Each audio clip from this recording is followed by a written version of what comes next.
に行くわけじゃない。あれが本当に生きてるかどうか確かめに行くんだ。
Sometimes when you leave the theater, like with that feeling, like fuck, I missed it already, and you want to like watch it again. I wish I was in it. Yeah, it's kind of like that.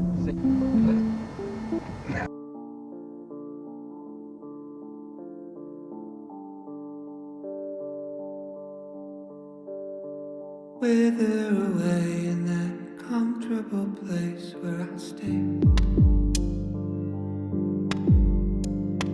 Barely awake as I sleepwalk my way through the day. Don't ask how I've been if you run into me, it's so fake. First it's all quite piss poor and that's not the answer that you need. I've lost my appetite for the bait. Time after time it's a waste. Lost my appetite for what you time after time can ever say. Now I don't care for the convo, I'm up in my head, I'm in space. Floating alone, it's the one place I feel incredibly unsafe.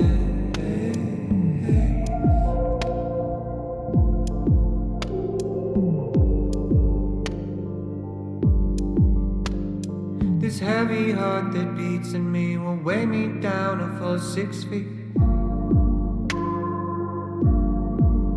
If not these 750 milliliters, one for each of the secrets that I keep. Could you turn it down?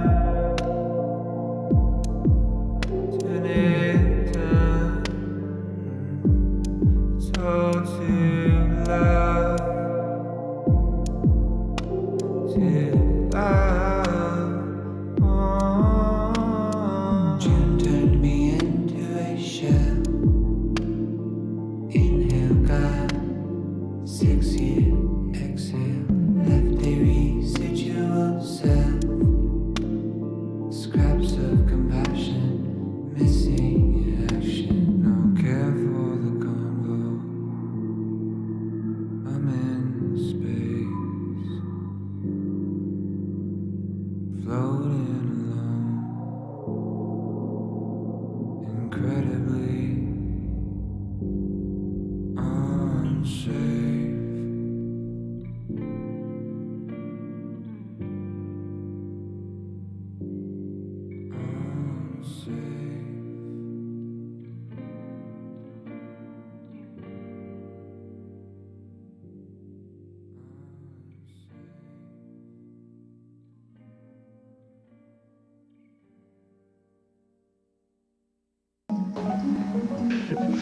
Anyway, I truly feel that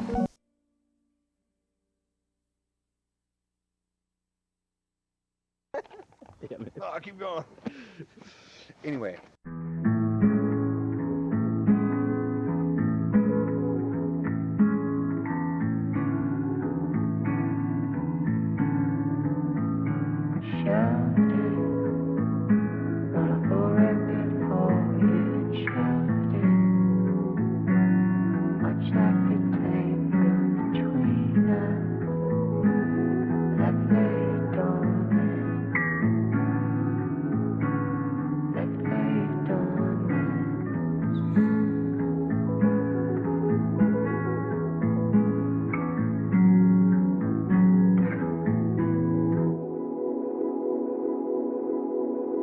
Do I miss you or a memory?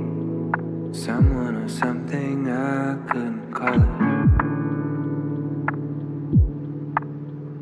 Is it your smile in the morning? Or just the prime of our 20s? I shouldn't bother.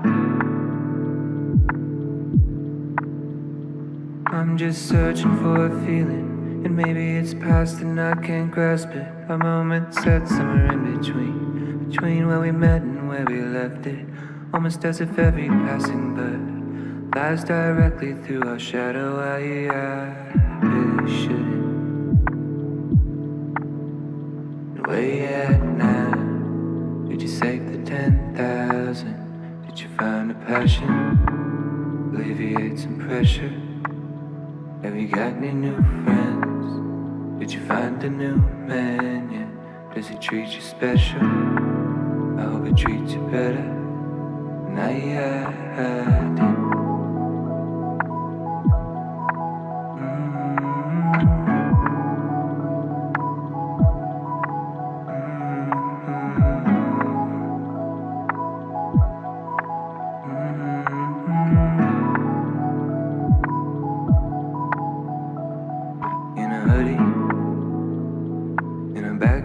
Somewhere we were talking, and your eyes all sparkly. You got me nervous, not a clue as to what it would be.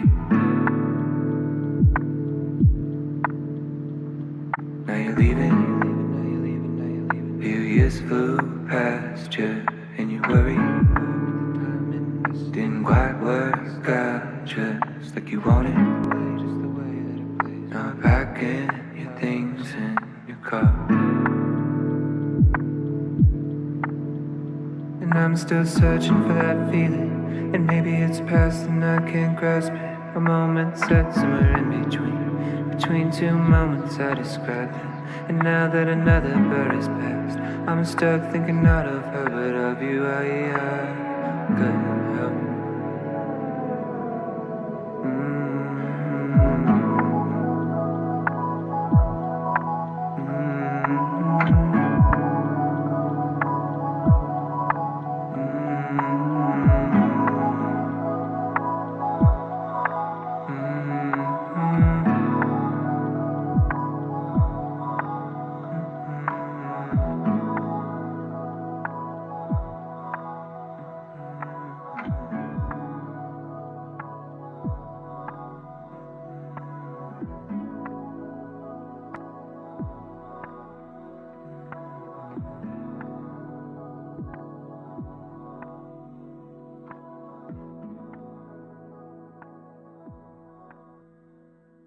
Okay, don't move on myself. Back. Don't move.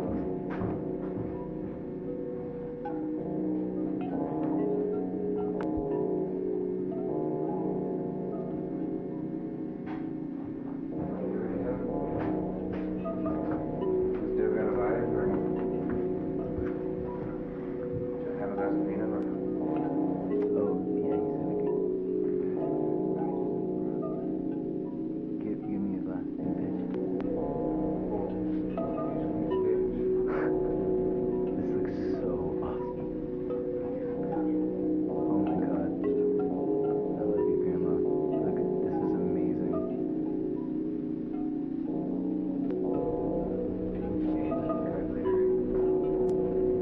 Put your fucking hands. Okay.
Meeting low, hanging low. I'm on empty, headed home. I'll make it home. I guess I'm okay. I don't know. No, I'm not sure. I wasn't thinking about you.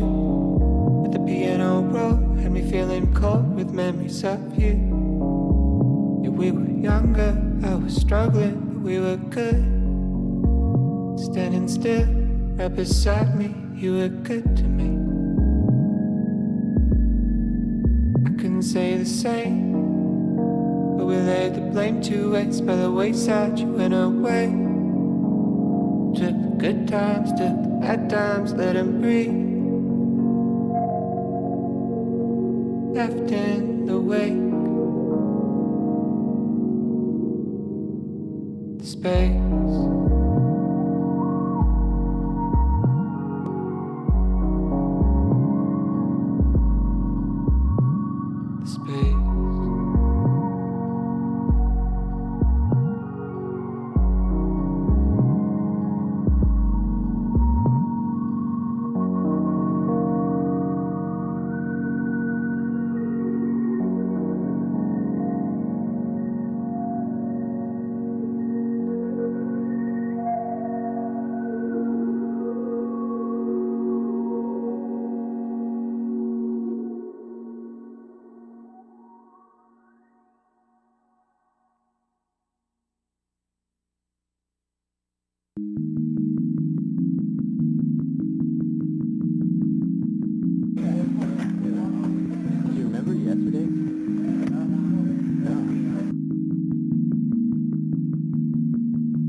There's a question and an answer and a worry in the middle.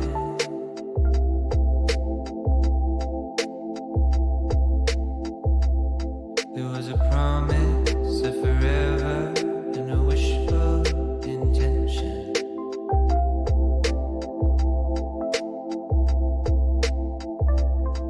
What a world it would be if we all made out like the books we read, all the films we see. It's a travesty. As the moon drifts by with the shifting tides, and you're lost in life, so the love floats into the ether. And there was something that you heard and heard, and despite your parents, you placed your bet on love.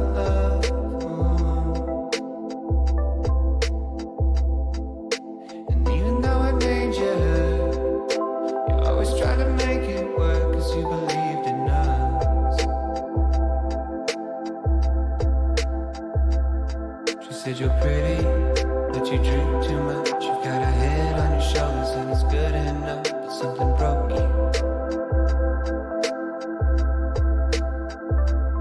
I said I'm sorry, and it's well in advance, but I will hurt you more than anybody has. Yeah, it's a sure thing. Oh, is it a sure thing? She said I know that you didn't know back then, getting all that you should know by now. Never was about the pain you held, not in the way that you shut me out, not in the way that you hate yourself, or all the ways that you let me know it was that you and I, we were on our way. Kind of feeling that was unexplained, and you still feel like it felt back then. It's what you tell me when nobody's listening, and you ain't happy where you're at right now. Talked about it for a couple hours. Change in the past few years, a couple deaths and a few relationships, a little older and a little scared of making all the same mistakes I made. You said you're weary because you think too much. You've got a mind of your own, it's free enough, but it'll drain you. I know you're sorry, and it's right on time, because you told me what would happen if I stuck around. I know you warned me.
hello, hello, hello, hello, hello.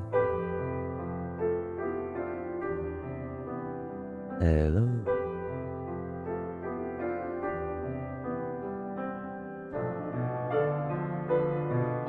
Hello, hello, hello.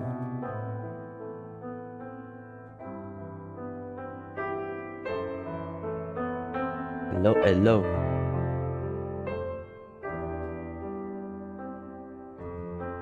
What's up, what's up? Hello, everyone. Hello, hello. I hope everybody's having a good day. That windbreaker is fire. It is pretty fire, I'm not gonna lie.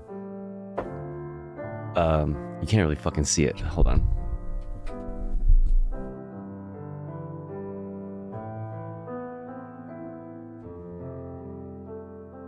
And it's like reversible. Tofu, I'm making a salad. What kind of salad? Horse. Yep. Yup. Got it at a thrift store.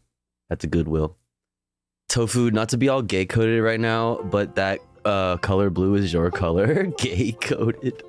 Thanks, Celtic. I appreciate it. Thanks. What's up, everybody? What's up, Celtic? What's up, Undead Logic? What's up, Diosu? What's up, Durank Dank? What's up, Blue Room? What's up, Single File Lines? What's up, Ben? What's up, Naughty Fox? What's up, Ink Frog? What's up, Flacco Bell? What's up, Zivanari? Hello, welcome in. What's up, Tired Snow White? What's up, Midnight Dime? What's up, Cryptid? What's up, Spike Trees? What's up, Ashtray? Who else? Who else is in here? Who else is in here? Adrian Vixen, Dr. Skipper, Zarian, Div, Malty, Champ Valentine, Yellow the Squirrel. Who else? Malformed, Chloe, Game Gang. What's up, everybody? So many people on this call, yeah. How's everybody doing? What's the vibe? What's going on? What's up, Javelina Xing? Or Jing? Xing or Jing? Javelina, hello? Hello, hello. I hope everybody's doing good. I'm doing okay. How am I doing? I'm like tired. I'm tired, but I'm always tired, so what's fucking new? I'm okay though. I'm doing well, I think. I had a good, you know, a pretty good birthday. Sorry I didn't do like a regular stream yesterday. Last minute kind of decided that I wasn't feeling 100 emoji, fire emoji enough to do so. But we did a little chill gaming thing. It was fun. Thanks for hanging. I'm here. Don't read me though. I'm terribly unpopular. I'm doing terribly. Thanks for asking. Iron Orchid. Iron Orchid. I'm sorry. I hope things get better. What's up? No, I'm tired. No, I'm tired. Birthday stream part 3. Let's go. Any stream greater than no stream? That's true. That's true. What's up, Punky Gal?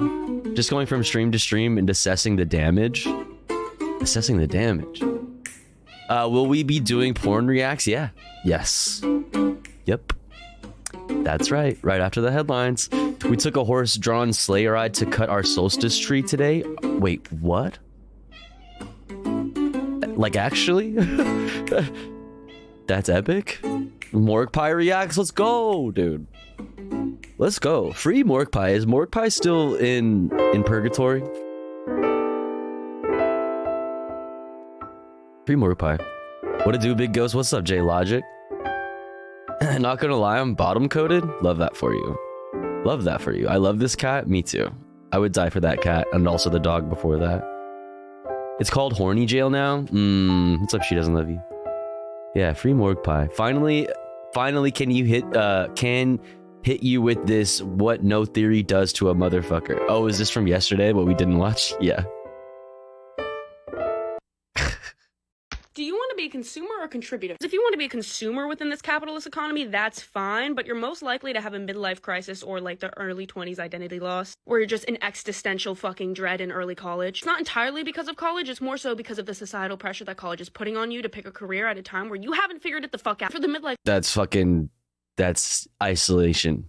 That's isolation under capital. crisis, it's like, well, shit, I'm 60. I feel like I don't have time, which maybe you could, by the way. But again, the societal pressure convinces you that, oh, you can't do those 40 years over again because by the time you do those 40 years over again, well, you can barely fucking move. This was my biggest fucking fear, and I was like, how the fuck do we prevent this? And ironically, scientific spirituality saved my butt. I started realizing the differences between being a capitalist consumer and a capitalist contributor. Because in this capitalist economy, there are some fucked imbalances going on, but there are ways to fix it, and it's one by one, starting with you. Here we have the consumer, unbalanced, unaware, has subconscious shame because they feel Where's this going? And in a way, they are a leech to society. They are the marketing industry's bitch. They will listen to every single advertisement. Is this going to like capitalism sucks, so better get your money up land? Where are we going? So they compensate with materialism and usually have some sort of substance abuse. I mean, they're getting their asses whooped. This is going down a very weird route. Substance abuse?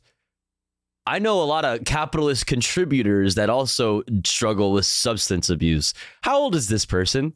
By substances, because that's actually what substance abuse is. So they don't eat right, they don't move their body, and thus their neurotransmitters and their hormones are all fucking imbalanced. And when your physical body's unbalanced, your mind is unbalanced. And when your mind is unbalanced, then your physical body's more unbalanced, and it's a whole loophole of fucking shit. Observe their little tree. Okay. Observe the fact that there's like a cloud of judgment and shame above the tree, preventing the light of intuition from God or source or whatever the fuck it is, preventing that. This is a kid who didn't get is not on, they are not on their Adderall. They did not take their Adderall today.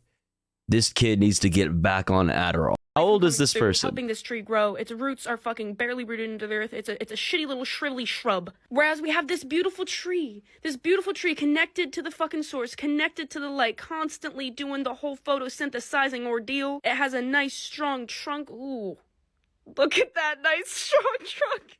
Anyways, it has nice roots too. It's strongly rooted in the earth. Yes, this is a human with a strong chakra. Says this is looking a little seductive. All right, hold on. So this is a motherfucker who's like, oh, big scary snake, and it prevents them from getting their crown. This is a motherfucker who's like, oh my fucking god, a snake. I'm gonna pick it up and give it a kiss and kill it in the process. And oh, I've gained understanding. So this is, we're literally just saying like, make the best of what,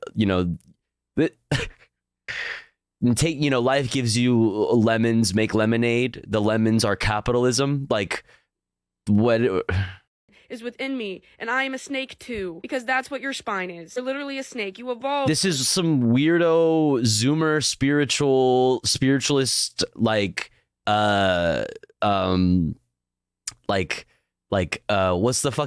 the wellness doctrine, or what's the fucking thing where you just think positive and then God gives you shit? What's going on, dude? Snake probably at one point. Are they on acid? Probably not enough acid, to be honest. Someone's brain had a thought for the first time and should have just not. Maybe. Or maybe a snake. Who knows? You do this by balancing your freaking chakras. You eat right, you're doing physical activity, you're listening to your intuition, you have empathy with others, you have communication with yourself and others, you have awareness of all this shit, you have understanding of all this. So this thing is like elevate your mental state above, your above the like dystopian capitalist reality that we exist in. Like, yes, capitalism is in fact bad, and we are in fact living in the dystopian future that we've always dreamt about currently. However, you just need to like fucking level up your brain, your spiritual bootstraps. Like that's what I'm gathering here. Down, actually, as you're getting this down, if you're doing this right, this shit should become easy. You become an 8-dimensional. Like you align your chakras, you start getting money. What's going on? Instead of a 5-dimensional being, because you unlocked your 6th and 7th, and then your 8th flow state is actually how that energy is. Somebody stop this person. Just give this person a book, for the love of God. Like, just for the love of God. Not a self-help book written by some fucking crystal mommy, you know what I mean, in the self-help section at Barnes & Noble. Please get this person fucking some, like Celtic said, just a smidge of theory. Like a smidge of theory, just a little bit.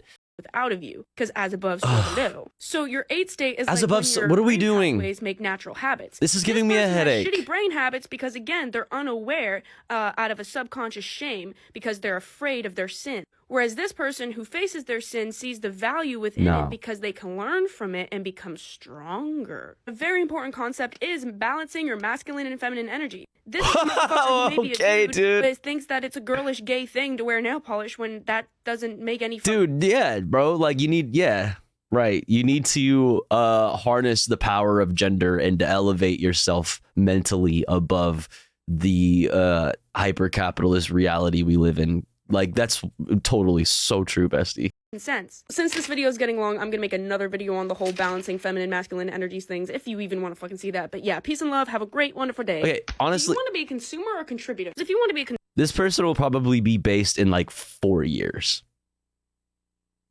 You know what I mean? This person will probably be based once they calm down. You know what I mean? They chill out for a bit. Like, just give them some time. Yeah, just give them some time. They'll chill out off this fucking weirdo shit. None of this, like, all of this is crazy. Or chill for big oil. It could go either way. You know what I mean? This person right now has found themselves at a crossroads. You know what I mean? They could take this moment and they could, you know, learn from it. And then figure out why this is a false question. You know what I mean? Like, oh, capitalism, right? So you just need to go to the capitalist. You either are, you know, since we are at capitalism, you need to either go this route or this route, which is capitalist consumerist or capitalist contributor or whatever the fuck, which is just a capitalist. Capitalist contributor, like that. Like, dude, you don't know. A smidge of theory will put this person on the right track.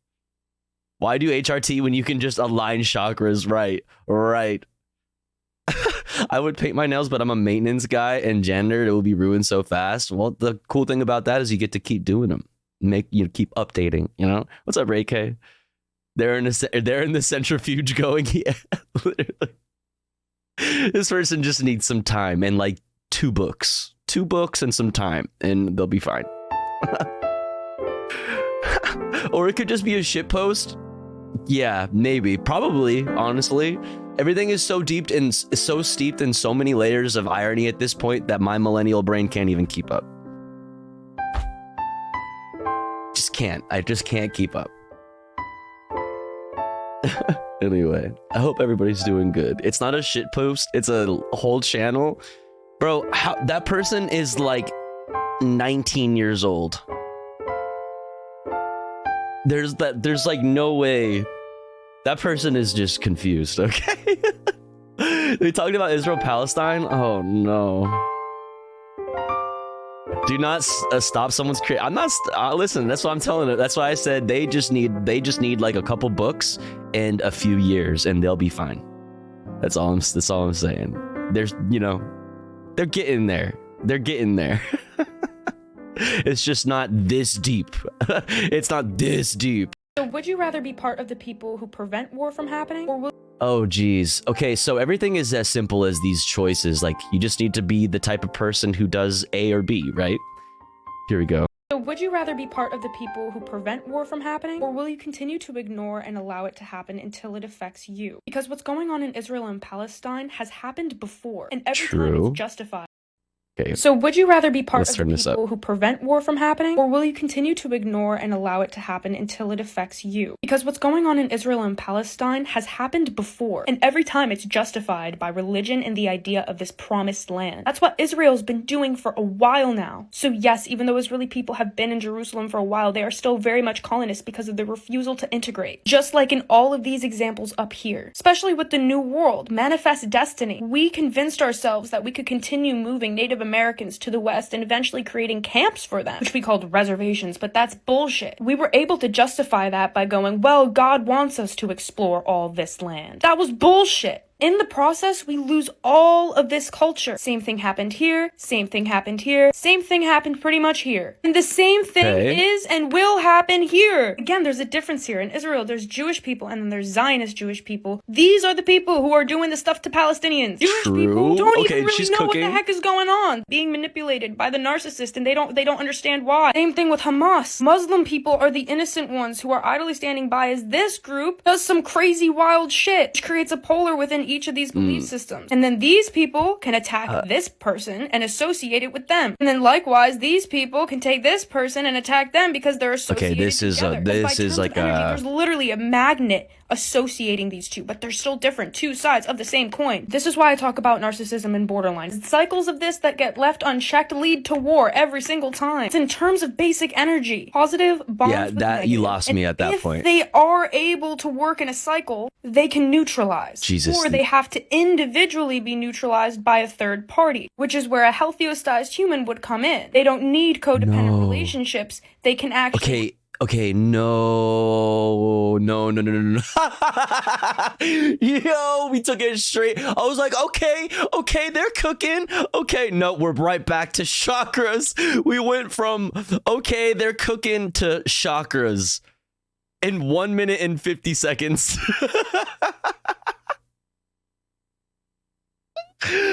Okay, yeah, all right. This is like...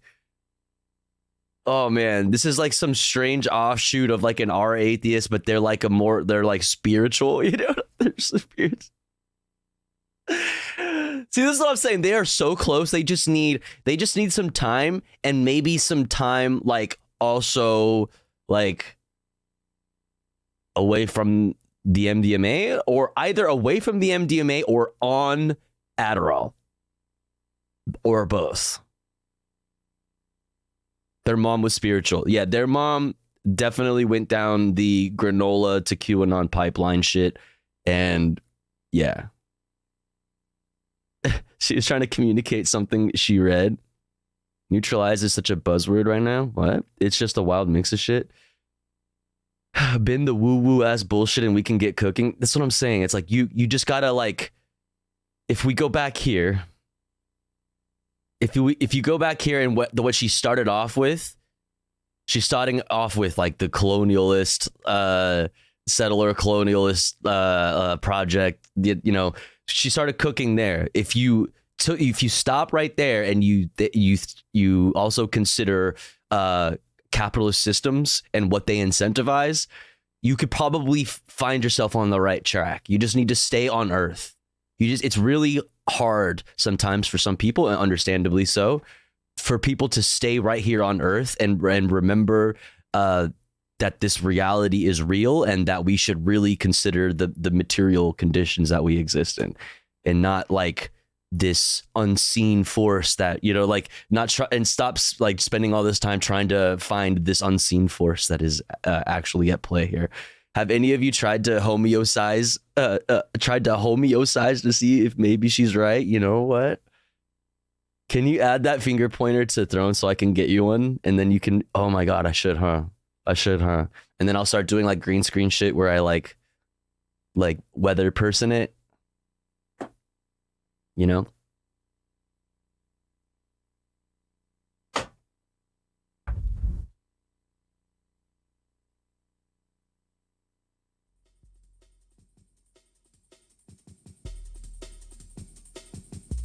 All right, that's enough. That's enough of this person. I've had quite enough of this person. Let's get started. Tofu, what do you think about new Twitch politics? What does that mean? What you mean by that? New Twitch politics.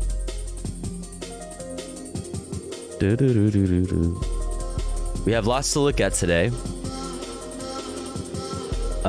Exclamation point watching in the chat for a link to the YouTube playlist that contains all the videos we're gonna watch. Also in the Discord, in the politics channel, there is a post that contains all of the articles we're gonna be taking a look at today as well. Let's get started. Let's get started. You mean the tasteful? Oh, you mean the Twitch TOS? Based free morgue pie. Free morgue pie. I am all about you know, there being more like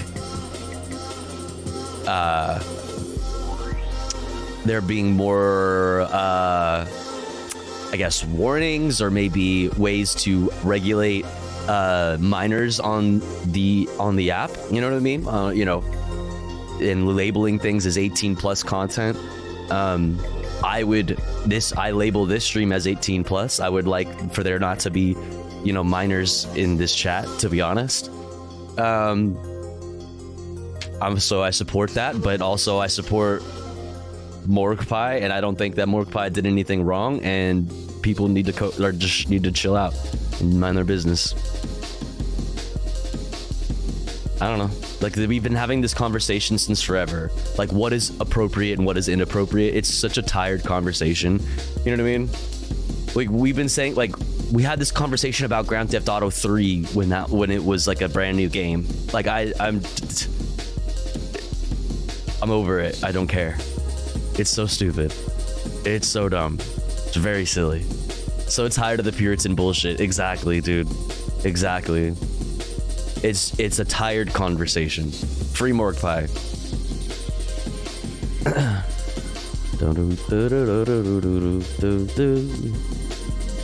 All right. Let's get to the real news, chat. We'll start off with a little today in history. And then I have some silly news that we'll start off, that we'll look at first before we get into the top US and world headlines. Let me pull that up now. Oh man, I have some pretty silly news to look at today, chat. Let's start off with today in history, though, for December 13th. Let's go.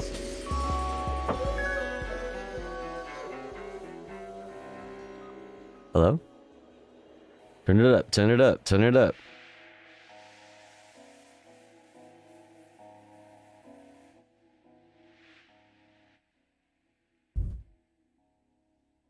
December 13th, 2003. Ladies and gentlemen. Dude, I like at the beginning when you could barely see like whose mustache it was, there was like a little cut into the mustache here. Like when it was only right here, I thought it was going to be Stalin's mustache. It could go either way. December 13th, 2003. Ladies and gentlemen, we got him. Oh my God. U.S. forces capture Iraq's ousted dictator Saddam Hussein. Ladies and gentlemen, 9 months after the fall of Baghdad. Saddam is caught while hiding in a hole under a farmhouse near his hometown of Tikrit. In 2006, Saddam was sentenced to death and executed for the slaying of Iraqi Shiites during his regime. 1981, authorities in communist Poland imposed martial law to crack down on the Solidarity labor movement. Martial law formally ends 2 years later. Communist rule in Poland crumbles by the end of the decade. 1950, end of a bitter battle in the Korean War as American-led troops break out of the... All right, everyone, I love and miss being here, but I've been working all day and I have a very long day tomorrow. So, yo, Ray K, always good to see you. Thanks for stopping in. Hope you're doing well. Hope you and yours are well. Now that you mention it, I've never seen Stalin and Saddam in the same room at the same time. See? Listen, open your eyes, chat. Chosin Reservoir area. They thwart an attempt by a vastly larger force of North Korean and Chinese troops to encircle them. 1862, Union forces suffer a major defeat to Confederate troops at the Battle of Fredericksburg, Virginia. And 1925.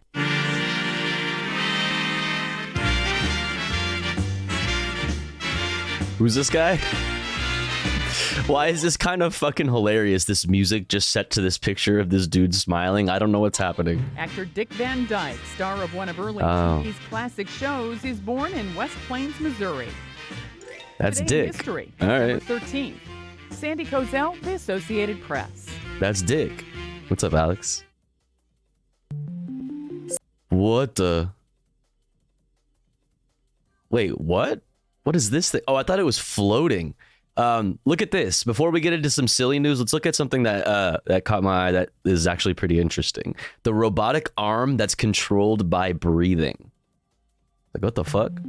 Scientists in Switzerland are testing whether humans can control an extra robotic arm without impacting our ability to do other things at the same time. Silvestro Macera is a professor and neuroengineer at the Swiss Federal Institute of Technology. The research was published in the peer-reviewed journal Science Robotics. The main motivation is to understand the nervous system. Because if you challenge the brain to do something which is completely new, you will understand whether the brain is able to do that and how you can facilitate this learning. And then you can transfer this also to other applications, in particular, for example, for assistive devices with people with disability, rehabilitation after stroke, and these kind of things. The researchers devised a system where someone wearing virtual reality goggles sees 3 arms, with the extra limb looking a little different to limit natural association. Volunteers held onto an exoskeleton which controlled the virtual left and right arms, while movement detected by a belt around their waist measured their breathing and controlled the middle arm. Giulia Dominigiani is a PhD student. In particular, we use this environment to test. I don't know, my fucking dumbass is just imagining like looking down and seeing a 3rd arm, and I just can't. I can't. Okay, what are we doing here? Our gaze respiration based control interface. And as a first you just step, gotta like to make it move, you know what I mean? You just gotta go. We decided to assess, and your third middle hand just grabs something. Effective augmentation, so assessing the possibility of still speaking and gazing around. The researchers also tested breathing control with a real robotic Is that your 3rd arm in your pocket, or are you just happy to see me? arm strapped to the user's chest that extends in and out with the diaphragm. What was extremely interesting to see was that both trained participants and naive participants performed similarly, again showing the intuitiveness of our control interface. Though it wasn't published in the study, senior scientist Sulaiman Shakur says the team also discovered that people could be trained to control a computer mouse, with the muscles we don't really use anymore. So these muscles that we have in our body, but through evolution we have lost their functionality. We have found that through a few days of training, people could what use muscles are they? auricular muscles, which are this muscle we have behind the ears, to control this extra limb while still using their natural. Why don't we use those speaking muscles? and looking around. The study is part of a Swiss National Science Foundation project to develop a wearable robotic arm to assist in daily tasks or to help in search and rescue. Huh. Interesting. We don't move our ears like other animals do? Okay. But we have muscles for them? We just don't use them? Much to think about. All right, before we get into the headlines.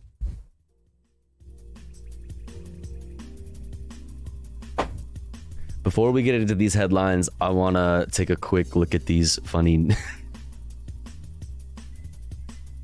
these funny little articles I came across. Let's look at this one from Fox News. Pennsylvania man takes local officials to court for First Amendment right infringement over front yard sign. The front yard sign in question.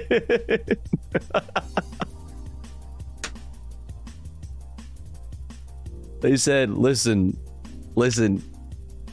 Dave, you gotta take down the sign. And he said, no! I don't want to take down my sign. This is an infringement of my First Amendment rights. A Pennsylvania man is this is different than Florida man. It's different. Is taking Oliphant borough officials to court after a sign he erected on his property was deemed illegal, allegedly infringing on his First Amendment right. As a Marine veteran, Dave Biller, his attorney, said, understands how important it is to express one's criticisms of the government, as it is a foundation of American values that soldiers have died to protect. So true. After growing frustrated with local government officials after the past 8 years, Blyler and his family wanted to speak out by erecting a 4x8 foot sign in front of their house. Fuck the government. Mind you, this is just the local government. Okay, we are big fans of the Ukrainian and the Russian government. I don't know what's going on here. We're both sides in the fuck out of this shit. Look at the welcome mat. Yeah, This is some big brain shit. But borough officials would not let that stand. Oliphant borough officials sent a notice to the Blyler family informing them they were in violation of the borough's sign ordinance. Damn. Look at, these are the fucking faces of, you know, freedom fighters. Shouts out to them. I don't want to read the whole article. Don't really care. I just thought it was silly. Here you go. All right, now.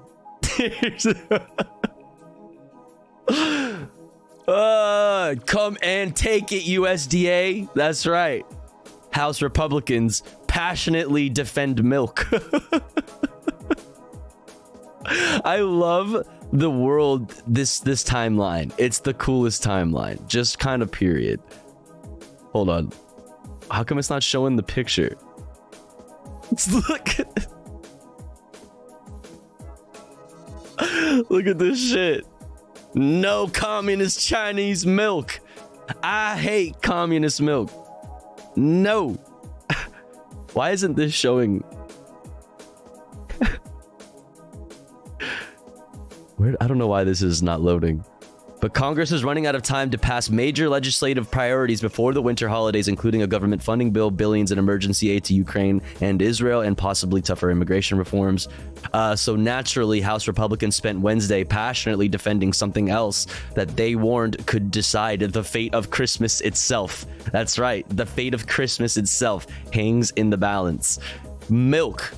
Whole milk, to be precise. We want only the most nutritional option for Santa. Representative Virginia Fox, Republican from North Carolina, argued on the House floor. Whose milk is the unsung hero of his Christmas journey? So true.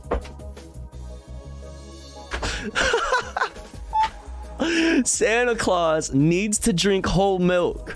Quote, to travel the whole globe in one night, end quote, she said. Perhaps confusing the effects of dairy with amphetamines.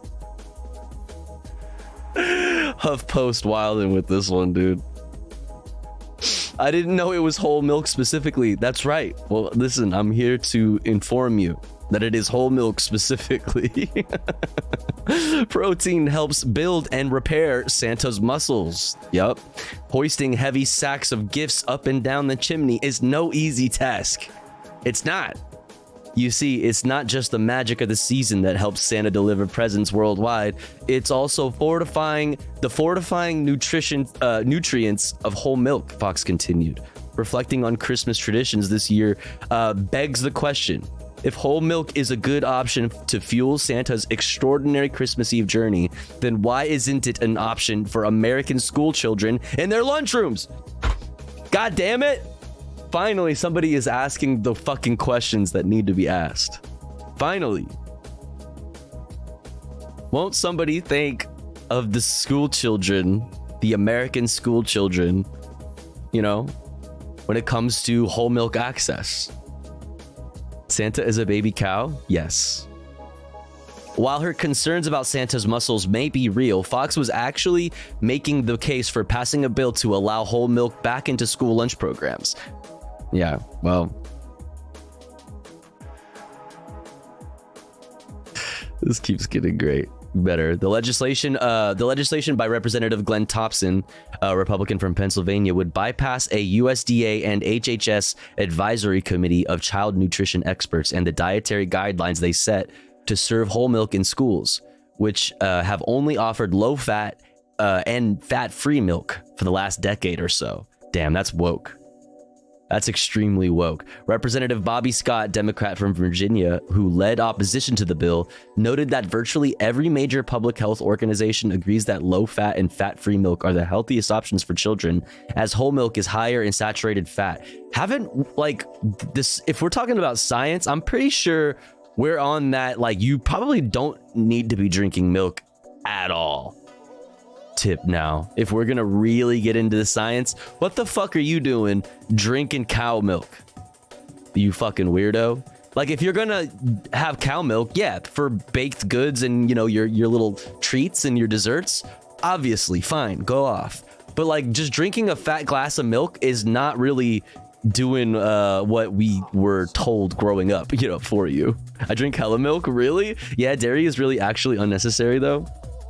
I mean, the things that dairy has in it is not unnecessary, like vitamin D, calcium, and you know, whatever. I guess that's it. I don't know, other stuff, protein. But there's better places to get it from. That's not fucking weird, you know? They add that stuff. Oh, well, even better. A lot of things are unnecessary. True, that's true. What are we reading about? Milk. Vitamin D isn't really in milk, it's added. Well, then listen. What the fuck then? All right, I was trying to be fair and balanced here.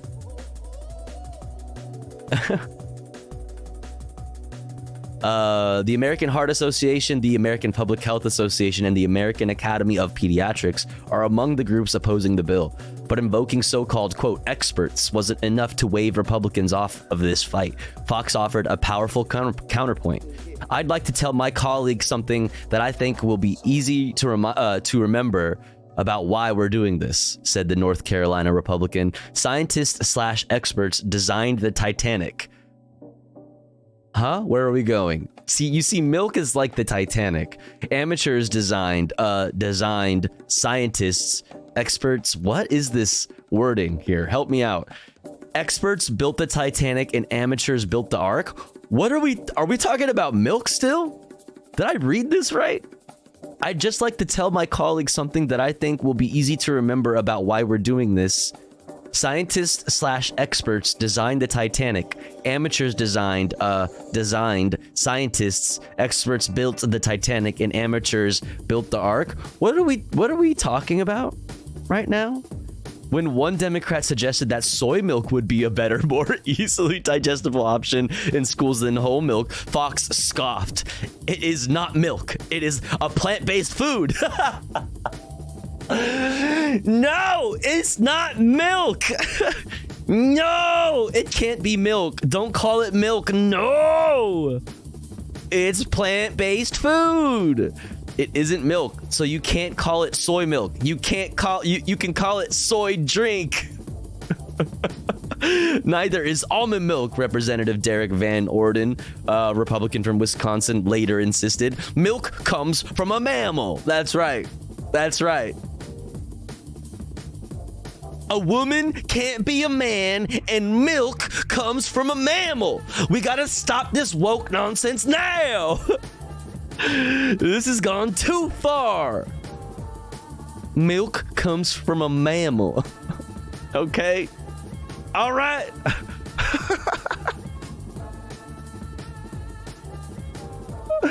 Representative Corey Mills warned of the Chinese Communist Party infiltrating school lunches with its milk.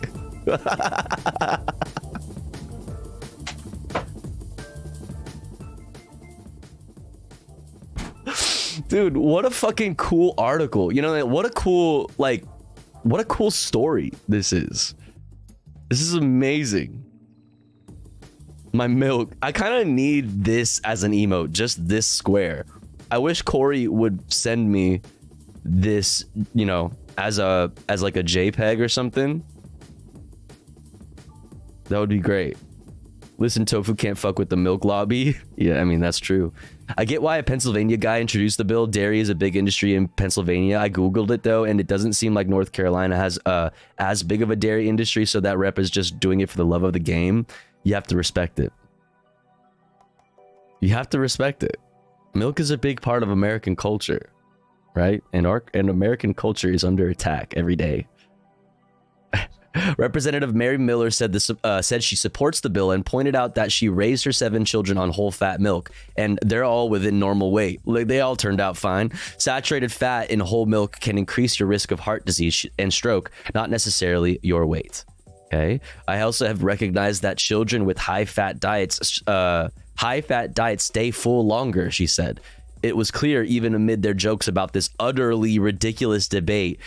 Are you serious? What is this even a link to? Utterly stop. To say milk is unhealthy for kids, if you will, utterly ridiculous, says Representative Dan Moser.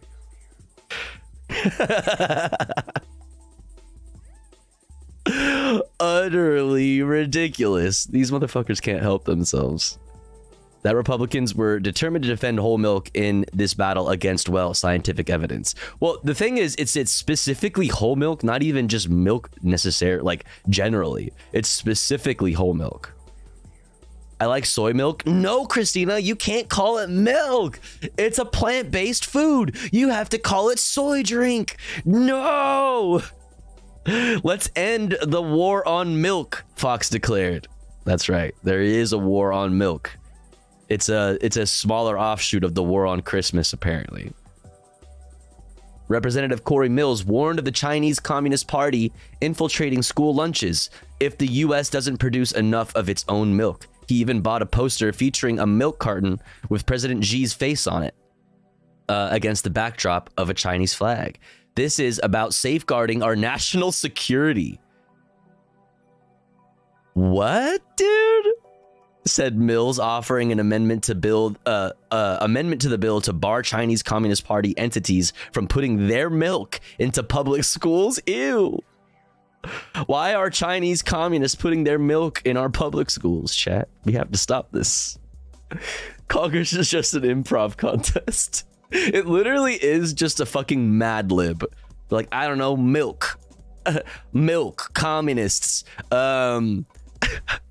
Santa, war on Christmas, Communist Party, something, wokeism. Whole milk is 3% milk fat. The lower fat milks are 2%, 1%. 20 minutes on milk, go. Republicans just need to let the vegans take over.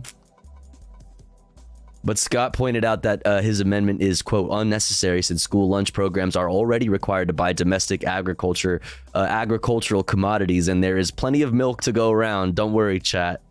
There's plenty of American milk to go around. Don't you worry. I know you were worried. I understand that facts, for whatever reason, seem to sink in a slot lower on the left than they do in America's party. Mills grumbled in response. So true. That's so true. Representative Tom Tiffany, Republican from Wisconsin, also showed up with a poster in all caps. Come and take it. It featured a tiny brown carton of milk. He gave a passionate defense of chocolate milk. Don't you, from my cold, dead hands, liberals, you will have to take it. Pry it from my cold, dead hands. My chalky milk ain't going nowhere. No. Dude, this is our new flag. Everybody rise for the flag.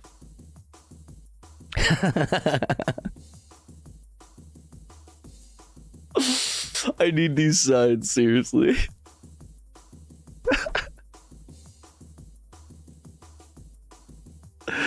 Some may ask, why are we focusing on this issue? Tiffany said to his colleagues.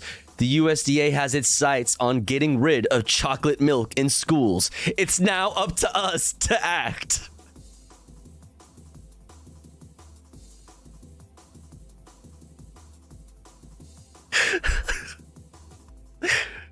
Yeah. We have to act quick, or else we have to. The communist milk is gonna infiltrate our schools. Also, they're gonna take our chalky milk, okay? Come and take it, USDA, he taunted. When Scott again pointed out that child nutrition experts recommend that kids stick to low-fat and less sugary milks, Tiffany questioned the point of experts. Yeah. Oh, shut up.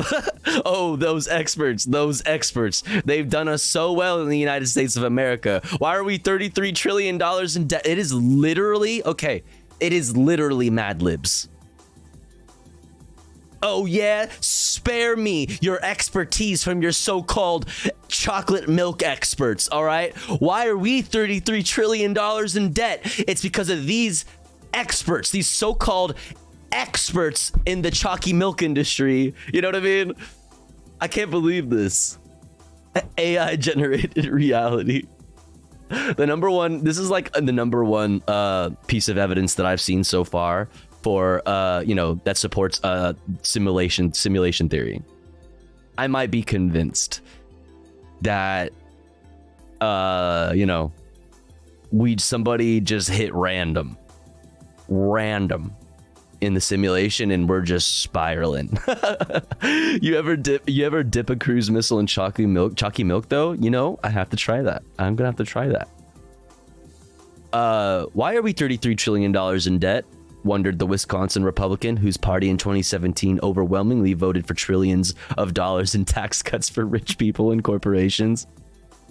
Those experts that told us that butter is not good for us. Remember that? I don't remember that. When did they say that? I mean, I guess like it's a high cholesterol food, right? And you should probably keep your cholesterol at a certain spot. In the 60s? Okay. He continued, well, all of a sudden they're changing their tune on that. That's right. Yeah, actually, butter is fucking good for you. It's not a health food. Tiffany said he'll never forget the day that he was at a local gas station and a school lunch director who he didn't know came up to him and asked him to quote, tell the federal government to get out of our school lunch program. I love these, like, Republican politicians always have like these fun anecdotal experiences where like voters in their district came up to them and like were passionate about some random thing. Yeah, Diosu, like that totally happened, man. Yeah, totally. Some fucking school lunch director randomly came up to you at a gas station and was like, sir, you've got to do something about this. The federal government has gone too far, sir. They're coming for our chalky milk, sir. What will you do? Yeah, absolute most ridiculous idea of what the government is meant to do. Amazing. I had multiple school lunch directors across... Okay, it just keeps getting cooler. I had multiple school lunch directors across northern Wisconsin in my district say, federal government, stay out of our school lunch programs. Dude, there are so many brave, patriotic school lunch directors out there that are fighting the good fight on the front lines in the trenches, defending our school lunch programs from the federal government and thus the Chinese Communist Party. This is unsung heroes, dude. He said, perhaps missing the irony of his own words and his actions. We know what we're doing. Scott replied that Congress should probably base its decisions, quote, on science, not what somebody tells us at the gas station. I mean, sure. I mean, I think that's fair. In the end, whole milk overcame its haters. The House passed the bill 330 to 99 and may have saved Christmas. Damn. Thank God. Honestly, thank you, baby Jesus. Yeah, thank God for this. I'm so glad. Anyway. Real country. Totally real. Definitely not fake country. United States of America chat. Here you go from the Huffington Post today. I can sleep at night now. Yeah. I was, spending many a sleepless night worried about the state of our chocolate milk in America. Bro, why can't they just be honest and say this props up industries in my... Honestly, right, Noam Chomsky, you could literally just say, like, listen, the dairy industry is huge for us. We want to make sure we have a wide selection of dairy products so as to ensure the existence of these dairy jobs in the future. I mean, I don't know. At least say something like that. But even still, I don't even know how much just like the exclusion of whole milk from school lunch programs specifically, like how much like that has how much of an effect that will have on the dairy industry, because like they are still buying milk products, just like not whole milk. So I don't really know. I think it's just like a fight against any kind of regulation, period. which they could even say that more straight up. They just be like, yeah, like we just don't think the federal government has any place deciding what kind of milk, whether it's whole milk, fucking fat free, whatever the fuck kind of milk, skim milk. We just don't want the federal government to keep taking yet another thing away from the states or some shit. Like, just say that. I don't know. They're post-reality objectivists. Dun, dun, dun, dun, dun. Anywho. All right, chat. Next, we're going to get into the headlines for the day. Top 5 stories we need to know from Reuters. Then top stories from Associated Press, PBS News Wrap, top US and world headlines from Democracy Now!, aka Democracy in a few minutes. After that, we're going to talk about the Tesla recalls. We're going to talk about Sununu endorsing Haley. VP perhaps. VP perhaps. Also more Republican or GOP conservative establishment backing behind Haley. Much to think about, much to talk about. Supreme Court to rule on mifepristone. From there, we're gonna go to Cop City referendum updates. There has been a new study done saying that it is unclear, like it says right here, it is unclear if Atlanta's Stop Cop City got enough signers. They claim, allegedly, there was 116,000 signers, but according to this new study, they're saying that that some of them may not qualify. However, the threshold needed to force a vote on Cop City is just about 50,000 signatures, so they're well above that. And we're going to talk about this, like what methods they use specifically to decide whether or not all of those signatures were valid. It's the same shit that Republicans and right-wingers like to use to prevent people from voting in elections, like for example signature matching. So we'll talk about that. We'll talk about COP28, phase down, not phase out.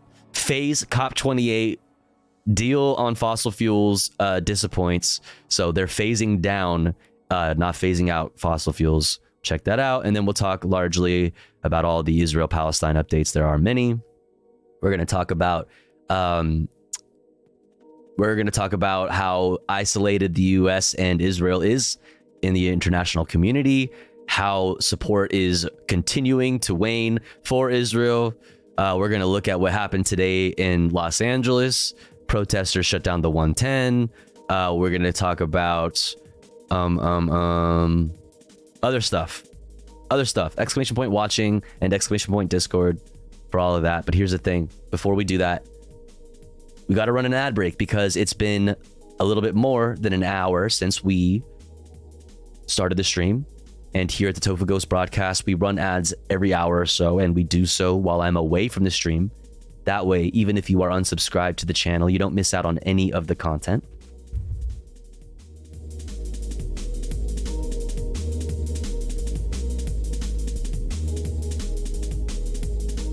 But if you would like to support the stream and get access to cool Tofu Ghost emotes and an ad-free viewing experience, all you've got to do is subscribe for $5 or for free with a Twitch Prime by connecting your Amazon Prime account, if you have one, to your Twitch account.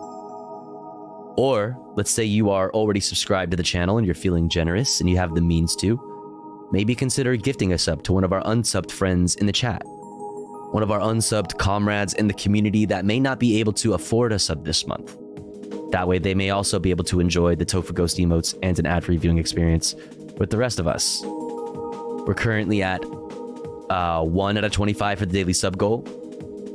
If you enjoy the content, please consider supporting. That way we can continue to do this full time. I'll be back in 3 minutes. Don't you go anywhere, BRB.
All right, we're back.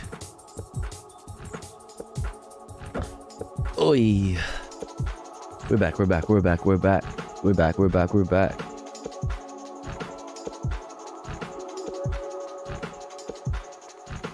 Exclamation point listening. If you like the music we listen to in our BRB screens and stuff.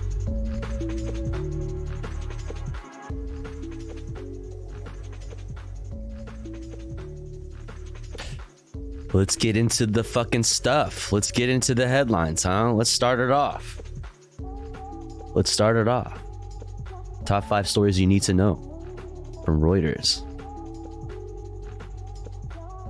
Number 1, Israel faces growing diplomatic isolation in its war in Gaza, as the United Nations demands an immediate humanitarian ceasefire. More on this later. Number 2, nearly 200 countries agree at COP28 to transition away from fossil fuels, but not off of it completely, which scientists say is the last hope to avert climate catastrophe. So we'll talk about this later as well. Number 3, the U.S. House of Representatives is expected to vote to formalize Joe Brandon's impeachment inquiry. They have. We will talk about. Actually, I decided not to talk about this specifically because that's pretty much the news there. I don't really care about going into the nitty gritty of it. They passed it. So, it's a witch hunt, folks. House Republicans allege that Brandon and his family improperly profited from decisions he participated in while serving as vice president from 2009 to 2017.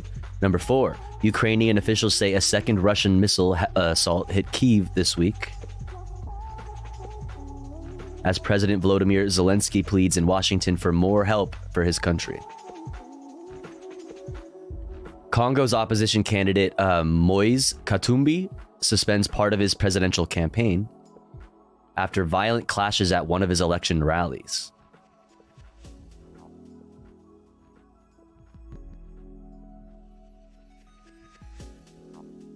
Improperly profited, that never happens. That's what I'm saying. It's like, it's so serious. It's so silly. Oh no, rich people with with political influence, oh no, fucking, rich kids benefiting from their parents' political and financial influence. Like, oh wow, this has never happened before. Associated Press. Family members of some of the 8 American hostages thought to be held in Gaza met with President Joe Brandon at the White House.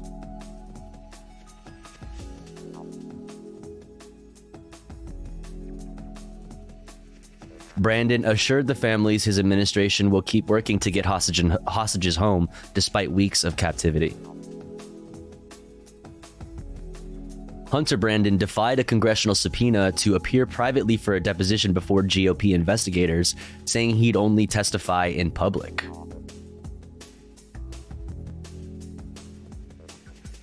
Republicans threatened to launch contempt of Congress proceedings against the president's son. Well, why don't they want it to be public? You know what I mean? Aren't Republicans usually the ones trying to like always calling out closed door hearings and like, the fuck? What are we talking about? What are you so afraid of? The Supreme Court will take up a dispute over mifepristone, the medication frequently used for an abortion in the US. The Brandon administration wants the High Court to reverse a lower court ruling that would block access to the drug, which can be delivered through the mail. The Federal Reserve kept its key interest rate unchanged for a 3rd straight time and signaled plans to cut the rate several times next year. Wall Street welcomed the news with surging stock prices and bond yields. Hell yeah. Hell yeah. All right, now let's get our little PBS news wrap on. In the day's other headlines, the 2020 election interference case against former President Trump is being put on hold indefinitely. Federal Judge Tanya Chutkan in Washington paused the proceedings today while Mr. Trump pursues his claim of presidential immunity. The Supreme Court is considering whether to fast-track a ruling on the issue. That, in turn, could delay the March 4th trial date. Also today, the Supreme Court agreed to consider another appeal that could undo key charges against Mr. Trump in the January 6th Capitol riot. He and more than 300 others... The storm is here. Patriots in control. ...have been accused of obstructing Congress as it tried to certify the 2020 election results. But a lower court rejected that charge in one such case. Now, the Supreme Court will decide if that finding extends to others. On abortion, the Supreme Court said today it will decide the legality of banning shipments of mifepristone through the mail. The FDA approved the drug back in 2000, and since then, more than 5 million people have used it to have abortions. The High Court will hear arguments in the spring. President Biden's son Hunter defied a congressional subpoena to testify in private today to the House Oversight Committee. He appeared outside the Capitol, but insisted he would answer questions only in public. Republicans rejected that demand, leaving the two sides at a stalemate. I am here to testify at a public hearing today to answer any of the committee's legitimate questions. Republicans do not want an open process where Americans can see their tactics, expose their baseless inquiry, or hear what I have to say. If you do it in an open format now, you're gonna get filibusters, you're gonna get speeches, you're gonna get all kinds of things. What we want is the facts. And the way Jim Jordan, famously huge fan of facts as opposed to, like, you know, speeches and being grandiose for the fucking camera. You know what I mean? Look at all these people here. Like, famously, none of these people here are fans of that kind of politics. the facts in every single investigation I've been involved in is you bring people in for an interview behind closed doors where you can get those facts. All this came as House Republicans moved to formally authorize an impeachment inquiry into President Biden. I really just, like, I don't fucking care. I don't care.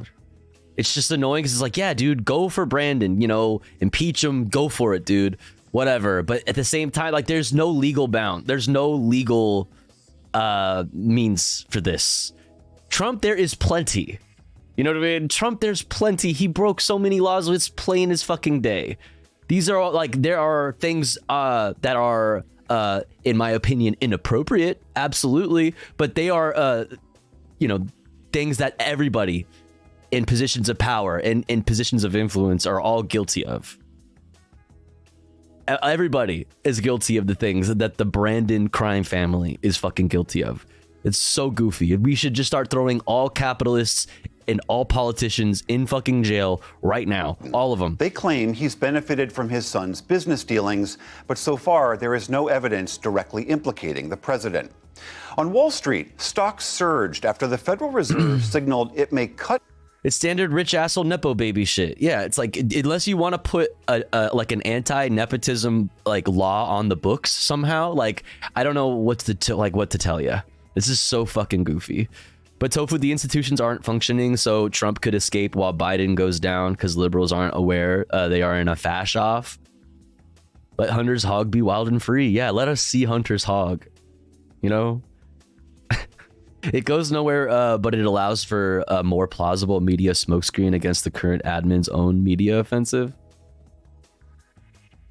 It's a fashion show. Yeah. What's up, Vexen? Interest rates next year. All right, Starks, don't care. Don't care.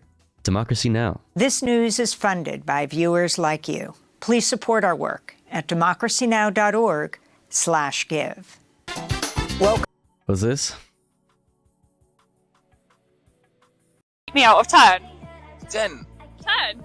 Can you rate my friend out of 10? Well, to do such a thing is oblivious to the rights of man. You should never rate anybody you don't know out of 10. We are all supposed to live amongst one another and be kind and generous, and I do have a can of Stella. I'll put it away. And I would say that regardless of the canon Stella, but why should I ever rate you? Thank you for being. Have a great day. Bye. Thank you for being King. Cheers. Rate me out of 10. 10. 10. Can you rate my friend out of 10? Well, to do so. King. Well, to do something like vibe check Democracy Now, democracynow.org. The War and Peace Report. I'm Amy Goodman. In Gaza, witnesses say Israeli soldiers shot displaced people at point-blank range after they shot. This is fucking insane. Abu Ghazala school in the northern Al-Fallujah area, according to Al Jazeera. Let's hear the genocide enjoyers justify this one. Can't wait.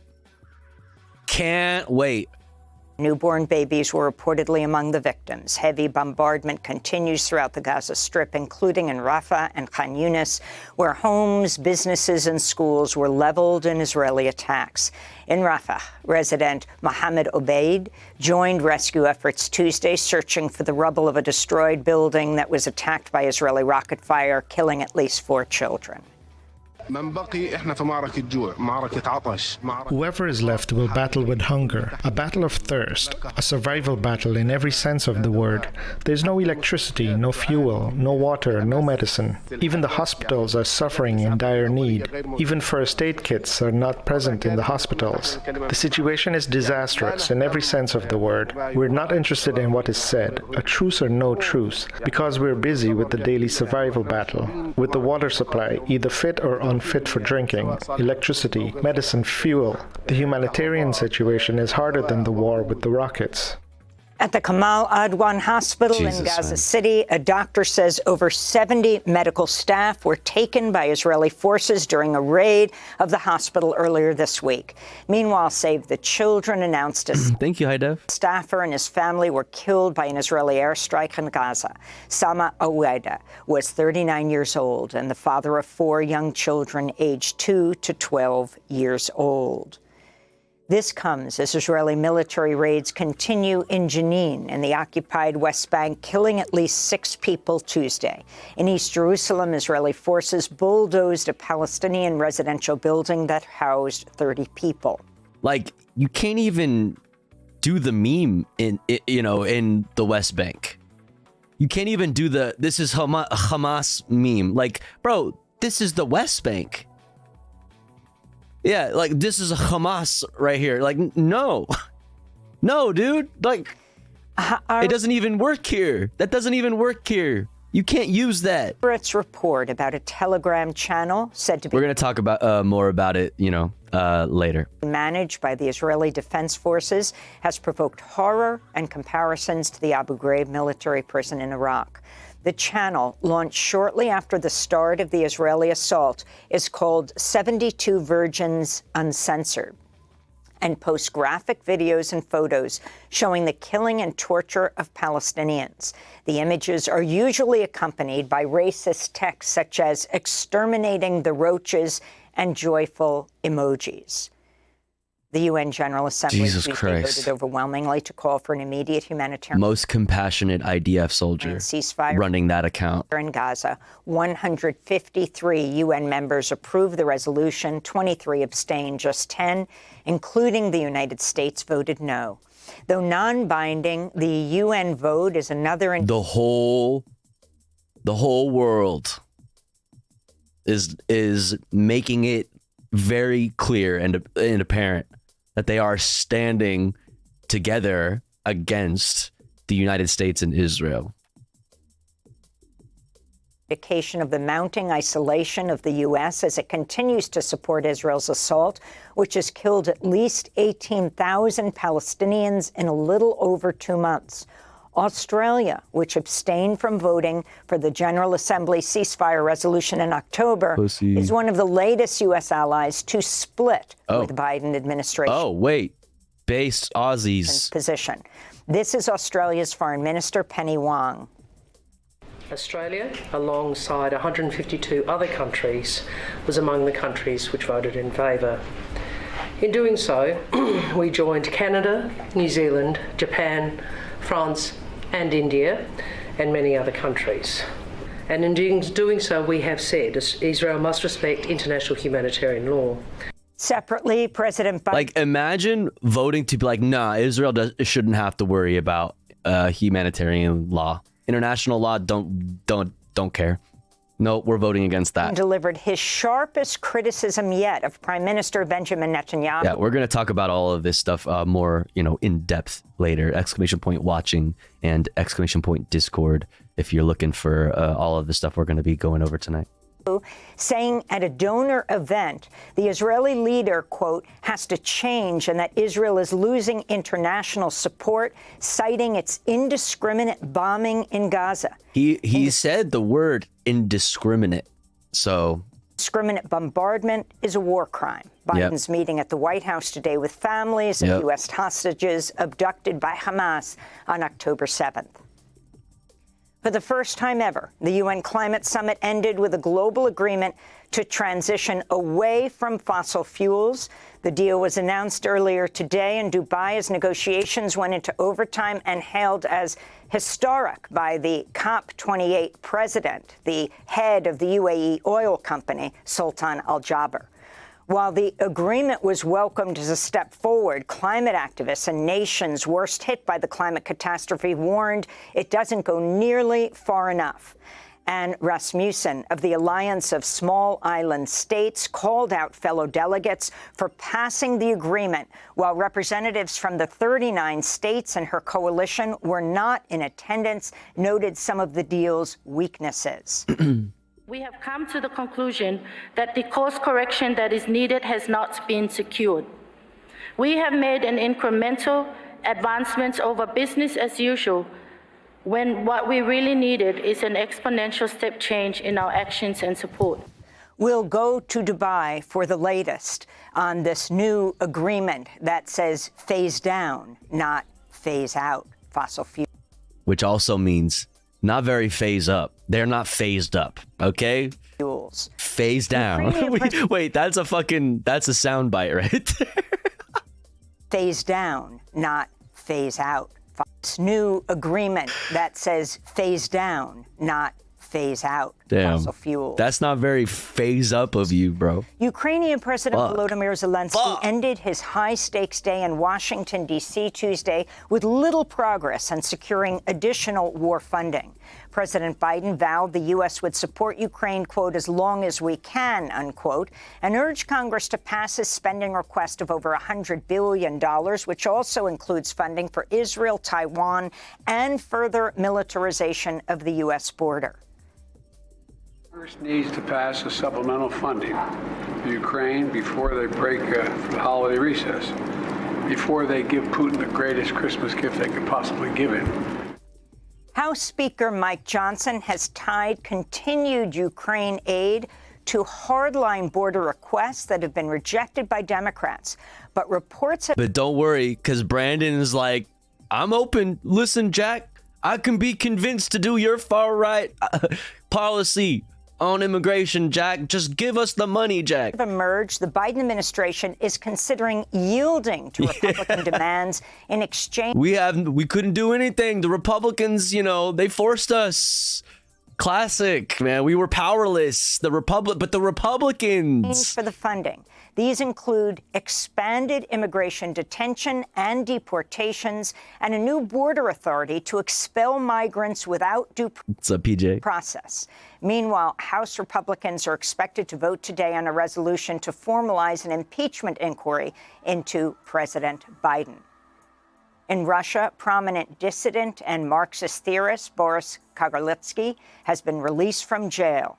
He was detained in July and accused of justifying terrorism for comments he made about the war in Ukraine. His arrest was met with international condemnation. A court this week found him guilty and fined him the equivalent of $6,600, but allowed him to walk free. Prosecutors had been seeking a 5-year prison term. To see our interview with Boris Kagarlitsky in December of last year, go to democracynow.org. In Poland, Donald Tusk was sworn in today as the new prime minister, putting an end to 8 years of right-wing nationalist rule. In a speech Tuesday, Tusk, the former European Council president, expressed unwavering support for Ukraine against Russia's invasion and vowed to usher in smoother relations with the European Union. Poland is and will be a key, strong, sovereign link of the North Atlantic Alliance. That Poland will be a loyal, stable ally to the United States, confident in its reasons, confident in its strength and importance. That Poland will regain the position of leader of the European Union. Hours before lawmakers voted Tuesday to confirm Tusk and his government, an extreme right lawmaker used a fire extinguisher to put out the candles on the Polish parliament's Hanukkah menorah, sparking widespread outrage in Poland and beyond. Oof. India's Supreme Court upheld... Bro, chill, dog. What? The 2019 move by the government revoking special status for Indian-administered Kashmir.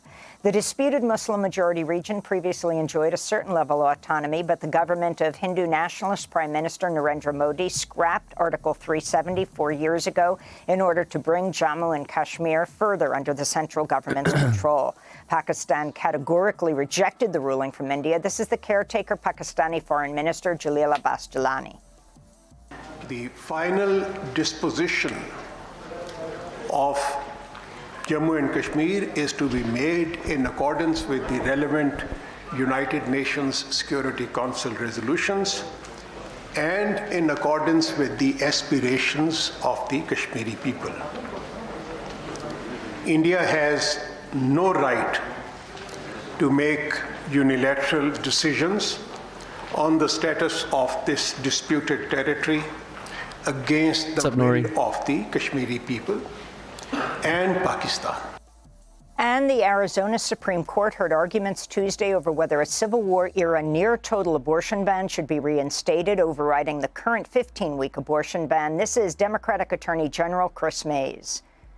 This specific case is about the need to harmonize Arizona statutes to ensure that women aren't saddled with an 1864 law that was passed before Arizona was a state, before women had the right to vote, and while the Civil War was still raging. After Roe v. Wade was overturned last year, some Arizona counties reverted to the 1864 law, which remained on the books but was not enforced since Roe passed in 1973. The so-called zombie ban does not make exceptions for rape or incest and also bars anyone from assisting a pregnant person in getting abortion care. Meanwhile, the New Mexico... Hapsley, thank you so much for the 278 biddies. It's not much, but it's an honest amount for a good cause. Plus, it's the rest of my biddies at the moment. Hey, thank you so much. Oh, also, there's like a deal right now until... What is it? There's like a deal on biddies. Hold on, let me see if there's something about it. I think it shows up when you look at when you first open the chat. Let me see if it pulls up for me. They give an extra 10%. Yeah, something like that, right?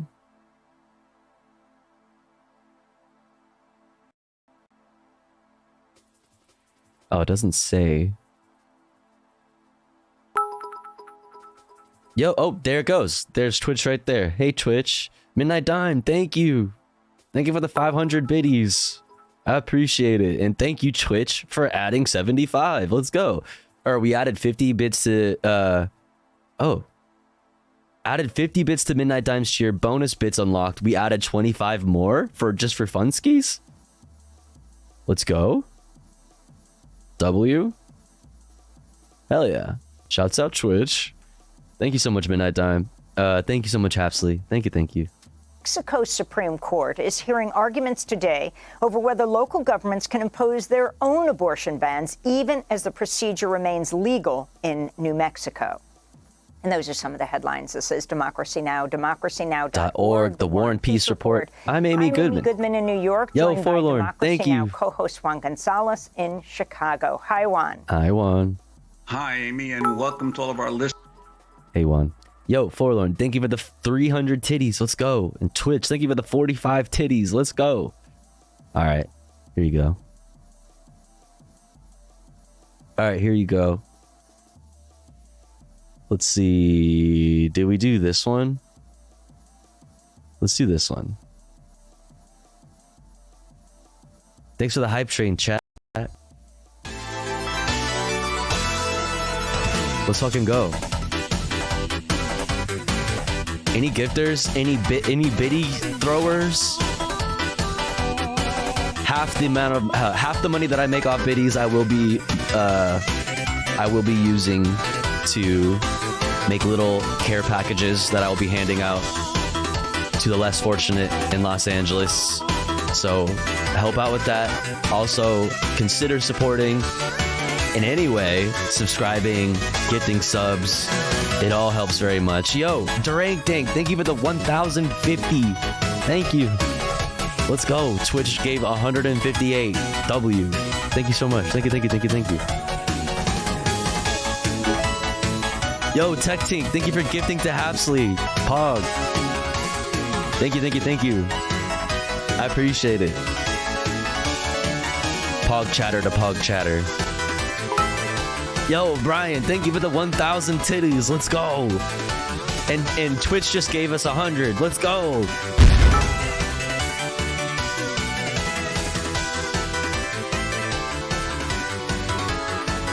Yo.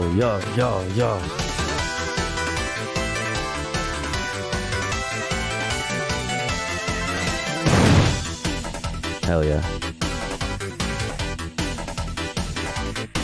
Thanks, chat. Appreciate you all. You're the best. Yo, Forlorn, thank you for gifting to Twitch. Pog.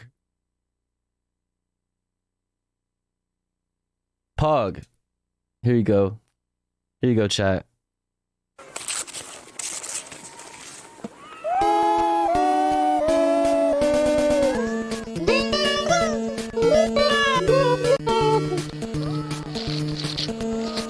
Yo, Strider JC, thank you for continuing your gift sub. I don't know why I didn't set off an alert. Thank you so much. Yo, Plagued by Society, thank you for continuing your gift sub from Execular. Thank you so much.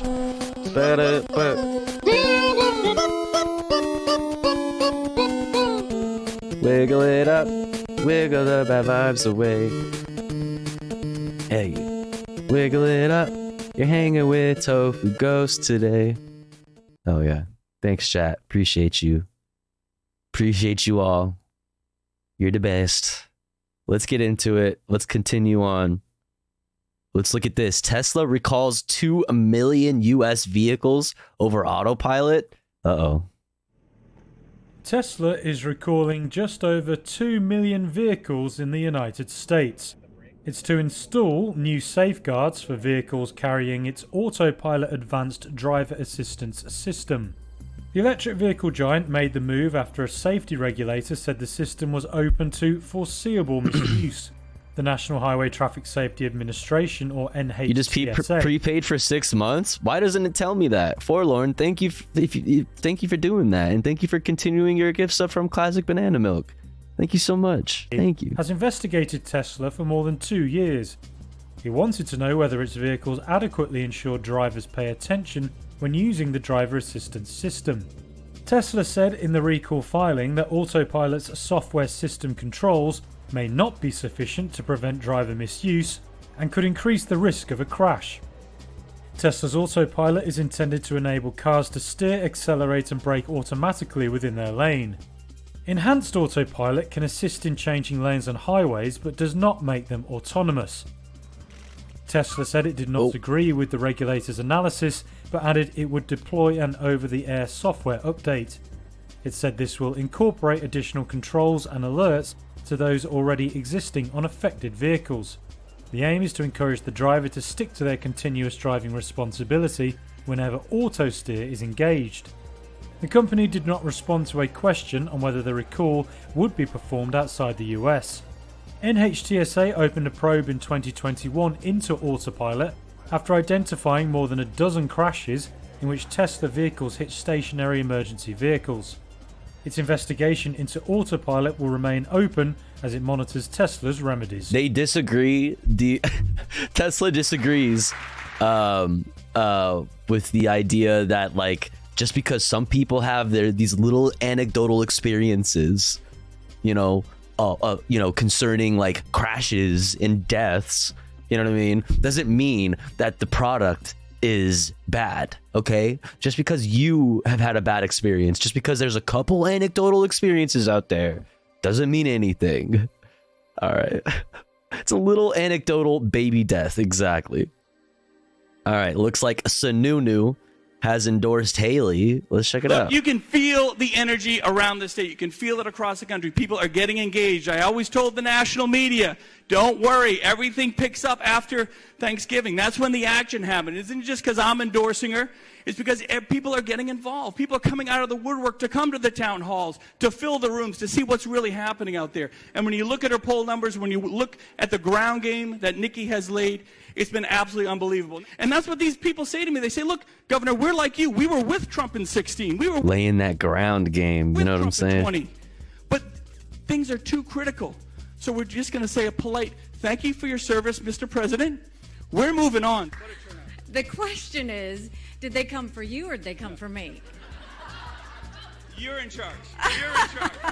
I mean, It doesn't get any better than this.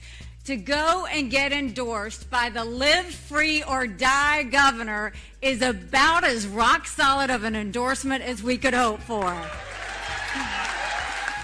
Let's go. The New Hampshire Gov. Yeah. I mean, more people are taking public stances and more money is getting thrown behind Haley. So you never know, man. A lot can happen between now and the election. Anything can happen.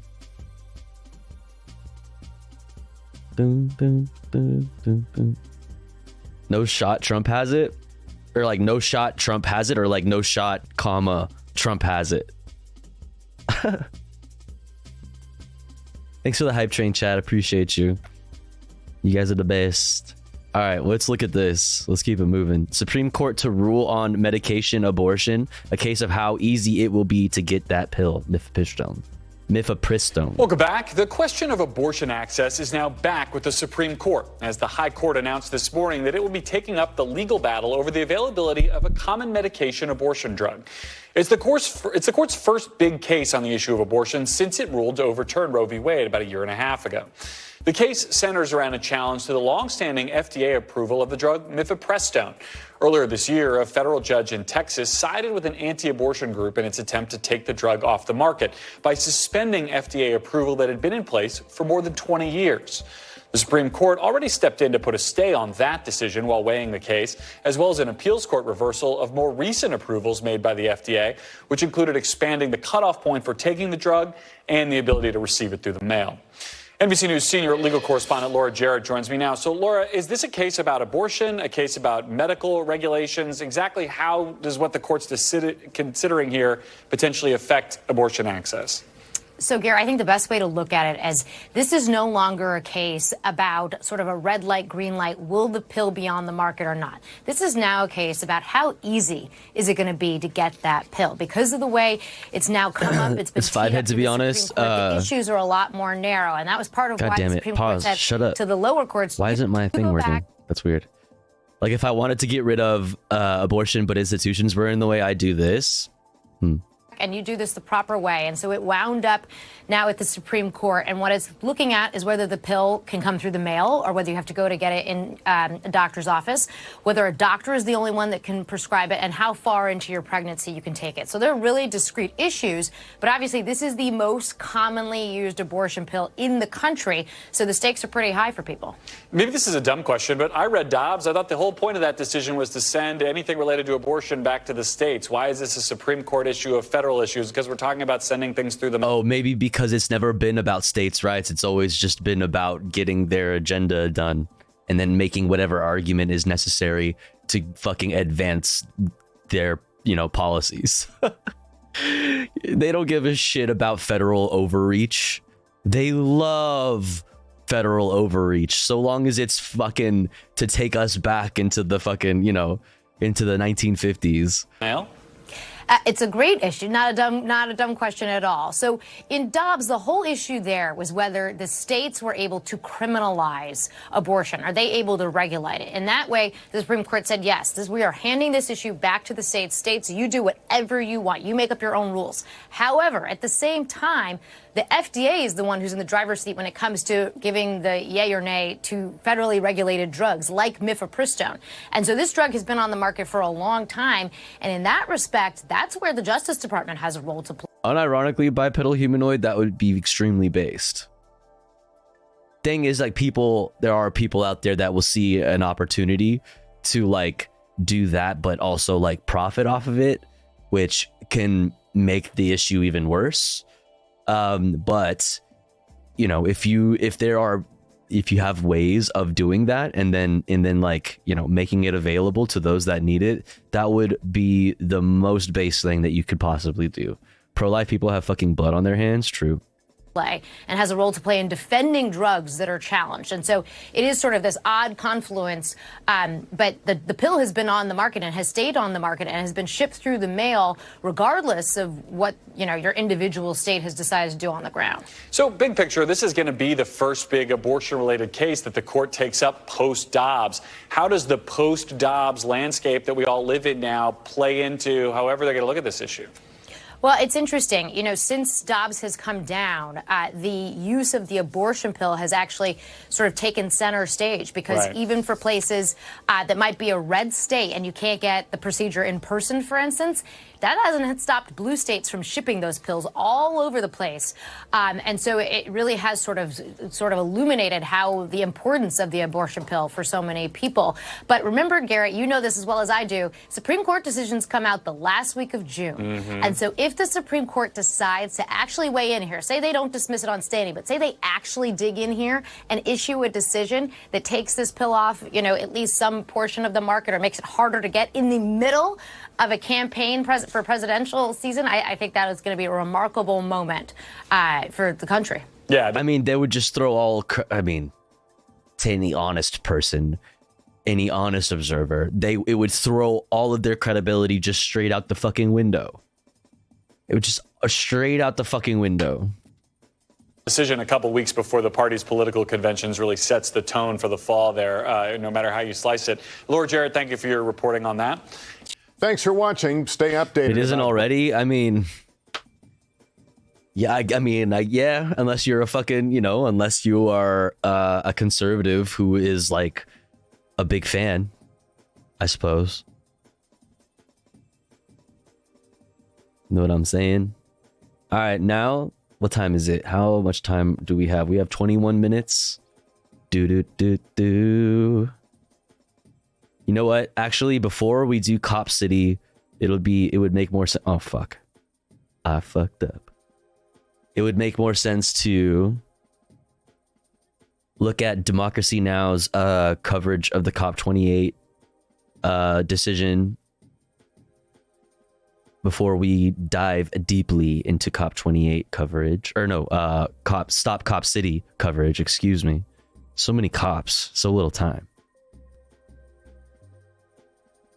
Dun, dun, dun, dun, dun. Dun, dun. Yeah, because this video is 17 minutes and we have 20 minutes until the ads start playing automatically, so that will be perfect timing. This news is funded by viewers like Phase down, not phase out. COP28. Like you. Please support our work at democracynow.org/give. The UN Climate Summit in Dubai has ended with nations pledging to transition away from fossil fuels, but critics say the deal is filled with loopholes that'll undermine efforts to combat the climate crisis. The final text fails to explicitly call for a phase-out of fossil fuels, language sought by over 100 countries.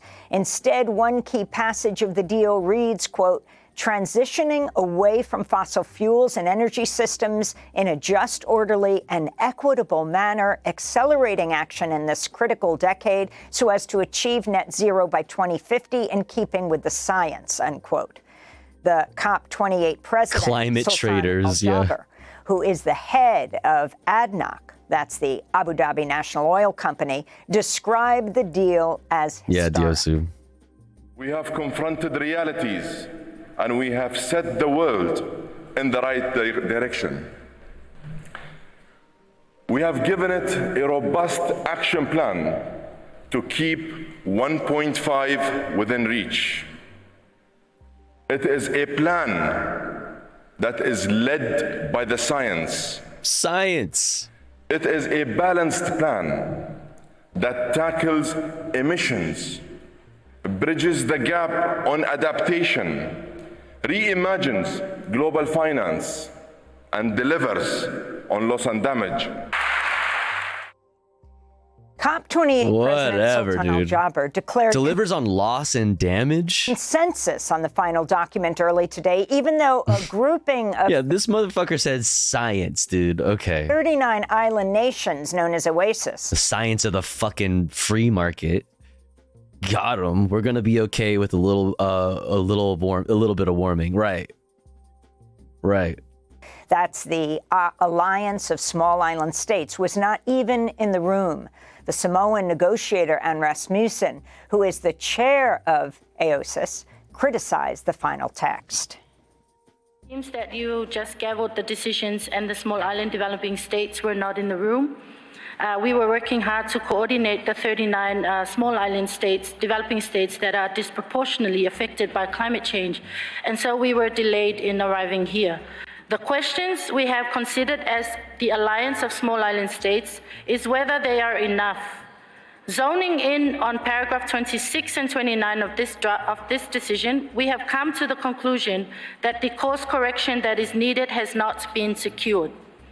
We have made an incremental advancement over business as usual when what we really needed is an exponential step change in our actions and support. Critics have called out. But have you considered that there's no way to make money off of what you just told me? Allowance of ill-defined transitional fuel. Which actually, that's not even true. That's not even true. There's plenty of ways to make money. It's just that they've been making money off of oil and they don't want to stop making money off of oil because it would be hard and it wouldn't, it would cost money in the short term. They would have to lose money ultimately in the short term in order to make the transition themselves. They don't want to do that. Only capitalism could make a crisis out of automation, free energy, and post-scarcity. Exactly. Exactly. It was incredible how much the environment improved when people had to stay indoors. Right. Unironically, nature was healing. Remember that this is non-binding, so it's up to our government to implement the changes. Sure. Even applying originalism, the 6-3 majority could not deploy it to remove access to the abortion bill. It is a form of medication, and any attempt to restrict access to it would be an infringement of the Commerce Clause and Equal Protection Clause. It would be inconsistent with the text, as well as the history and tradition of the U.S. concerning access to medication approved by health authorities and available for sale on the free market.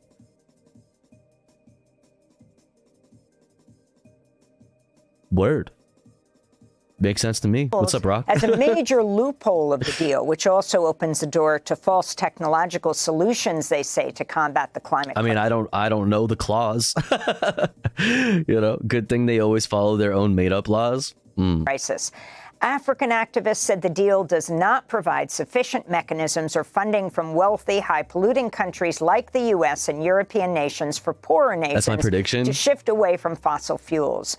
I guess they still have to decide whether or not they're going to even whether they're going to even look at the case or not.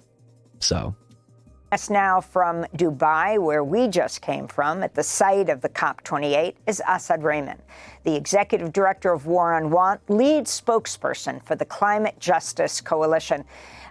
Asad, welcome back to Democracy Now! As we see you now, as the final document has been accepted, can you respond to overall what's said and explicitly your concerns? Welcome, first of all. Thank you, Amy.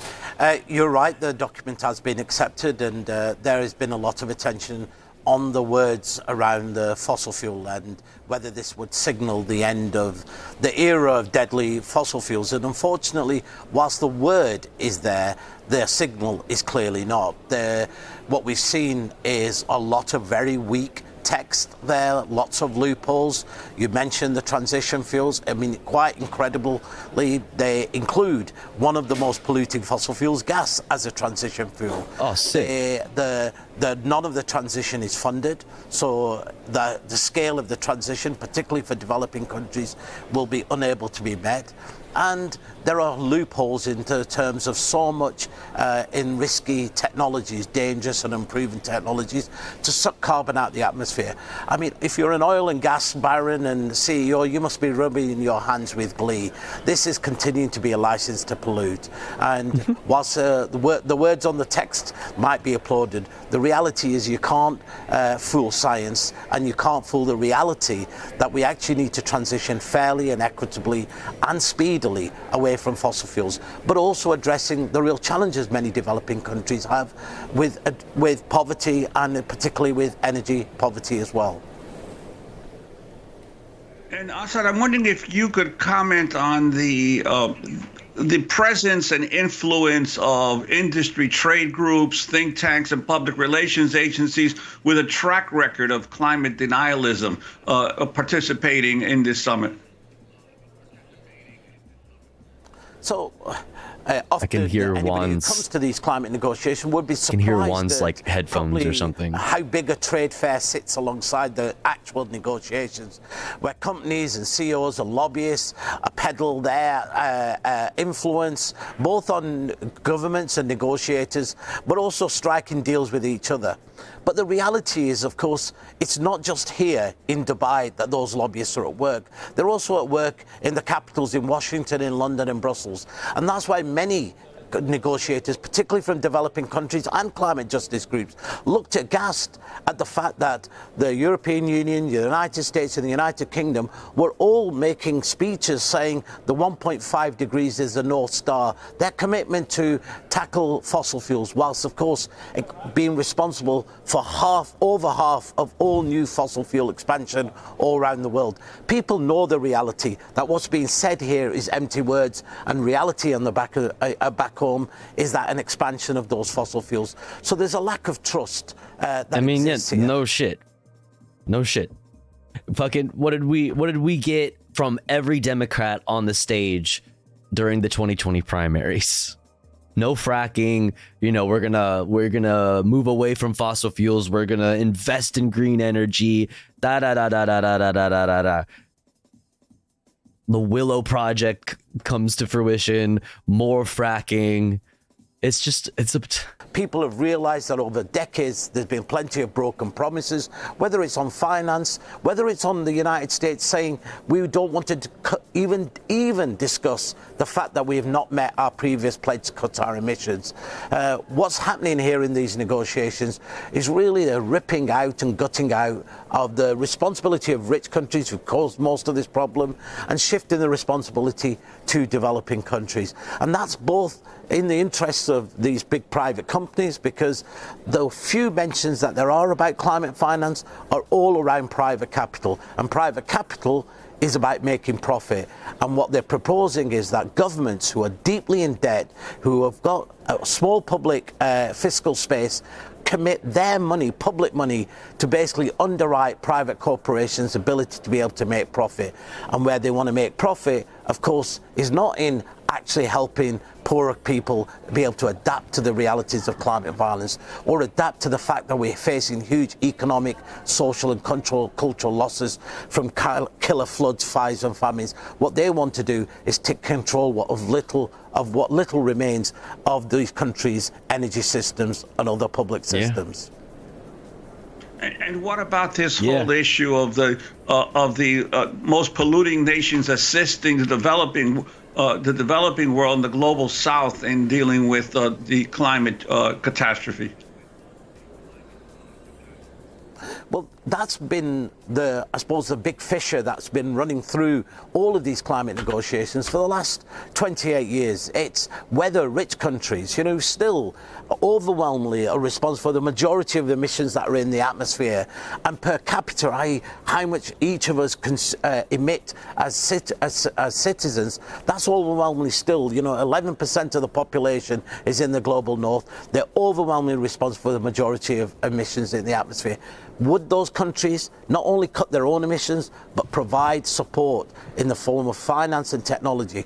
Now, a promise was made back in 2009 for $100 billion. That hasn't been met. There's a big discussion going to have to take place next year, whether climate finance is going to be on the base of need, and a recognition that we're really talking about is not just hundreds of millions, but of course billions and up to trillions.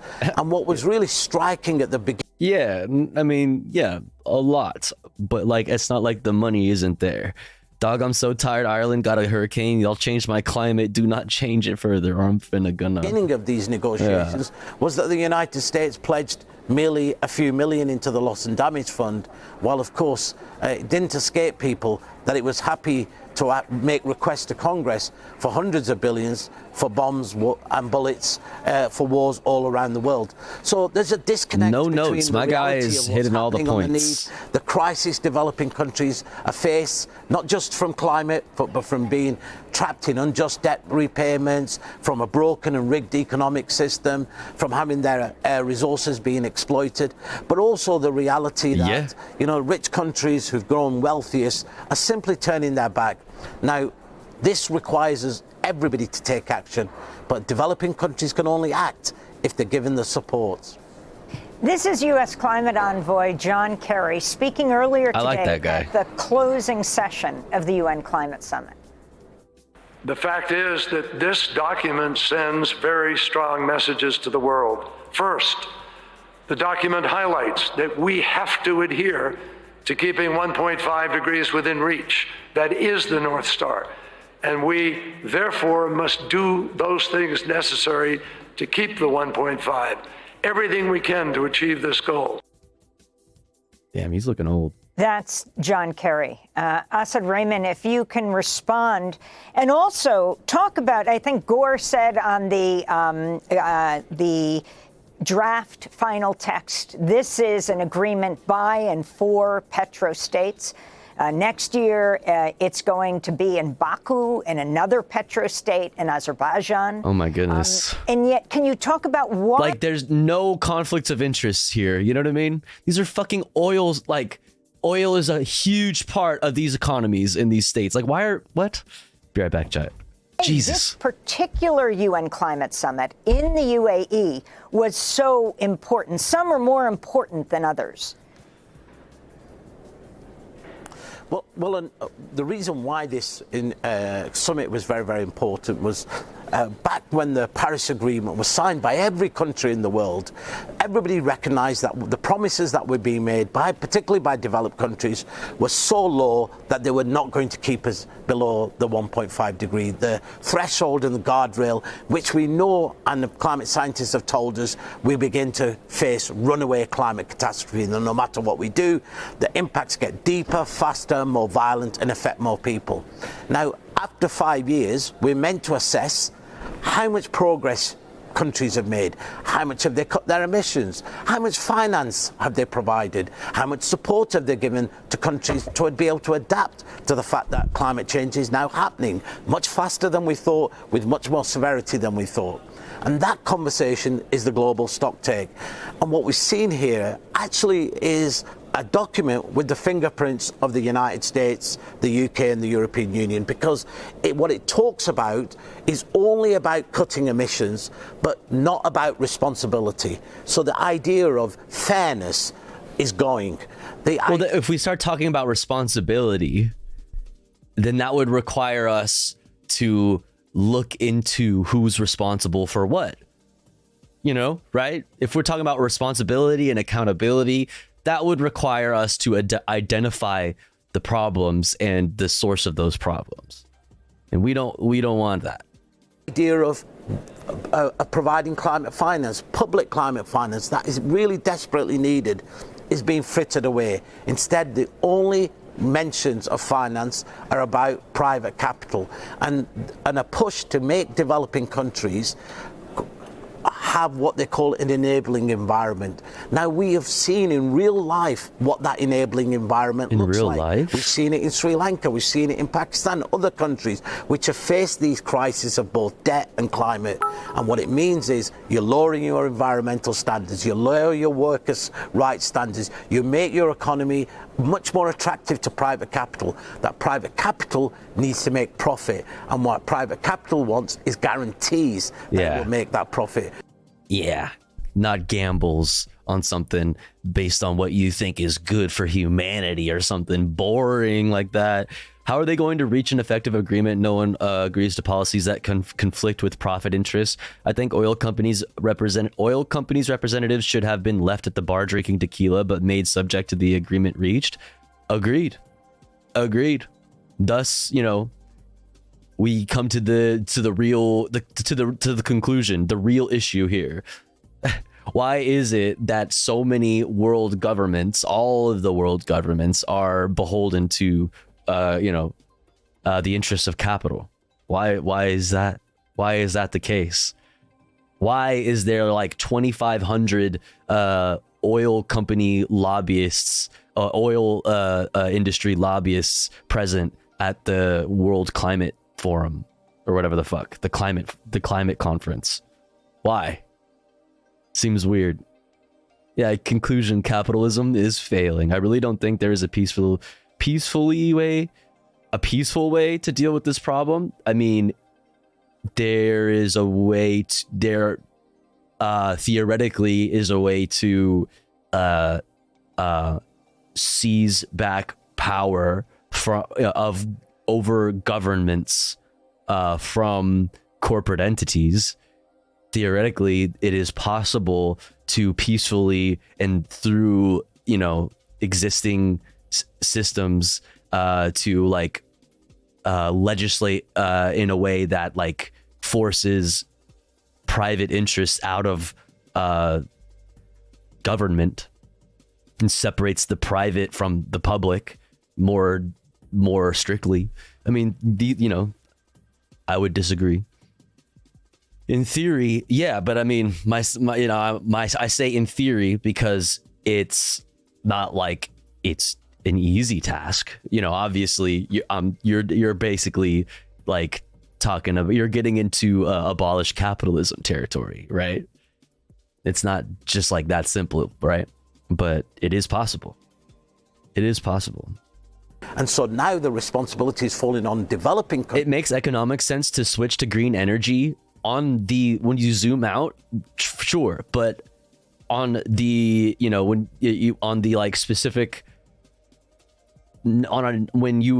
it comes down to it, these individual companies and these oil alliances, they don't want to they don't want to have to switch their whole business model.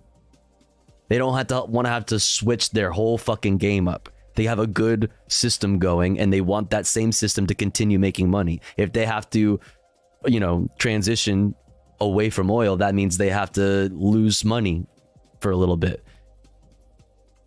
So, yeah, some companies are going to lose out, but everyone else will win. Yeah, well, line only go up. Why did this never come up? Become one of our hype songs? What is this?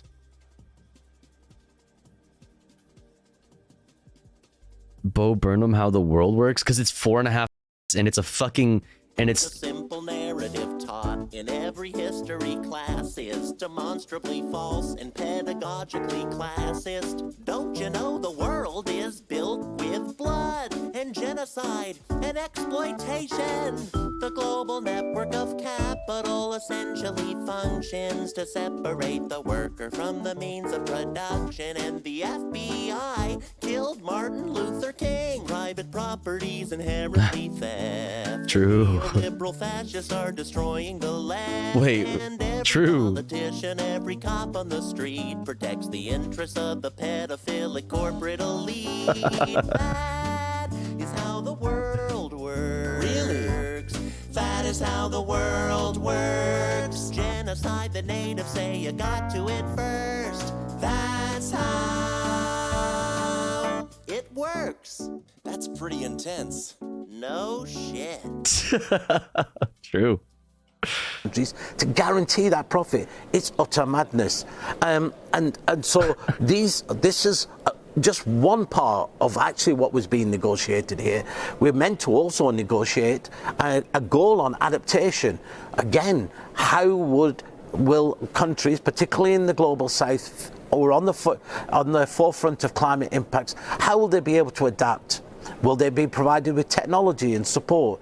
Now, particularly the group of African countries which have been severely impacted wanted real concrete goals. They wanted a goal on finance, a goal on technology. How could they begin to plan?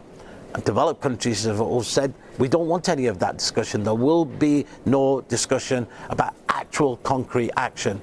And incredibly, the one window of hope that there is of course that we know that if we are able to transition away from fossil fuels, if we are able to transition from our broken food system and from this unequal economic system, we actually will make people's lives better, fairer, more just, not just in the global south, but also in the global north, where many, many people are struggling to make ends meet, where they can't feed their families or heat their homes.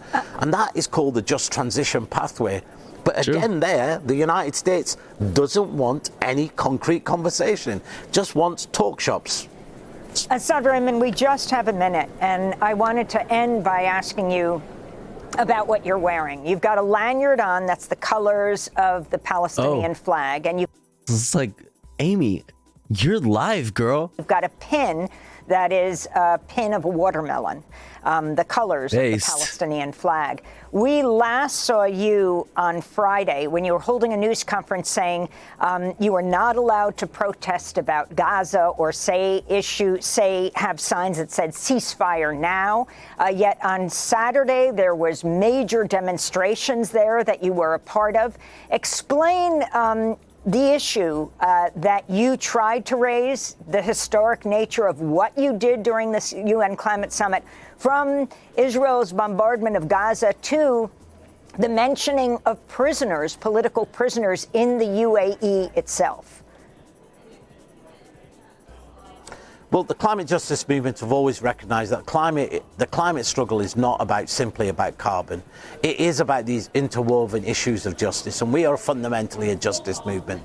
And what binds this movement together is the idea of solidarity for those on the front lines of crisis, whether they're indigenous movements, whether it's anti-racist and black communities in the United States fighting around for Black Lives Matter, to the Palestinian people. And we're in a region where a few hundred miles away, our people are facing ethnic cleansing, indiscriminate bombing, and of course many of our colleagues and partners are there. In this place, huge restrictions were put on us about whether we could even make the call about ceasefire now, whether we could raise the question of Palestine. But I have to say, the power of our movements organising here said we refuse. We absolutely will stand up on Palestine. We'll make that call for ceasefire now. We're going to say with a very, very strong voice that there is no climate justice without human rights. And just as we did in Egypt when we raised the issue of political prisoners there. Listen, I ain't reading all that, but you broke it down at the last sentence here. Oil is imperialism. Yeah. The anti-green movement is intrinsically tied to Western imperialism. Yeah. Yes. Oil is the perfect example of that, because it forces you to expand. It forces you to seek out resources to continue this, to make the line go up. You have to go elsewhere. and take advantage of people who you have power over. Yeah. Yes. Yep. They burnt Nikola Tesla's lab down twice to keep him from making electricity free. This has been going on for hundreds of years. What is this? Don't we already have this emote? Oh, but we might not have the holiday versions yet. We raised the issue of political prisoners. It was so hard for me to go back from the Halloween emotes to regular emotes. I'm afraid to do holiday emotes now. Here in the UAE as well. Ultimately, this is a struggle about justice and about an unequal and an unjust world where the powerful can do what they want against the powerless. And what is shocking was yesterday. That's right. I'm the John Grinch, Kerry bitch. said, in trying to push through this text, he said, we have never been in a position where the decisions we make will have life or death impact. I can help you. I did emotes before. Since the United States last week vetoed. I could add you, Nori, to the BTTV and all that stuff. This is where politicians and our governments are so disconnected from the demands and realities of ordinary people. Democracy Now! Is funded by viewers like you. Please give today at democracynow.org/give. All right, chat. ACAB means COP28 too. Next up, we're going to talk about Cop City. We're going to talk about this new study, this new analysis on the signatures collected by the Stop Cop City movement. We're going to talk about a referendum, what is required to force a referendum on Stop Cop City, aka force a vote on going forward with Cop City. We're going to talk about that, and then we're going to move from there into our Israel-Palestine coverage for the day. We have lots to look at there. ! Watching in the chat for a link to this playlist that contains all of the videos we've watched this evening and everything that we will watch for the rest of the evening. Also in the Discord, in the politics section, in the politics channel, I post all of the articles and everything that we're going to be looking at during the stream there, in one neatly organized little post for you if you're looking for any of that stuff. But here's the thing, chat, before we get into Cop City stuff, we have to run an ad break because it's been more than an hour since our last ad break.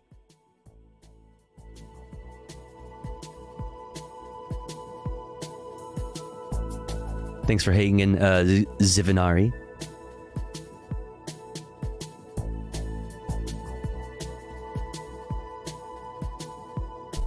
Hope to see you again soon. But here's the thing, chat. If you would like to support the stream, support me, the streamer, and also get access to cool Tofu Ghost emotes and an ad-free viewing experience, all you've got to do is subscribe for $4.99 or for free with the Twitch Prime by connecting your Amazon Prime account, if you have one, to your Twitch account. Or let's say you're already subscribed to the channel and you're feeling generous and you have the means to.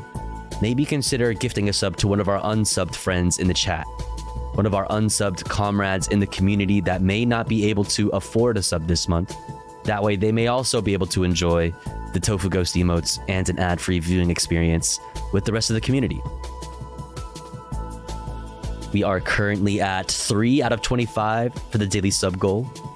Thank you so much for all the support so far. I really appreciate it. If you enjoy the content, if you enjoy the stream, if you enjoy the comfy little community that we've made for ourselves on the internet here, please consider supporting. That way we can continue to do this full time. I'll be back in 3 minutes. Don't you go anywhere. BRB.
All right. We're back. We're back. What's up, Jack? Hello. Let's get back into it, huh? What do you say?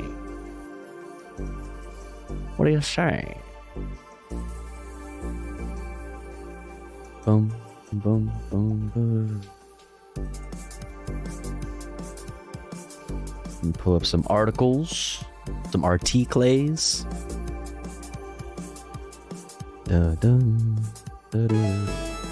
Yo, Nori, thank you for gifting to Jack. Subs. Oh, shit. Violent Femme. Holy. Yo. Thank you for the fucking 10 gifties. What the hell? Thank you so much. God damn, if you got a gifty from Violent Femme, please make sure to thank them. That's very, very, very, very, very generous. Thank you so much. Thank you for the 10 bomb. Putting us at 13, or now 14 because of Nori, out of 25. Pog. Thank you so much. I really appreciate it. Thank you. Very kind.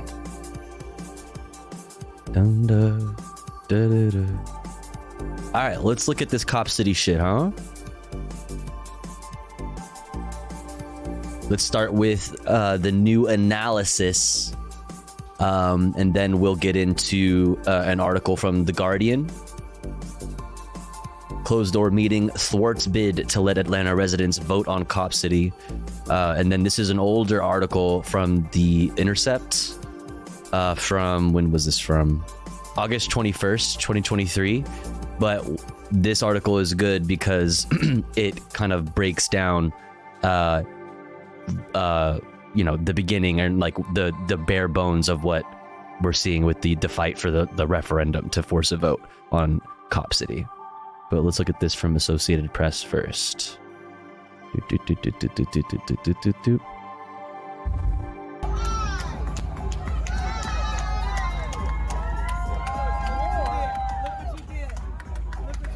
Said, well, do you have any information? So our canvassers and our volunteers. An analysis by news organizations finds it's unclear if enough eligible Atlanta voters signed a petition to force a referendum on a police training center. Also, keep in mind, then what's the point of this? It's basically just to cast doubt on it generally. It's just to make, character assassination of a concept. It's just to cast doubt.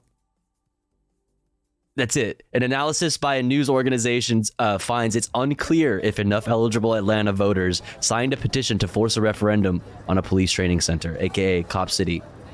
The ballot referendum seeks to cancel a lease that the city signed with the Atlanta Police Foundation to build and run the 85-acre complex.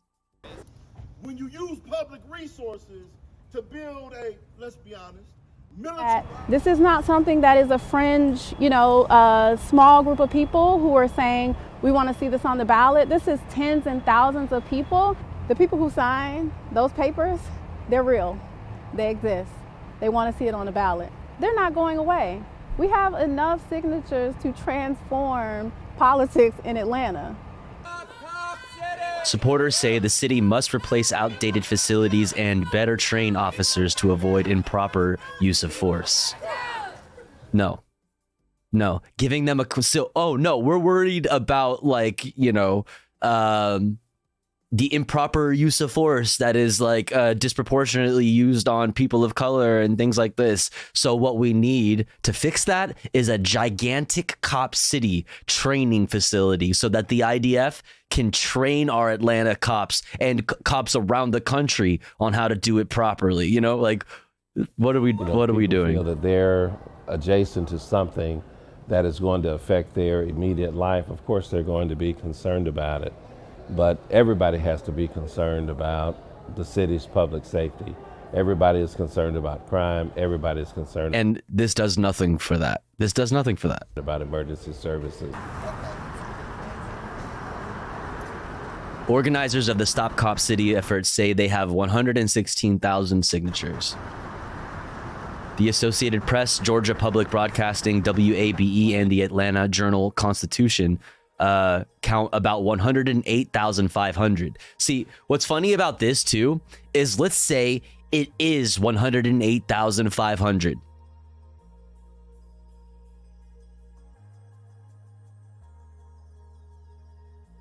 Let's see. It says it in here.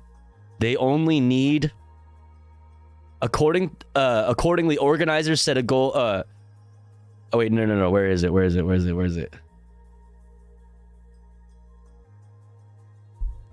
They only need around 50,000 signatures to force a vote. But I'm trying to find. Let me just not speak out of my ass.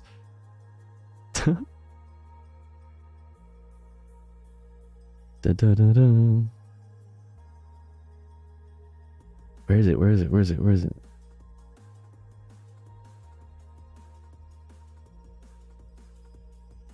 Oh wait, no, that is the right. I was looking at the right number. Under city code, the minimum threshold for a referendum is 15% of registered voters from the last preceding general municipal election. Accordingly, organizers set a goal of collecting 58,203 signatures and far surpassed it. So this 60,000 is to be around 15% of the previous general municipal election. All of the people who voted in it, 15% of them. So let's say what they said is true, is 108,500 are actually real and not 116,000. It still fucking passes. Where's the vote? Okay. Do you want to sign? Yeah. Let's do it. The partners find nearly half a sample of 1,000 entries can't be matched to an eligible Atlanta voter. So what they found, the method that they're using to discount some of these signatures is they're matching signatures to ballots. The same shit that Republicans love using to just like limit access to voting generally. Same shit. So they are collecting signatures. Overall, the analysis finds as many as 52.7% of entries could be eligible. That's below the 53.7% share needed. But a full count could find enough eligible signers since the target is within the sample's margin of error. So like this whole thing is pointless. This whole thing is pointless. It's just to cast doubt on it.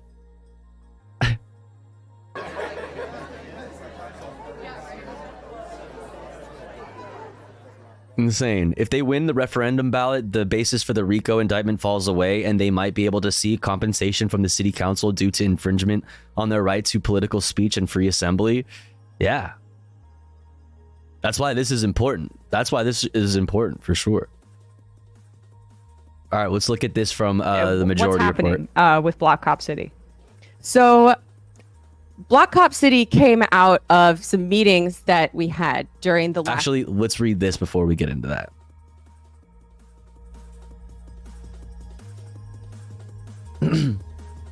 Delay and muddy the water, GOP tactic. Yeah. Yep. If you can't convince people to vote the way you want them to vote, then you just make it, you just prevent them from having any say. In the matter, just generally. All right, let's look at this from The Guardian. Closed door meeting thwarts bid to let Atlanta residents vote on Cop City. A backroom meeting between local power brokers in Atlanta, including a top aide to the city's mayor, led to the last-minute scuttling of an ordinance that could have helped people get to vote on whether to build a controversial police and fire department training center known as Cop City. Mounting a referendum campaign allowing voters to decide on Cop City is one of many strategies opponents to the center have adopted in a movement that has gained worldwide attention while taking on concerns ranging from police militarization to environmental racism and deforestation in an era of climate crisis. The center is planned for a 171-acre footprint in a forest southeast of Atlanta. A coalition of voting rights and pro-democracy law firms in the U.S.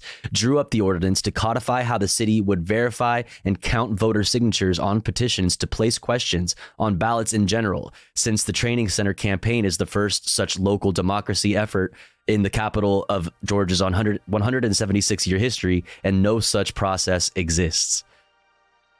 But in a meeting behind closed doors during the city council meeting last week, where the city councilwoman Liliana Bakhtiari was planning to introduce the ordinance, a deputy chief of staff to the Democratic mayor, Andre Dickens, objected to wording that would have made the process for handling petitions effective immediately, thus covering the Cop City referendum effort, according to a person who was in the room and spoke to The Guardian on condition of anonymity. Bakhtiari returned to the meeting and never introduced the ordinance. Neither the mayor's office nor Bakhtiari returned requests for comments. There is an anti-democratic tendency here, said Rohit Malhotra, a member of the referendum coalition, in a public Zoom call on Thursday night on the latest developments in the referendum. They need to stop debating this behind closed doors. Cop City Vote organizers spent months gathering 116,000 signatures in order to reach a required threshold of about half that number of verified registered voters.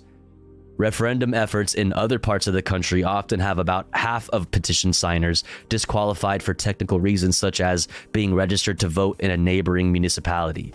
In the Cop City case, once the threshold of about 58,000 signatures is reached, the city is required to put the question about the training center's future on a forthcoming ballot. Among other things, the ordinance as drafted prohibited the use of, quote, signature matching to verify voters, a method the Atlanta City Clerk's office said in August it would use to evaluate the petitions. See, there you go. The method favored by Republican officials, there you go, right? There you go, relies on matching signatures on ballots or petitions to existing signatures in public records and has been successfully litigated against many times due to the unconstitutional tendency to disproportionately affect marginalized populations such as people with disabilities. Yo. It's like, we've been fighting against this. Democrats have been fighting against this.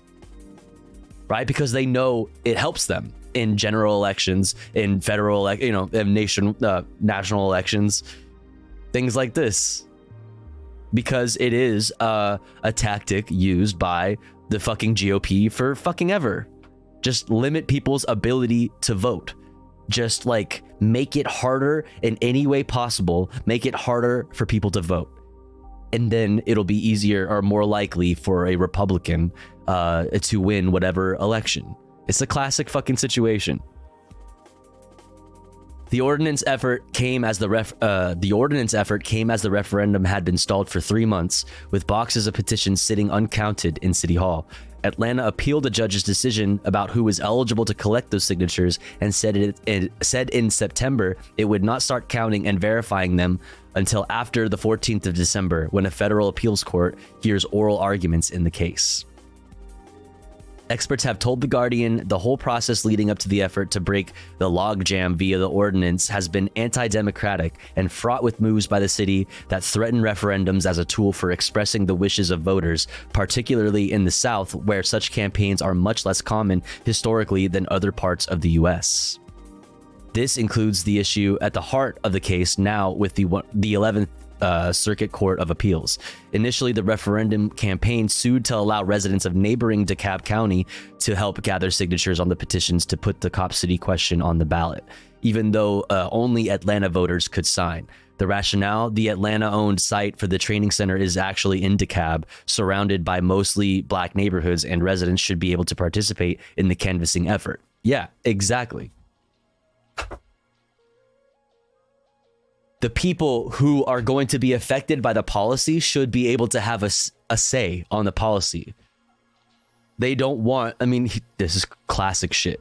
They want to limit access to democracy, to for the poorest, most marginalized parts of our population.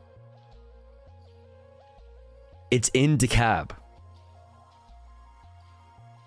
It cuts down a significant part of the forest outside of Atlanta that affects everybody in the surrounding area. It affects everybody. Insane. The Court of Appeals will extend the referendum deadline and it will be submitted. Honestly, I see this getting way rougher, like possibly way more violent. Yeah, it's literally a training area with city blocks and shit so cops can train in fucking urban warfare or some bullshit. Yes. Yes. Which is where, like, you know, IDF tactics that are taught by the IDF and exported to the rest of the world, that's where that comes into play. If for nothing else, just the cooling of the area. I mean, the city of Atlanta has cleaner air than normal for cities of its size because of that forest. Because of the huge forest that lies to its south. Otherwise, Atlanta would be just as dirty as, you know, air-wise, air quality-wise, as any other major city. Like Los Angeles, like New York, like any other city. But they have cleaner than normal air because of that huge forest.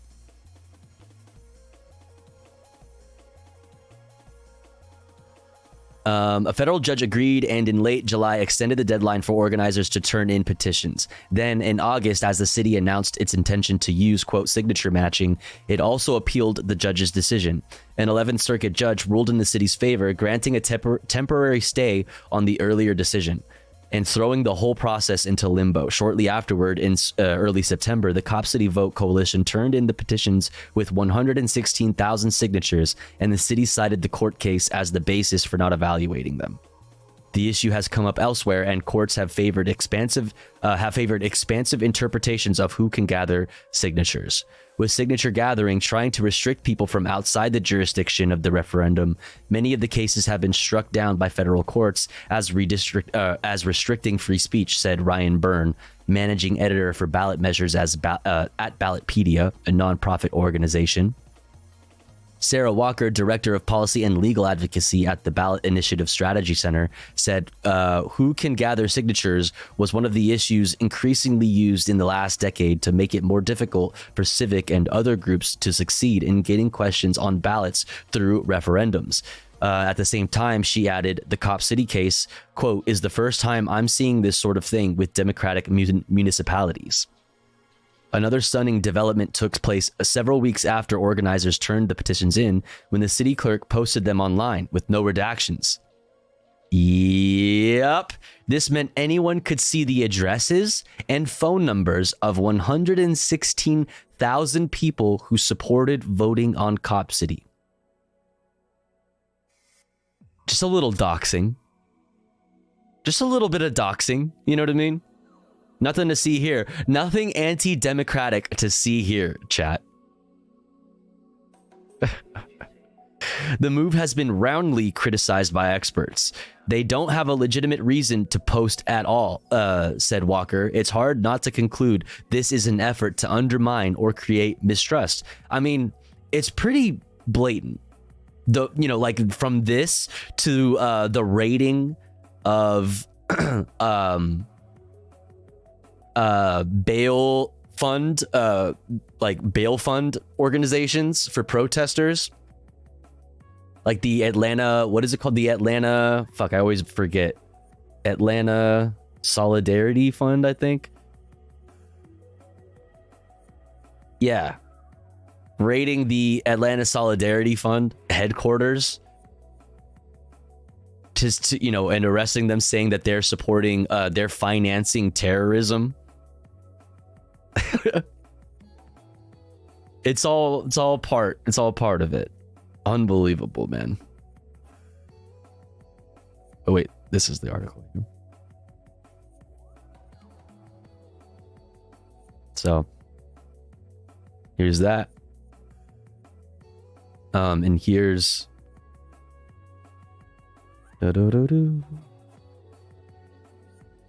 here's this article.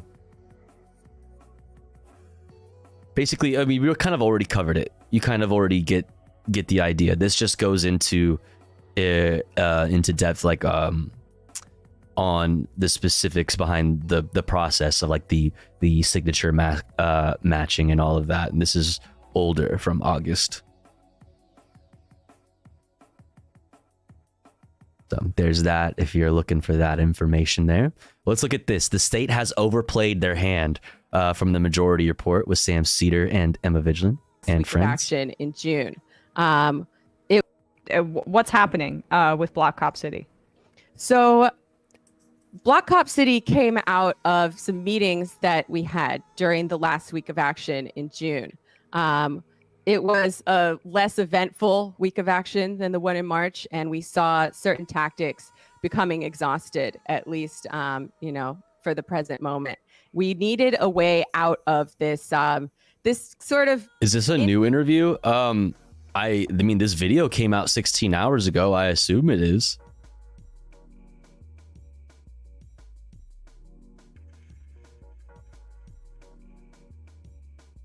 I mean, I assume that it is. I don't know. Interesting conundrum, this interesting confluence of circumstances that we have right now, where on the one hand, more people than ever know about Cop City, more people than ever oppose Cop City. You saw, we just talked about how many people signed the petition to get the referendum on the ballot. On the other hand, the repression has been so bad and so absurdly outsized to what, even mainstream legal scholars find appropriate for this kind of activism. The repression has been so bad, so violent at times that people are afraid to show up and do any kind of embodied action. And, I get it. It's really scary. So we were trying to find a way out of this bind and make people... Jamie did another spot a few months back. I remember they talked to Jamie a couple weeks ago. Yeah, Jamie hasn't been on TMR for a while. I mean, that's what everybody else in the comments is saying too. Oh, like, so awesome to see Jamie on Majority Report again. Love her. So yeah, seems like it's new. People feel like they could come and do direct action, like they could do embodied action again in Atlanta. And we wanted to create a really easy on-ramp for people who've maybe never even done something like this before. So what we came up with, what we've sort of converged upon, is a nonviolent act of civil disobedience, sort of in the mold of the anti-nuclear movement of the 60s and 70s that had a number of successful occupations of sites where they're trying to build environmentally hazardous nuclear plants. Certainly in the mold of the civil rights movement, which has a very deep legacy in Atlanta. So basically what's going to happen is people from all over the country are going to come to Atlanta the Veterans Day weekend, which we chose because it's a 3-day weekend. People have an extra day to travel, but it's not a religious holiday. Well, it might be for some, but not for most. And people don't really have to do much that weekend. They can just come on down to Atlanta. We're asking people to form affinity groups, which is just kind of a buddy system for travel, for decision making, for making sure that you're with people that you trust and you can help keep each other safe. Each affinity group is going to have one representative. So we're going to have some spokes councils. The way that works is someone from every affinity group can represent them in the big spokes council, but it's still sort of horizontal and federated and sort of an anarchistic model. This was before Veterans Day. Everyone coming to Atlanta will have some input on what the final plan is. But these organizers, which we're calling now the Coalition to Block Cop City, it's a bunch of organizers who've been involved since the beginning, some in Atlanta, some all over the country. What? We've been meeting.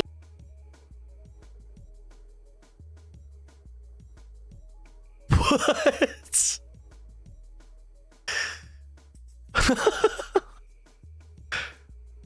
Why did you just make my new iPhone background? Why?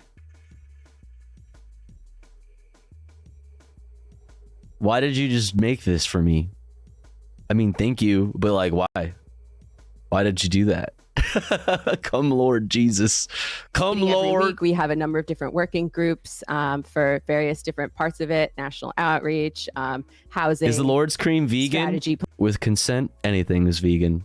Planning, etc. And this tour that I'm currently on, and we've been planning. And some of the details will be left up to the day because there's always going to be changing conditions on the ground, but some have been planned for quite some time. So the basics are we're going to meet up early in the morning away from the construction site. We're going to split into a few different marches depending how many people are there. and we're going to enter the construction site from a few different places. Then we're going to occupy the construction site all day long. Now, this is not meant to establish a new encampment. As I've said, I think that strategy has been exhausted for a few different reasons at this point. But we're going to stay there all day. There's going to be a tree planting element because they've already cut down, unfortunately, a little bit of the forest. So we're going to plant some trees to establish some new growth there. There's going to be community events. There might be some music. And everyone's going to be trained in de-escalation tactics beforehand. So this is really important. We're going to have 2 full days of trainings for nonviolent direct action tactics. So listen, that's cool and based. When going up against police officers who are literally trained in the exact opposite, in the art of doing the exact opposite of that, you know what I mean? It gets tough. It gets rough and tough. But, you know, obviously that's the point, and that's what you know going into this type of direct action. So people will know what to do in various scenarios, depending what the cops do. They'll be trained in de-escalation. They'll be trained in keeping each other safe. They'll be trained in standing together, because a lot of the time when the really bad stuff goes down with the cops, it happens because people, they scatter, they freak out and they scatter. Right. But if there's a large crowd, a large crew of people, like 1,000 people in broad daylight with kids, with clergy, with the media watching, the cops are a lot less likely to try anything. I mean, to be fair, we saw them literally do, I mean, there were kids and families present at the original, like, you know, the original encampment, and then present that day when Tortuguita was killed, you know, at a peaceful protest just outside of the forest. So base Jamie Kettling. What's up, Prodigy? Also, I think the state might even be realizing right now that they have overplayed their hand. I should mention a different group of people, a different group of protesters who are also involved with the movement, the Faith Coalition Against Cop City. 5 people from this group did a similar type of action recently on the construction site, a People's Stop Work Order, if you will. And they got arrested, but they are all out on misdemeanor charges, which is generally the kind of charges that people get for protesting. Generally, yes. Usually, under normal circumstances, right? However, we are in a new era in which RICO laws just get slapped on motherfuckers like it's nothing. So, like, they got hit with the same RICO laws that, like, Trump and crew is being hit with, you know? Like, that's crazy. It's nice to see that different corners of the movement, different people are sort of independently converging on this as the move right now. And I think it's going to help not just show how many people are opposed to Cop City, demonstrate our power, be a pain in their ass, and open up space for more actions, hopefully, because there's a lot of time still between November and March. But we also hope it puts the state in a bit of a bind in terms of the charges that have already been levied and in terms of the charges that they're thinking of levying in the future. Because if you have 1,000 people doing a nonviolent direct action in the mold of MLK in Atlanta, one of the birthplaces of civil rights, if you try to arrest 1,000 people and charge them with terrorism for doing that, it would be an international outrage. I mean, listen, international outrage is only, if we've learned anything, right? That international outrage only gets you so much, right? Like, international outrage ain't so scary. You know what I mean? Like, yeah, probably. But look what the international outrage got us in the summer of 2020. We could have done more with that, but obviously there's a lot that happened there. The movement co-opted, yada yada yada, whatever. But I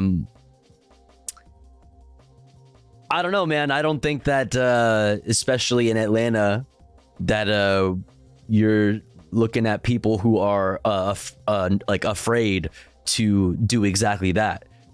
terrorist charges on thousands of people, including kids and families and stuff, like with the media present. Like, no, motherfuckers aren't afraid of international outrage anymore, you know? You know, one of the birthplaces of civil rights. If you try to arrest 1,000 people and charge them with terrorism for doing that, it would be an international outrage and throw the state into political crisis. And I don't think they're going to do that. Obviously, it's possible.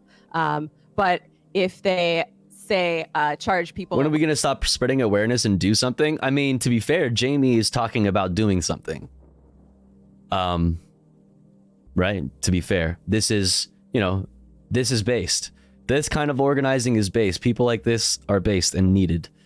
If the cops have to do something, whatever it is, by default, they are on the right side. Whoops, sorry, all caps. Why are you yelling? Jamie has been doing shit for a long time.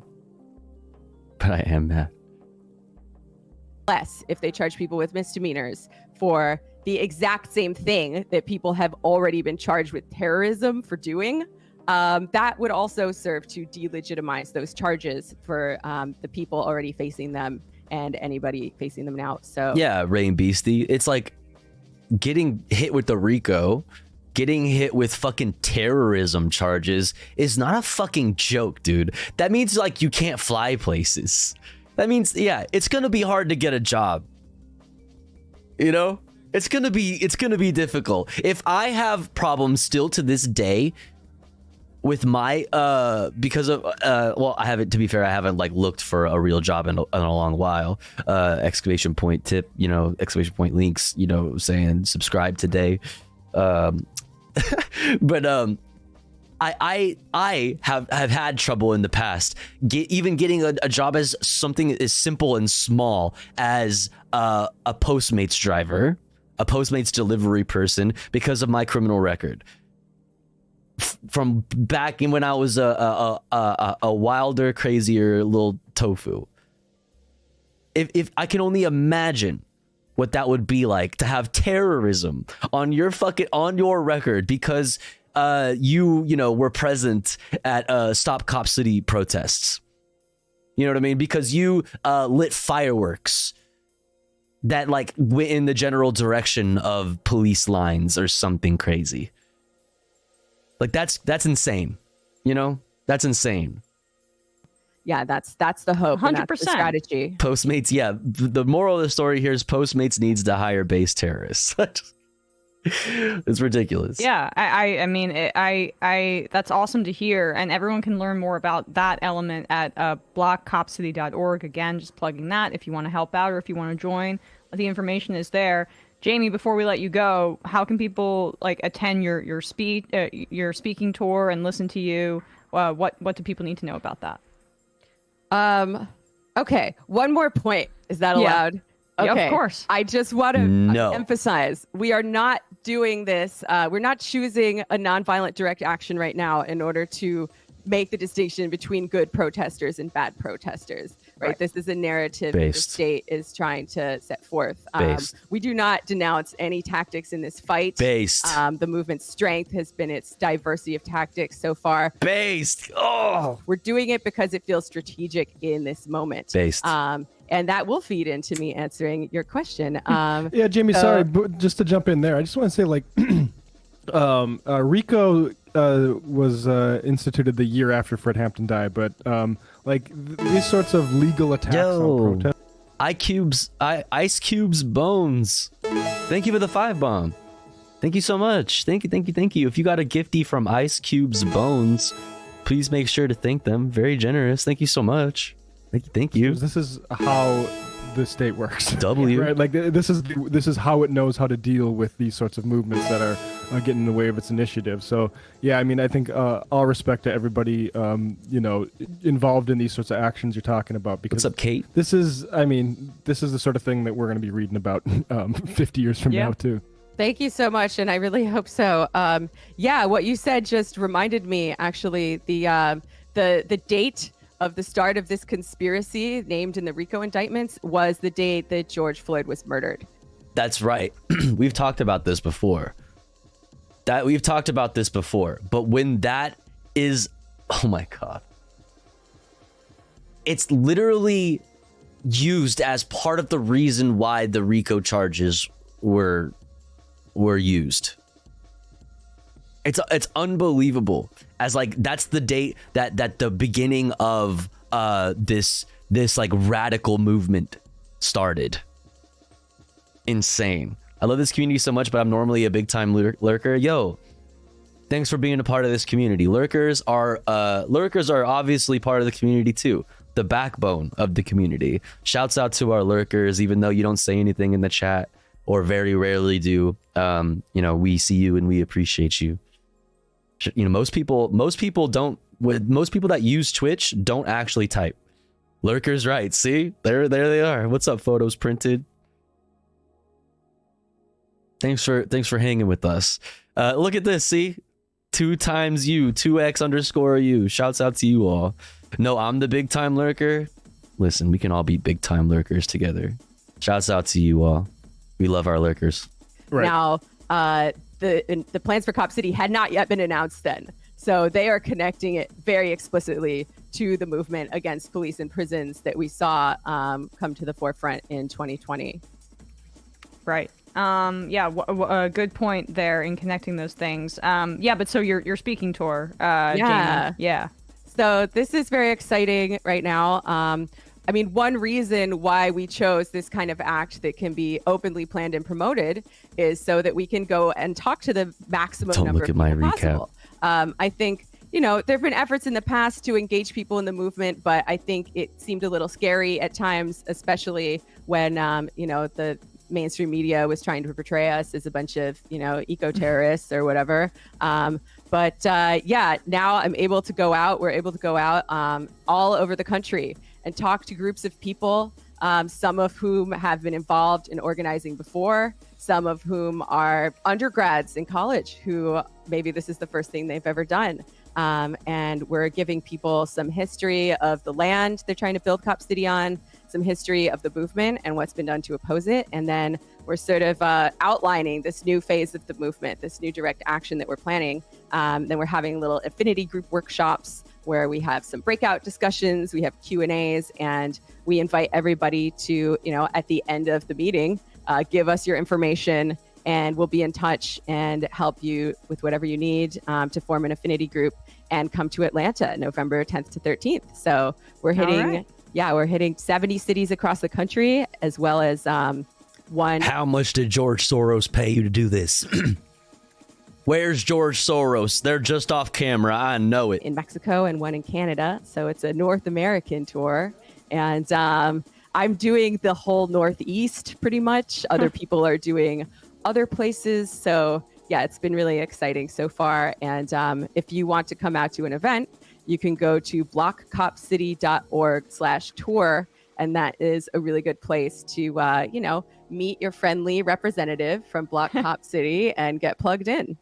Well, love it, Jamie. So good to hear from you. And so, you know, I knew it good was to the see old you interview. doing Sad. some of this work. You know, we've had activists on here before, but I don't know why they like, I guess the majority report's kind of confusing with that sometimes. They just like put out random snippets here and there. It doesn't actually like keep up with, maybe it's to incentivize like watching the show live or something. I don't know. makes total sense that you're involved. Really appreciate it. That we will be in touch. Thanks, Jamie. Yeah, thanks for having me, guys. For sure. For sure. Maybe to check out the backlog. They're probably using the clips to trend jacking. Yeah, jacking topics when they are in the news, Tofu. Yeah, that's probably the case. That's probably the case. Just whatever they have, like any recent content they did on whatever is relevant that day, like Cop City is relevant today. Yep. Okay, back to lurking. Yo, thanks for the support, Ice Cubes, Bones. I appreciate it. Thank you. It's smart. Yeah. I can't find it, but Jamie had a hilarious tweet a few months ago to the effect of people keep asking me when I'm going to do BG stuff on my OF. Wait, what's boy girl stuff on my OF? I haven't even done it in my personal life. Damn.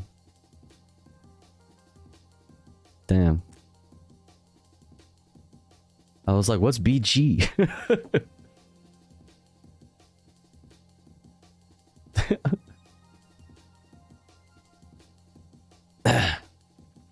You said OF? Hold on. I have to pull up the next content. Definitely not searching that on my other screen here. I was gonna ask what her Twitter is, but now I'm gonna look like a weirdo.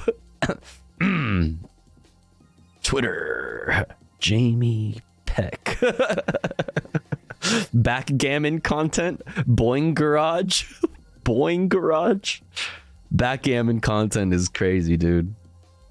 Backgammon goes fucking crazy. All right, let's make the transition over to Israel-Palestine news. Chat, we're making really good time on politics stuff. We're gonna get to fun shit sooner rather than later. Boob girl content. I love boob girl. I love boob girls. My favorite. Yo, Ice Cube. What the? Thank you so much. Let's go. Thank you for the 5 more gifties. What the heck? Because of you guys, because of Ice Cube's bones, we're almost at the sub goal. We're only 1 away. What the fuck? Thank you so much. I really appreciate it. Thank you, thank you, thank you. If you got a gifty, please make sure to thank the person who gifted you. It's very, very, very kind. Thank you so much. Happy holidays, friendos. Hey, I appreciate that. Happy holidays. Merry Christmas. All right, let's get into Israel-Palestine stuff. Let's start off with a little bit of protest before we get into... Dude, the ad breaks come so quickly. Hey, yo. We're already only 17 minutes away from the next ad. That's like insane. I feel like we just did this. But we're gonna fit in plenty of stuff between now and then. We're gonna look real quick at what happened today in my city, in Los Angeles. We're gonna bring Mark Lou on the 110 freeway with more on this protest that is shutting down some major freeways in downtown LA. Mark. Yeah, Marcy, so I was just talking with my colleagues at the assignment desk and reaching out to the CHP. They do have officers on the scene here. This is the southbound 110 freeway around 3rd Street. This protest has been going on for about the last, I'd say maybe 30 to 45 minutes. As you had discussed, this is a pro-ceasefire protest, and you can see there are now officers on scene here.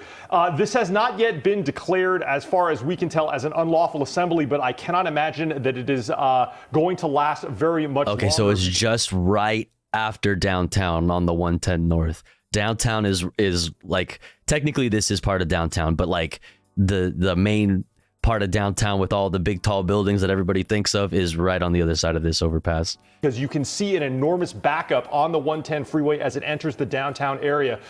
Generally speaking, Marcy, we have seen protests in Southern California, certainly in the downtown area, that have marched on streets and across roadways, but never on the freeway. Freeway protests are usually not tolerated for very long at all by law enforcement because of the enormous safety concerns associated with a protest. I mean, to be fair, safety concerns, like, no, if anything, this like makes it the freeway actually considerably safer. You know what I mean? As if at this time of day anyway, the 110 wasn't already a fucking parking lot. The 110 right here going through downtown at this time of the day is already fucking 30 miles an hour tops. Fucking tops. So like, if anything, this shit is safe now because they fucking shut it down and everybody can just chill out. You know, you can all call in late to work. You're welcome.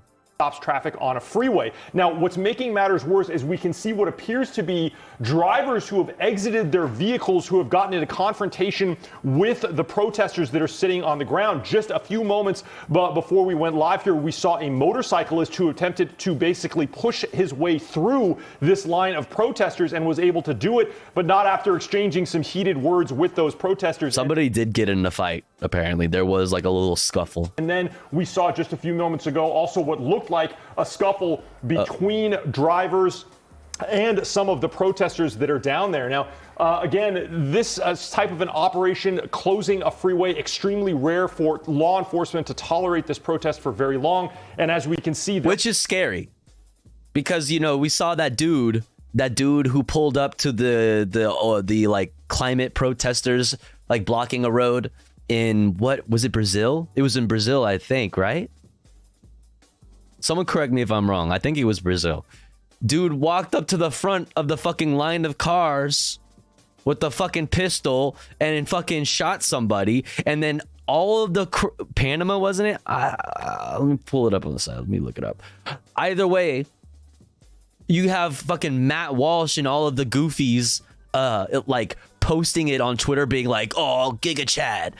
Oh, like, dude, people are fed up, bro. Dude, this is so me, bro. This is so me. Climate protester shot. Yeah, Panama. Okay.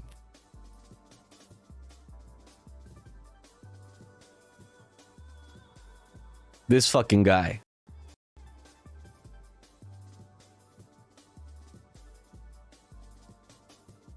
This fucking guy, he just pulls out his fucking gun and he says, you know what? I'm sick of this shit. You have Matt Walsh and Tim Pool and all these dumbass motherfuckers posting pictures of him like he's some kind of Giga Chad, Andrew Tate and shit. So it makes me, you know, it makes me a little bit worried, you know, for people doing non-violent acts of protest like this, because that type of thing is like being praised now. If it isn't happening, people are looking at it and retweeting stories of it happening elsewhere and being like, yo, this dude is sick. There are multiple law enforcement officers. They are speaking with people down there. I'm not sure if they're speaking with the organizers or what, but we have reached out to the CHP. They are aware of the situation, and very possibly other law enforcement agencies in Southern California, like the LAPD, are probably going to get involved here. But you can see law enforcement down there making sure that at the very least there is no longer a scuffle between drivers and protesters right now. Those against the United Nations. Oh, all right. So that happened today in LA. Rittenhouse is poor. Get fucked, loser. That happened today in LA, but this also happened in Washington, D.C. This is unprecedented as far as I know. It is, in fact, historic. Brandon staffers organized a vigil outside the White House calling on their boss to call for a ceasefire. So there you go. More dissent, even from within the Brandon administration. This is actually pretty big, and I haven't heard very many people talking about this. Pretty fucking cool. Pretty wild stuff. Yeah, we got Brandon staffers wearing keffiyehs and shit. It's good. This is good. Good on them. They def risk their jobs to do that. Exactly. Exactly. What's up, Googie Shilling? So, pretty cool stuff. Shouts out to them. Real ones. Next up, did I already share this? Oh, wait, no. We are not going to look at this yet. We're going to look at this in a little bit. How much time do we have? 10 minutes before the ads drop?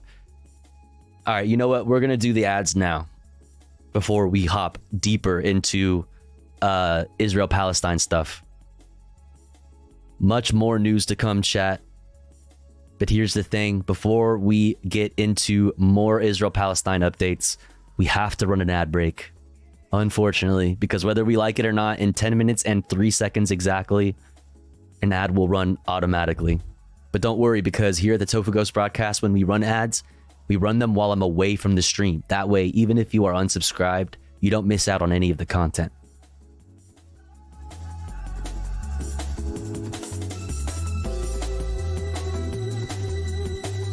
But if you would like to support the stream and get access to cool Tofu Ghost emotes and an ad-free viewing experience, all you've got to do is subscribe for $5 or for free with a Twitch Prime by connecting your Amazon Prime account, if you have one, to your Twitch account, Or let's say you are already subscribed to the channel and you're feeling generous and you have the means to, maybe consider gifting a sub to one of our unsubscribed friends in the chat, one of our unsubscribed comrades in the community that may not be able to afford a sub this month.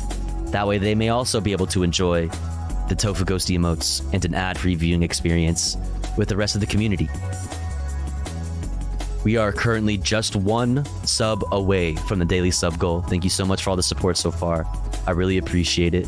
Also, Twitch is apparently gifting 10%, matching your bits, donations, your cheers, up to 10%, I believe. 10% of your cheers, matching them. So exclamation point mutual aid to see what we do with 50% of the money I make on bits. If you're unsubscribed, say hi in the chat. Maybe somebody will feel generous enough to shoot you a subby. I'll be back in 3 minutes. Don't you go anywhere. BRB. Yo, that witch, thank you for gifting to Kate is fire. Thank you so much. Or Kate Iris fire. Thank you so much. Thank you, thank you, thank you, thank you, thank you. Hitting the sub goal. Based. I appreciate it. I'll be back in 3 minutes. Thank you, thank you, thank you. BRB.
All right, we're back.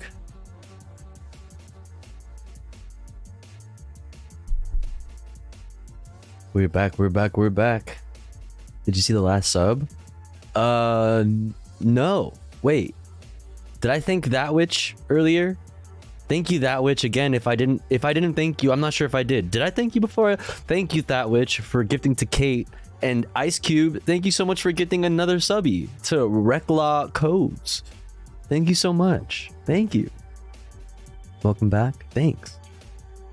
Thanks, That Witch. Thanks, Ice Cube. Legends. Do you remember I had a clip about brains made in jars? What? Got news on the human brain organoids. You know, the organoids. You know what I should do so we don't get flashbanged by this?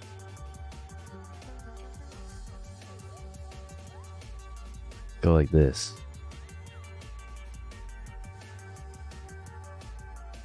Got news on the human brain organoids. You know, the organoids. Those little human brains that we grew in jars that grow eyes capable of seeing and processing light. You know, the ones that scientists made play Pong and did better than AI and is currently being used to develop biocomputers. Well, the issue of vascularization I remember this. may be pretty close to being solved. When they grow for too long because they aren't attached to a functional heart, they end up becoming hypoxic. Some scientists try to solve that by placing it inside a mouse brain, and it actually made connections and worked. Well, considering they're able to grow it next to a decapitated mouse and it took over Maybe we shouldn't do this. You know what I mean? Did anybody, like, while they were doing this, did they stop to think that maybe they shouldn't? You know, maybe this is just something we don't need to do? muscles, scientists figure it could probably work together. So we can actually make larger, more complex brain structures by growing the different structures of the brain separately and then fusing them together. With this, we're able to make more complex brains, and now we're making them mentally ill. With fusion, they're This seems bad. This seems bad. Oh, we created this thing and then we're making it sad. You know what I mean? We created a living thing that is able to, that is able to perceive the world and is conscious. And now we've made it really, really, really sad. Like, this is how Resident Evil happens, literally. able to grow structures Like, literally. that they weren't able to grow initially with the brain organoids. And that Bro, you're gonna give like dead animals smarter, more complex brains and then make them fucking depressed? This is a bad idea. Microglial cells. From here, we may be able to understand different mental illnesses, as well as things like Alzheimer's and plaque disorders. The idea of having a brain organoid that's mentally ill is a little bit concerning when we're talking about biocomputers. I imagine they would always become mentally ill. Although what I'm more excited about is being able to grow different brain structures and fusing it into live brains that have become damaged by TBIs or strokes. Yeah, that sounds great. The ability for them It's to be just sentient is a little bit concerning when we're talking about implanting them into other people's brains. Because how much of that intelligence is being transferred, and will that just incorporate itself into the brain structures and become part of your consciousness? Will you just become immensely depressed human brain organoid and just like not really be able to understand or articulate why you are just like insanely depressed because you have this you have this existential crisis beyond any that you've ever been able to comprehend? Like, what the fuck, man? That seems bad. Waking up missing your jar, yeah, and not even knowing like how to like what to make of that feeling, or become Professor X.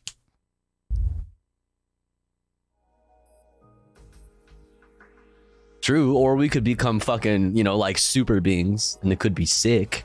Sure, true. It could go either way. It could go either way.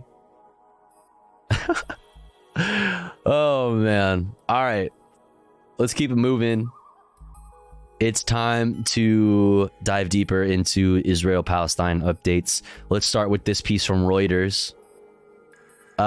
Support for Israel wanes as UN votes for ceasefire. From Reuters, let's go. Those against. The United Nations on Tuesday voted to back a resolution that demanded an immediate humanitarian ceasefire in Gaza, coming as US President Joe Biden warned that Israel was losing international support in light of Palestinian civilian casualties. In the name of humanity, I ask you all once again, stop this violence now.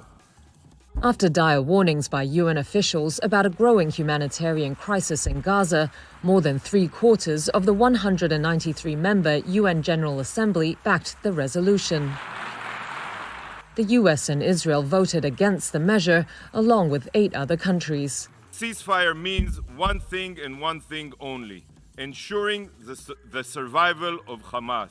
The resolution is not binding, but it carries political weight, reflecting a global view on the war. A similar vote was held in the 15-member UN Security Council last week and vetoed by the United States. The Palestinian Authority welcomed the resolution and urged countries to pressure Israel to adopt the ceasefire, as fighting between Israel and Hamas intensified across Gaza on Tuesday. Residents said Israeli shelling in the south was some of the heaviest in days, despite its forces earlier ordering people to flee there for safety. There are growing signs Israel is becoming diplomatically isolated over its conduct of war. Biden told a campaign donor event earlier on Tuesday that most of the world still backs Israel, but that it was, quote, starting to lose that support by indiscriminate bombing. And then listen, he's Genocide Joe through and through, no matter what, right? But here's the thing. When the president of the United States says the specific word, indiscriminate, that's actually big. Biden's comments came as close allies. That is a huge, they're losing the United States. They're losing the United States. They're like, this is hard. You're making it very difficult for us to continue, funding our aircraft carrier in the middle of the Middle East. Australia backed the UN ceasefire resolution in a rare split with the United States. A joint statement with Canada and New Zealand said, quote, the price of defeating Hamas cannot be the continuous suffering of all Palestinian civilians. Though they also added that a ceasefire cannot be one-sided and demanded Hamas stop using Gaza's residents as human shields. Oh, goodness. Oh, goodness.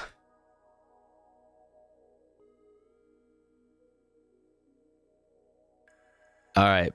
Brandon warns Israel that it is risking losing support over indiscriminate Gaza bombing. Let's hear how Al Jazeera talks about it. Clear sign of how much the war in Gaza is overshadowing the fight in Ukraine. Not the article, just the headline.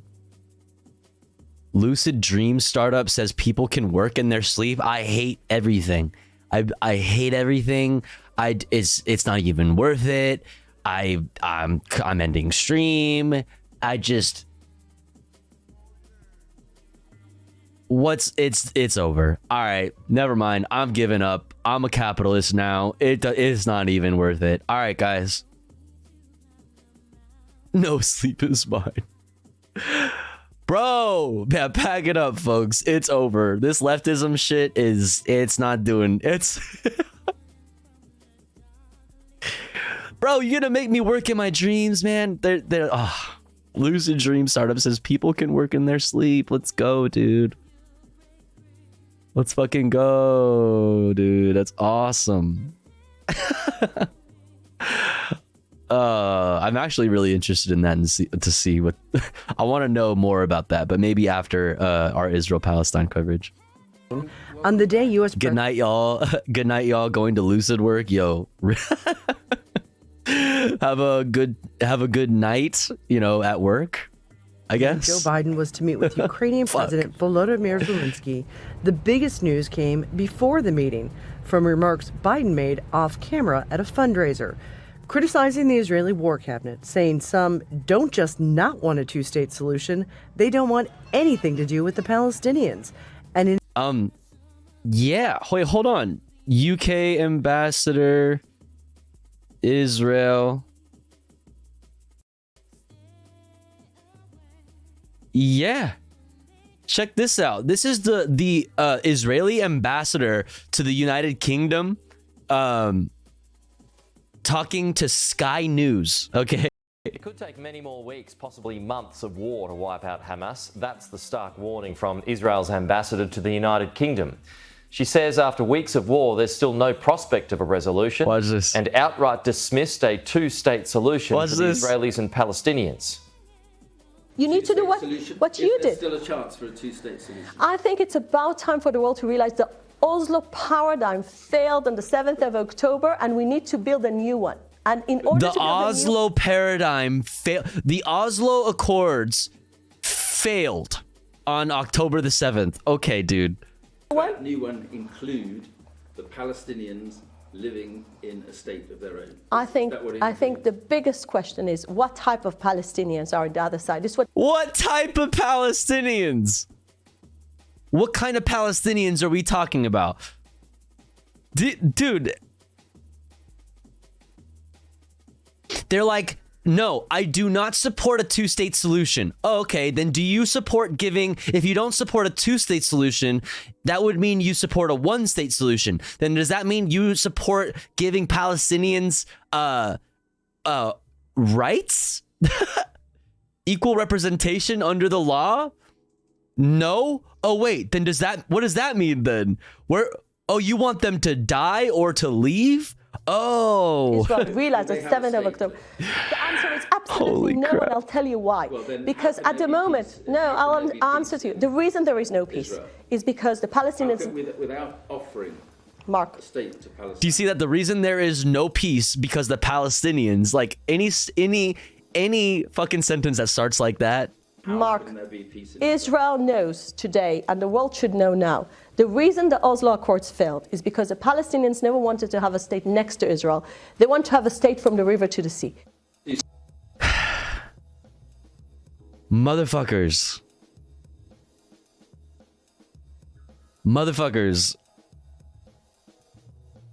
The whole idea was to go back to the 1967 borders. The internationally agreed upon 1967 borders. But who decided they couldn't fucking deal with that? Who enabled in every possible way the illegal settlements? The illegal settlers to continue to steal land in the West Bank. Who was it? Who? Same person? There is no humanitarian crisis in Gaza. The view on the humanitarian crisis in Gaza this morning? There is no humanitarian crisis because...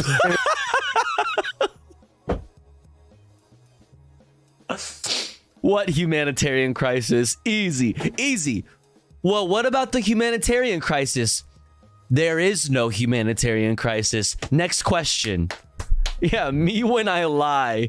Me when I just like turn a blind eye to genocide. No, excuse me, not turning a blind eye to genocide. Just like are so into genocide that you don't even realize apparently that you're doing a genocide. It's just like, ridding the streets of vermin. You know what I mean? It's just getting rid of a rat problem in the house. That's all. There is no.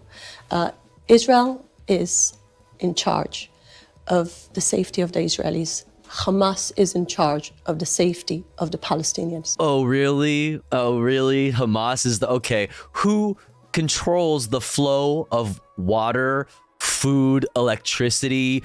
Who in and out of Gaza? Who made the decision that concrete is not allowed to go into Gaza?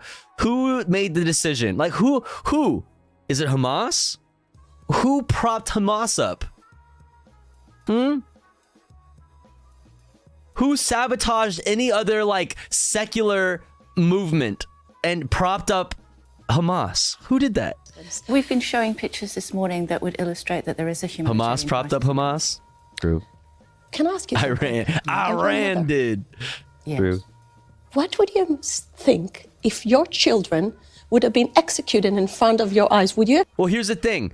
What if your children were executed in front of your eyes and then you were taken hostage by those very people who executed your children in front of your eyes? You were taken hostage by them and taken back to Gaza and then held hostage in a tunnel.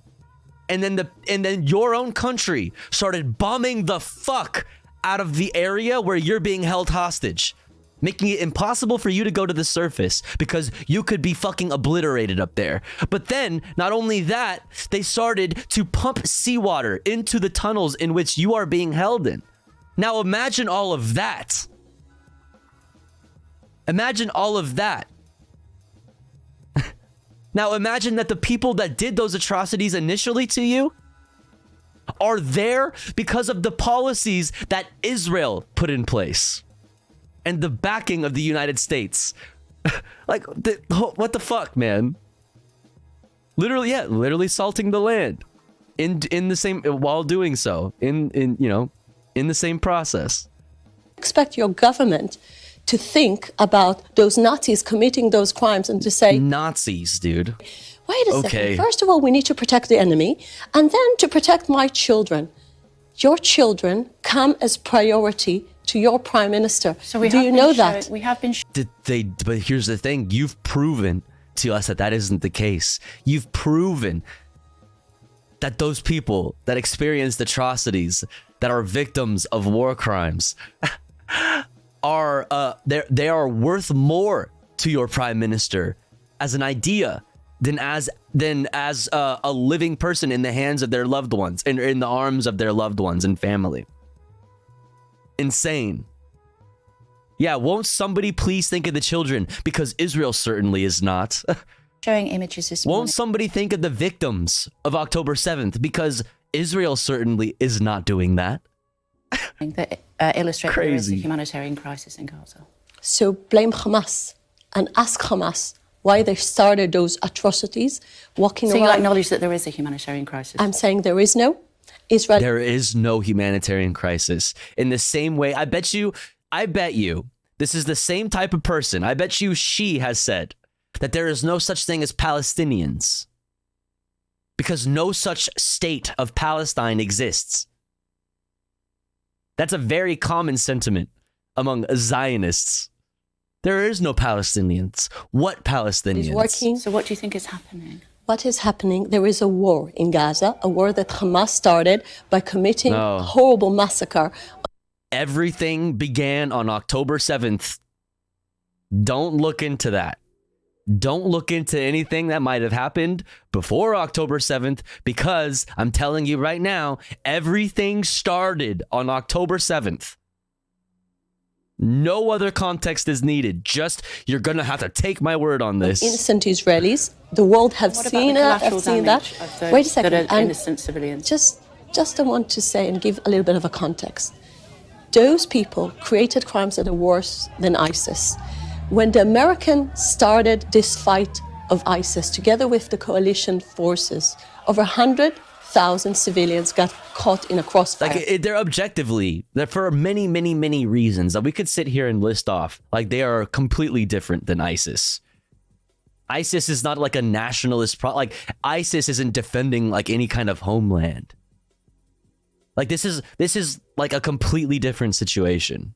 A completely different situation. It's so goofy. Like, you can tell how specifically geared for a Western audience these types of talking points are, because they're like, ISIS is bad, right? Nazis and ISIS. Ooh, like, you know what I mean? Those are bad things. They're worse than that. Israel is trying to prevent that. Israel is better than any other army in the world. We are alerting. We're giving them the opportunity to have a shelter. We're doing things that no other West. What? How are you giving them? Okay, this was a month ago. Fuck this. Whatever. Is dead. Why are you obsessed with a formula that never worked, that created these radical people in the other side? Why are you obsessed with that? See, I could say those same exact words. How are you obsessed with the formula that hasn't worked, that created a radical people on the other side? I could say those same words in a way that isn't fucking bullshit. I could say that in a way that isn't bullshit. A two-state solution is just allowing for the furtherance of the status quo. The continuance of the status quo, which is genocide and apartheid. Okay? Apartheid. Worse than that, they're worse than what we saw in South Africa. Even according to Holocaust scholars, according to South Africans, okay.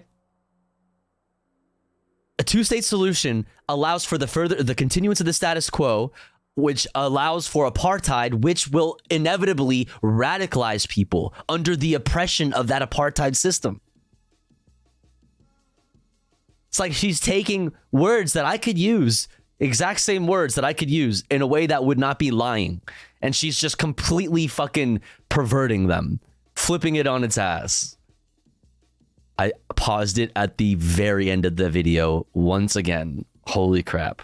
All right, let's finish this fucking Brandon warning Israel about waning support over indiscriminate Gaza bombing from Al Jazeera. His most critical comments yet. He said, quote, "It has most of the world supporting it, but they're starting to lose that support by the indiscriminate bombing that takes place."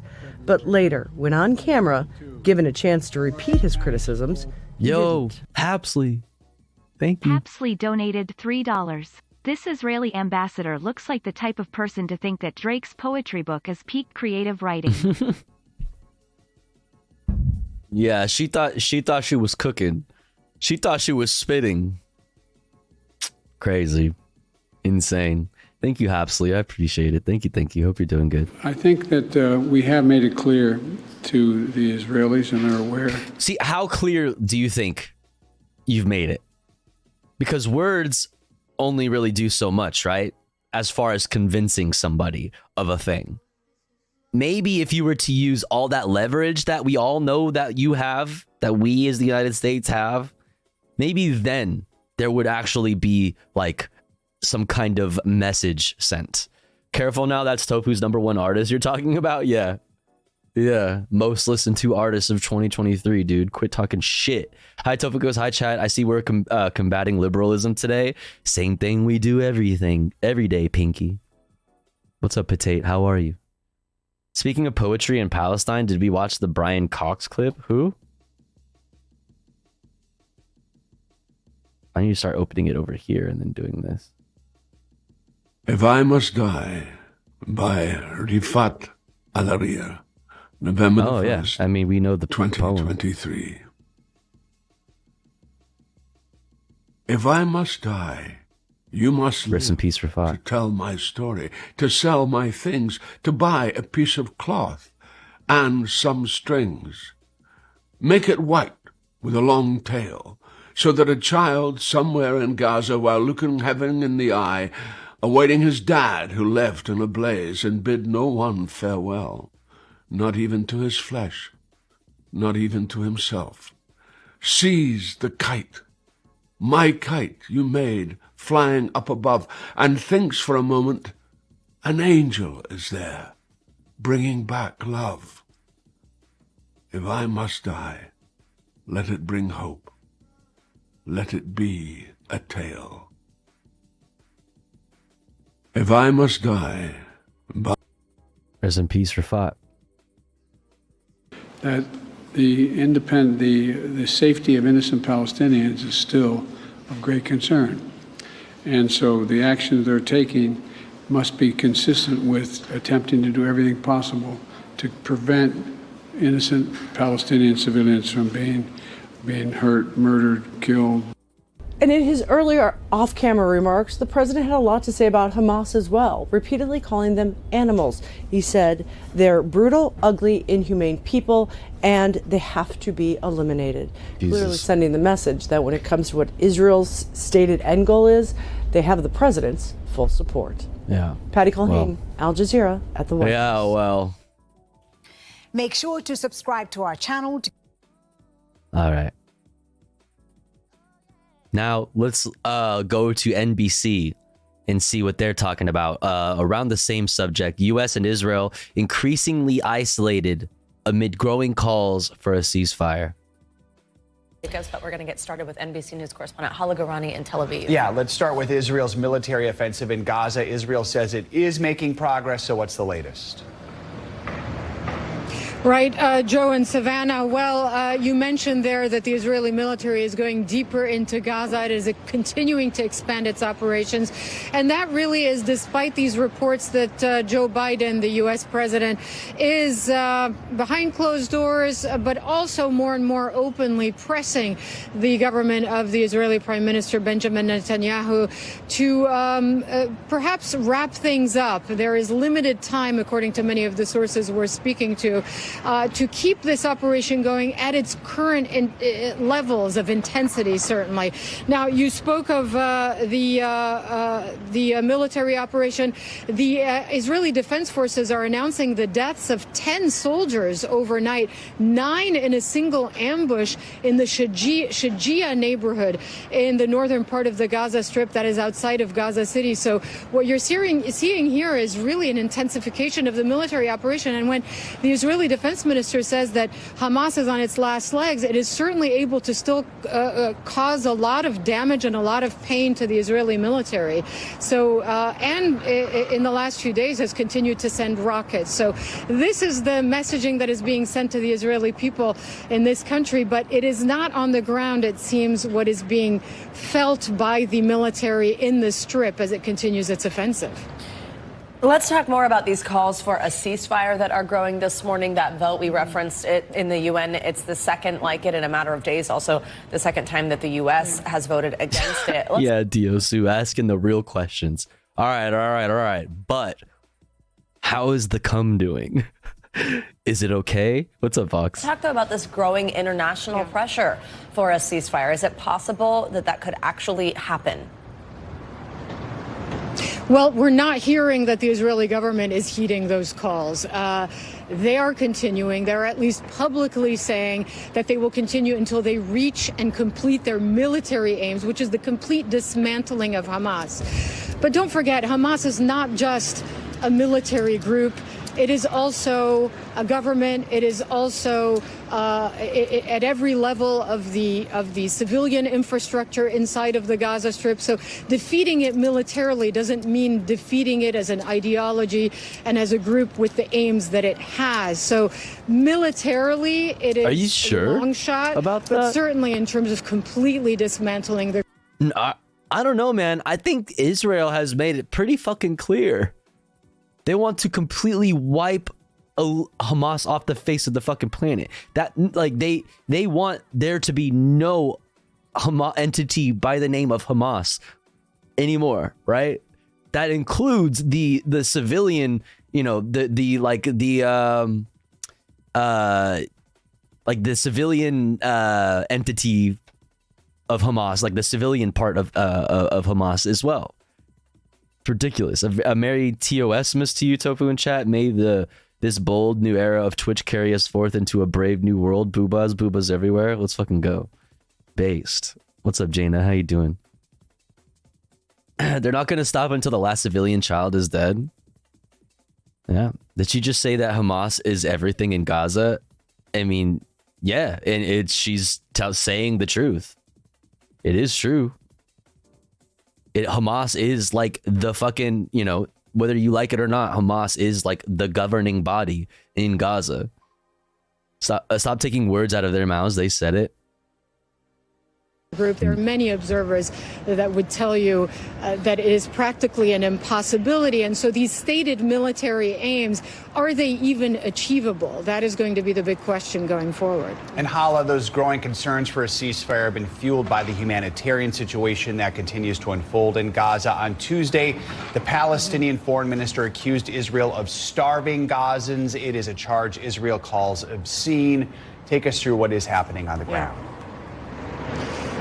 Well, the UN aid agencies on the ground would agree with the Palestinian foreign minister and not with the Israeli government. They are saying, the World Health Organization, for instance, that 9 out of 10 Gazans don't eat every day and that half the territory is indeed on the verge of starvation. There is very little food going in. There is very little aid, almost no fuel. And the U.S., by the way, the U.S. National Security Advisor, Jake Sullivan, is saying that more crossings need to be open into Israel, including the Kerem Shalom crossing, which is on the Israeli side at the intersection of Egypt, Israel, and Gaza, not just for inspection, as the Israelis have agreed to, but also for transit of some of these commercial and aid trucks. That hasn't happened yet, and there is pressure as well on that front on the Israelis for that to happen. Back to you. All right, Hala Garani, thank you so much. Thanks for watching. Stay updated about breaking news. Thanks for watching our YouTube channel. All right, now let's look at this right here. MSNBC, America should put more pressure on Netanyahu, says former Israeli peace negotiator. Joining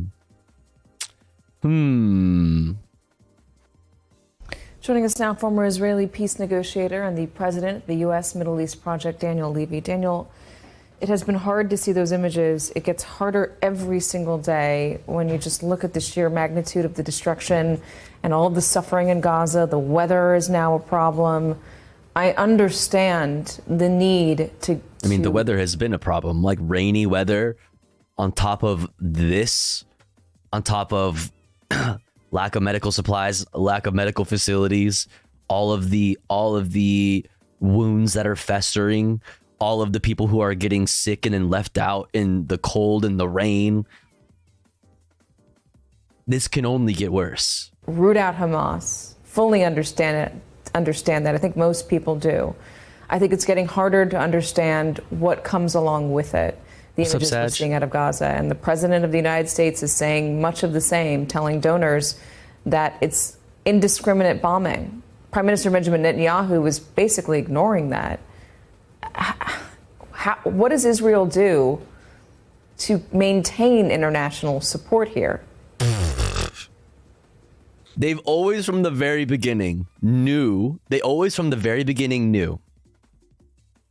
that they have a limited amount of time to get as much as they possibly can done before international support turns on them. They knew this. They said as such.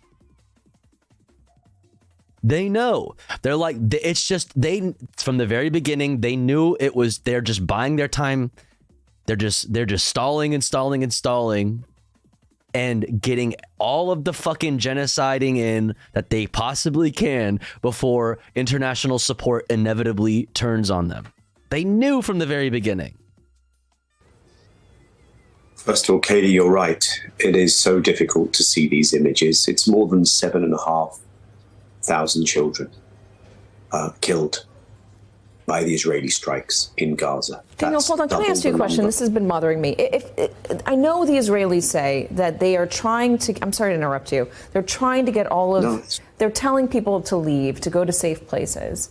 I can't imagine if that message actually gets there, that people would Good fucking question. See, like, even MSNBC talking heads are like, this doesn't make sense. They don't... How are they supposed to get those SMS messages?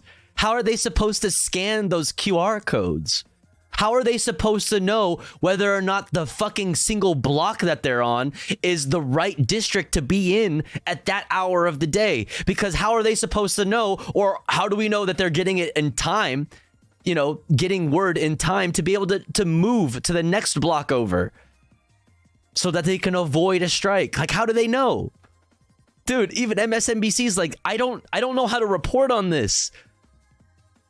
What am I supposed to do with this? And suffer the loss of their loved ones and put their families in danger. So there's got to be a disconnect between the message that Israel says it's sending out and what Palestinians are hearing or where they're striking. Yeah, I mean, look at this.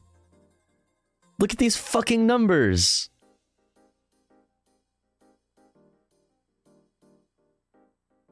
It's yeah, dude. Hold on, and look at the Gaza numbered zones. This is the safety zone situation that they're talking about. How are you supposed to know if you are in section 30? Okay, look at these. Look how small they get. But we'll get at the bigger ones so that we can see the fucking numbers. If you're in 44, right? And you're supposed to move to 42 to avoid a fucking airstrike? A 2,000-pound bunker buster from straight from the United States? How are you supposed to know? How are you supposed to guarantee that you're gonna get that text message in time to move? Like, what are we even talking about here? This is ridiculous. Even an MSNBC talking head can put themselves in the shoes of the Palestinian people and be like, yeah, that sounds like an impossible ask. That sounds like an impossible situation to be put in. Like, no shit, we're seeing the numbers we're seeing as far as deaths. Yeah, spoiler alert, every district is getting bombed. Look at the numbers. These go up past 3,000, meaning that there's over 3,000 of these little fucking districts that you're supposed to just play hopscotch with. Musical chairs. Crazy. Well, it's literally a fucking gamble. And I think you've just hit it right there, Katie. First of all, the level of destruction, the kind of munitions is... I heard an Israeli war criminal say that they have connectivity because there's news coverage. Yeah, they'll be like, look at the president or the spokesperson of UNICEF. If it's so bad, then how is the president of UNICEF able to put out so many videos? Oh yeah? Then how are you able to report on any of this stuff? Huh? Checkmate. Media. Checkmate. Like, motherfucker, what?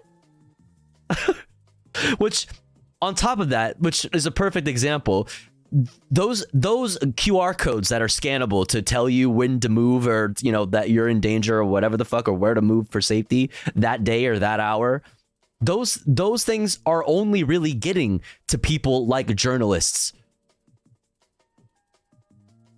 international entities that are in Gaza. Those things that require electricity and internet, or access to like satellite communications, fucking SMS text messaging, those people are largely going to be not Gazan civilians, but like, you know, media people.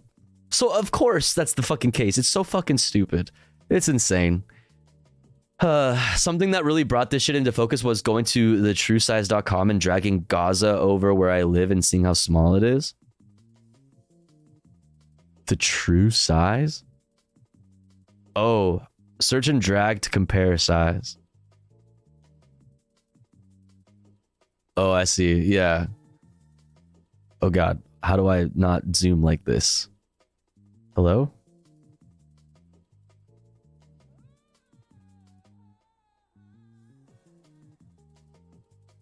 Can I like select Gaza?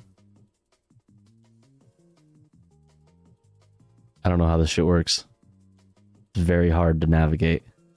Type in Gaza. Oh, dumbass.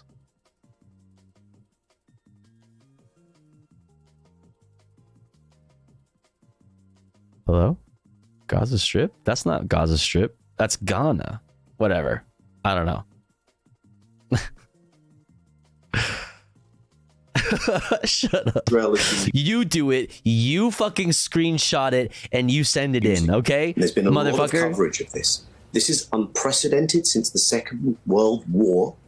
Munitions that America was sparing in using, even in Mosul and Raqqa, in Afghanistan and elsewhere. Did you try not using a Mac? You know, I didn't think about that. Munitions that cause this kind of civilian destruction, also in areas that they have told people would be safe areas. I think the Palestinians in Gaza feel there's almost nowhere safe. They also face now going to places terribly overcrowded, appalling sanitary conditions. If anybody wants to buy me a PC. Nowhere safe. That's how you get these kinds of numbers. And so when President Biden looks at this and he says Israel is losing the support of the world, I think many normal humans would scratch their head and say, wait a minute, that loss of world support has happened. Yeah. You reminded us, Katie, of the vote at the United Nations yesterday. 10 nations voted in opposition to a ceasefire. Oof. 153 voted in favor. Oof. Oof. Oof.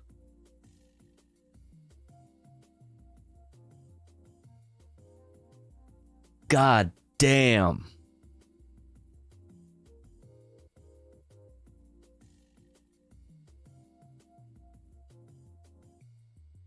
Damn, we could fit like 5 Gaza strips in LA County. No, in LA County, we could fit more than that. We could put like 6 or 7 in there. 2.2 million people living in this. Yeah. How many people live in Los Angeles?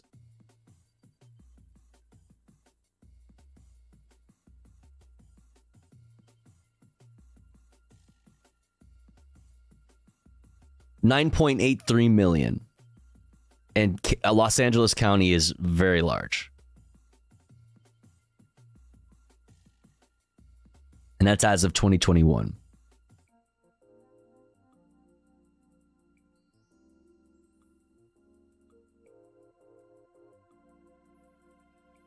Yeah, LA County is massive. Yeah.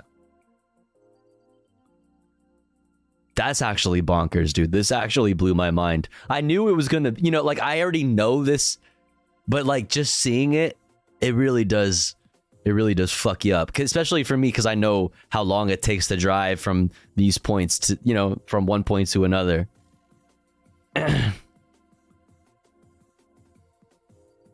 Fuck, man. Thing. One of those 10 was President Biden. I think America demeaned itself at the United Nations in front of the entire world by casting that vote. America, the Biden administration, is not calling for a ceasefire. And in that respect, all this talk of you're losing support, I think in the Israeli capital, back home, the Israeli government are feeling quite secure in their position because America is continuing to vote with them, is vetoing at the Security Council, and most importantly, is continuing to provide not only the political cover, but also the weapons for Israel to engage in this destruction. So when President Biden talks about the morning after, and there are disagreements with the Israelis on the morning after, but he refuses to call for a ceasefire, I think he's still in the Netanyahu comfort zone, unfortunately. This? Is that what you're looking for? Now imagine the amount that is getting bombed. Yeah. Not most actually, but like a ton of the mid-sized cities, I mean. Most cities in America are larger than Gaza with a fraction of the population. The USA does not give a shit if they are the only ones because we are the superpower. Yeah, man. Yeah, man.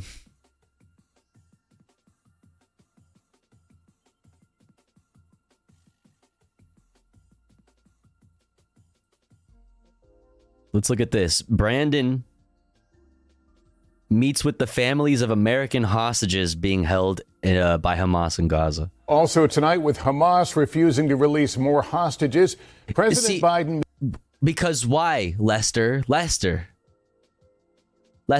why is Hamas refusing to release more hostages? Is it because there's a lack of a ceasefire in order to do so?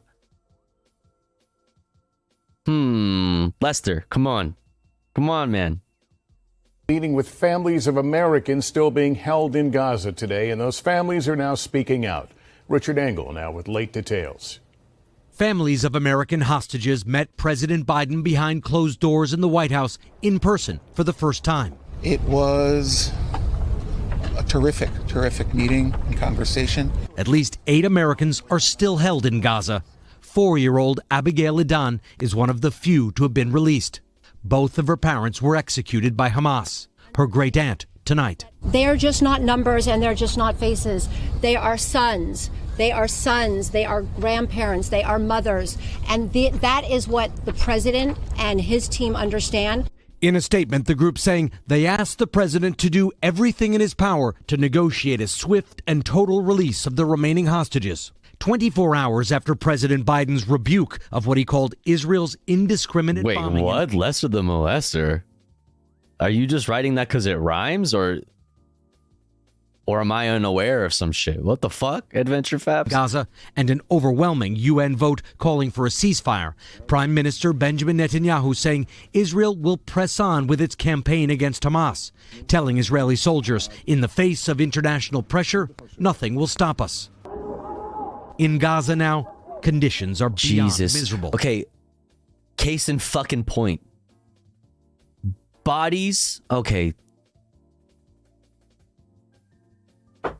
If there's anybody under the rubble right now while it's raining like that, you know, it's GG's there, right? And then also considering like the bodies that are known, that are accounted for, but are not in freezers because there is no electricity for freezers in hospitals or morgues or anything like this. They're just out in the open. They're just out in the open, rotting in the fucking rain, dude.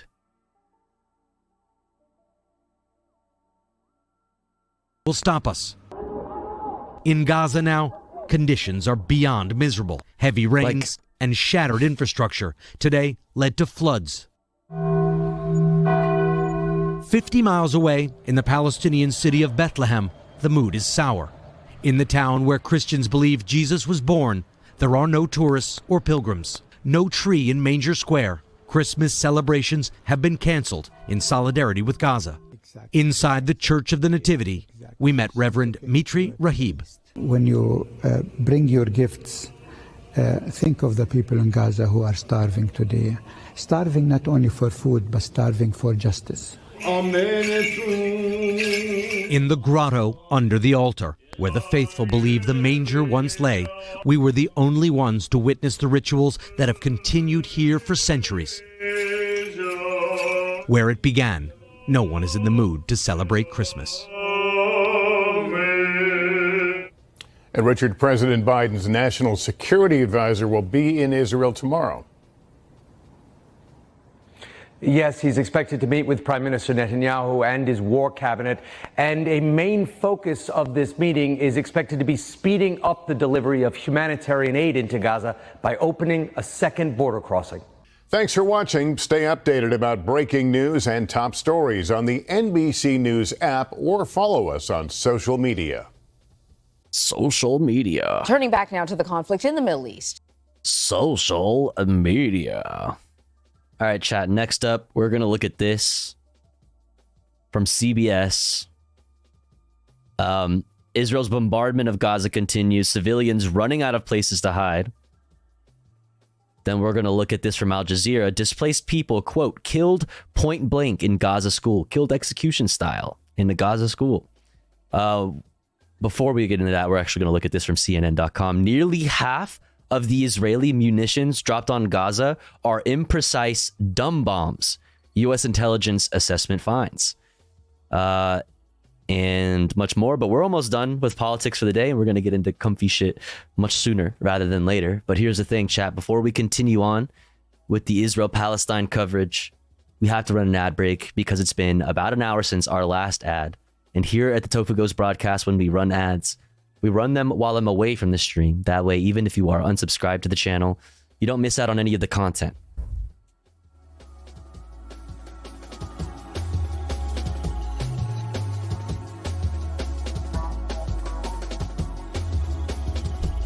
But don't you worry, because if you would like to support the stream and also get access to cool Tofu Ghost emotes and an ad-free viewing experience, all you've got to do is subscribe for $4.99 or for free with a Twitch Prime by connecting your Amazon Prime account to your Twitch account, if you have one. Or let's say you are already subscribed to the channel and you're feeling generous and you have the means to. Maybe consider gifting a sub to one of our unsubbed friends in the chat. one of our unsubbed comrades in the community that may not be able to afford a sub this month. That way, they may also be able to enjoy the Tofu Ghost emotes and an ad-free viewing experience with the rest of us. I'm seeing a few unsubbed friends in the chat. If you are unsubbed, say hi, and maybe somebody will see you and feel generous enough to shoot you a little gifty. I'll be back in 3 minutes, chat. Don't you go anywhere. BRB.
All right. We're back. We're back. Added one more picture to the LA thing.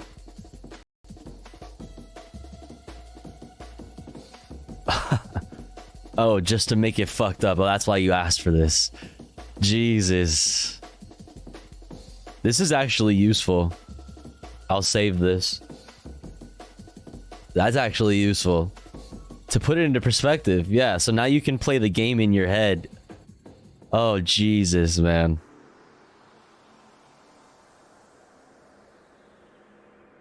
That's literally block to block. That fucks me up, dude. This shit is block to block. This shit is house to house.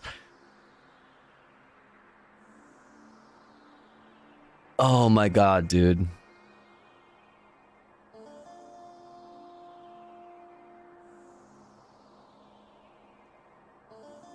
Oh my god.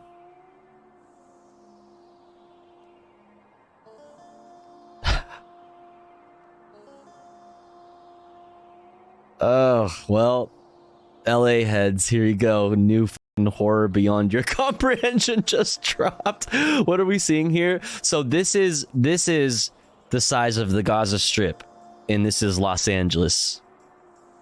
So this is the Gaza Strip size comparison with Los Angeles.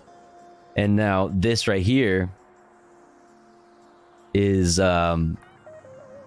this map overlaid over it. So this is the around 3,000 district map that the IDF and the state of Israel has split the Gaza Strip up into to like be able to communicate where dangerous places are and safe zones are day to day. So they could tell you that, hey, we're gonna do a strike. If you are in 39, you need to leave because we're gonna fuck 39 up. You know what I mean? And obviously, as you can tell, that's probably gonna be pretty difficult if you're in one of these zones here. So now it's this map overlaid over on top over Los Angeles. Just kind of, you know, for us LA heads, just kind of put it into perspective.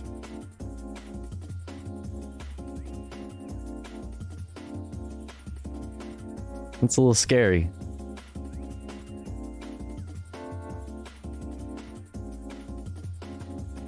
Wait, let me get this again.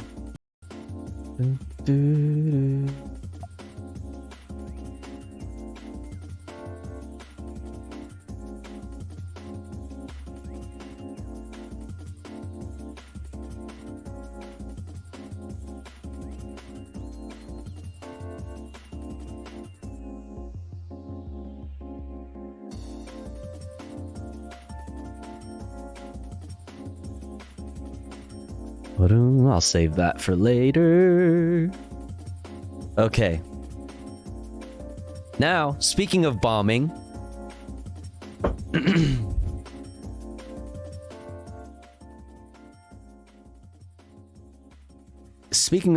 Israel's bombardment of Gaza continues and civilians running out of places to shelter. So pretty relevant to what we were just talking about.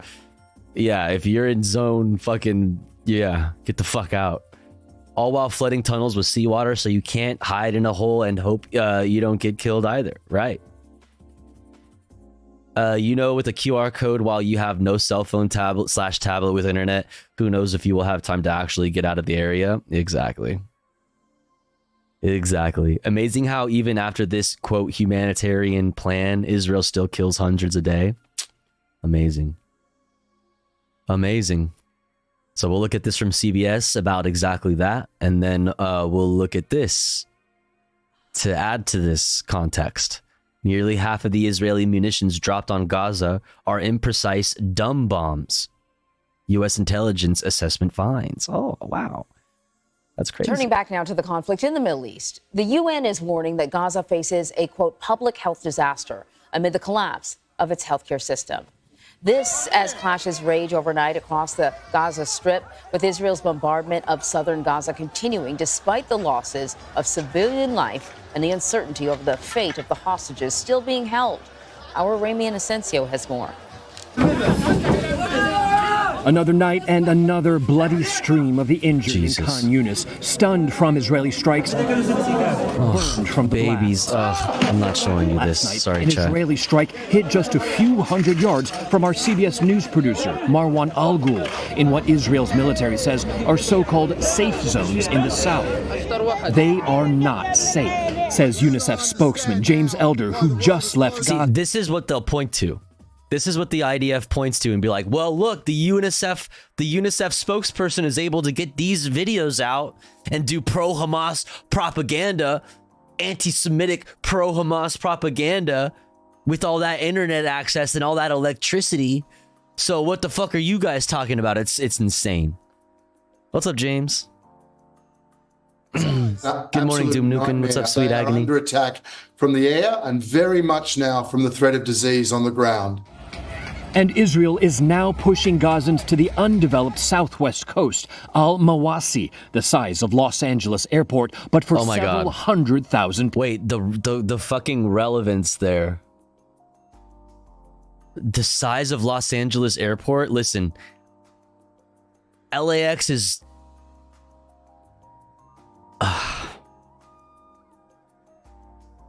LAX is not that big, okay?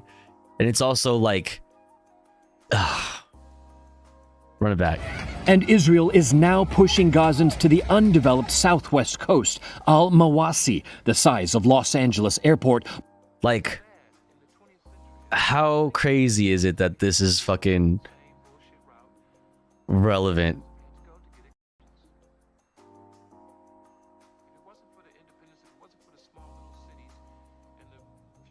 Insane.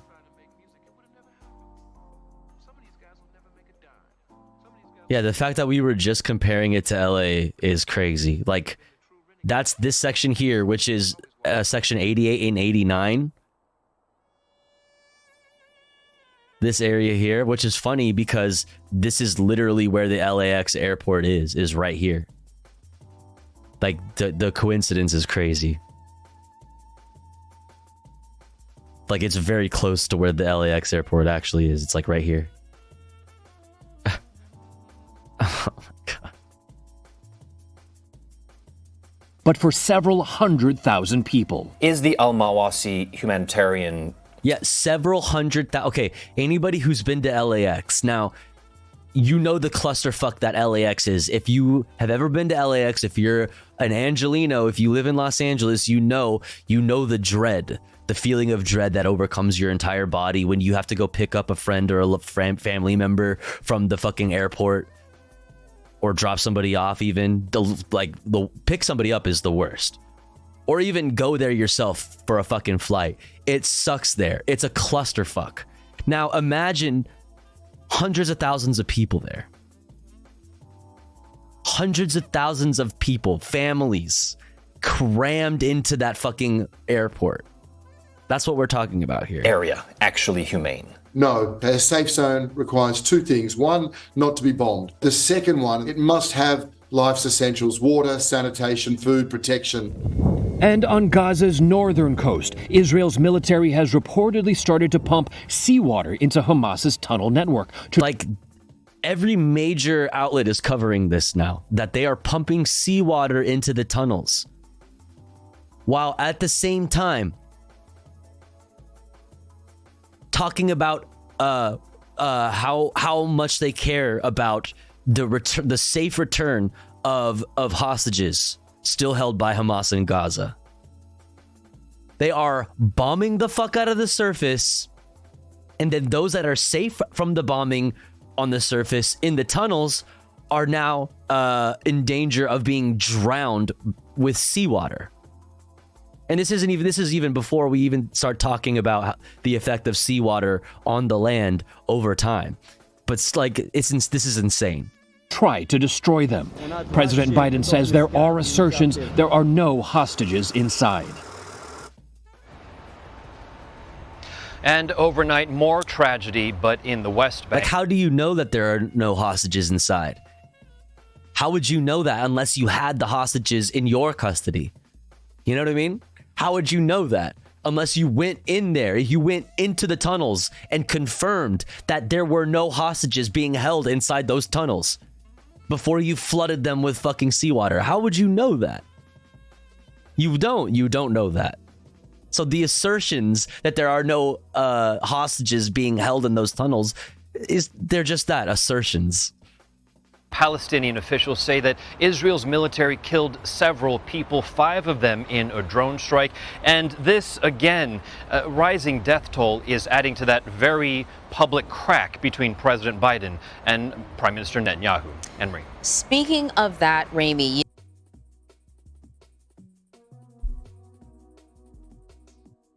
Is this the West Bank? Yeah. This is the Gaza Strip and this is the West Bank.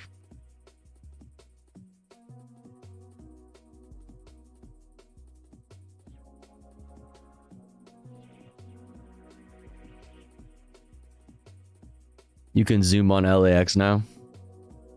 Oh fuck, well I can move it around, I guess.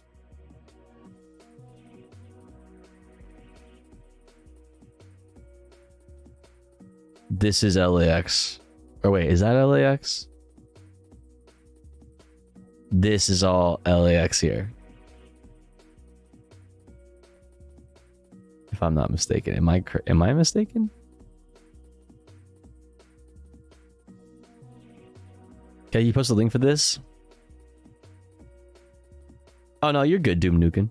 I was just looking for it.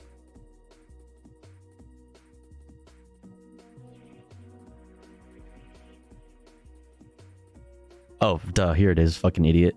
Here's LAX, fucking dumbass.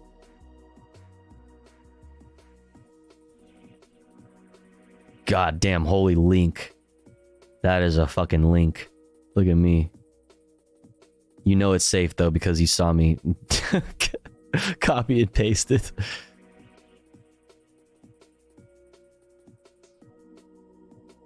So yeah, that's the size of that is where 200,000 people are being crammed into. Just look for the plane emoji. Yeah, there. What's up, Dusto? Nearly as long as my chat. Nearly. Almost.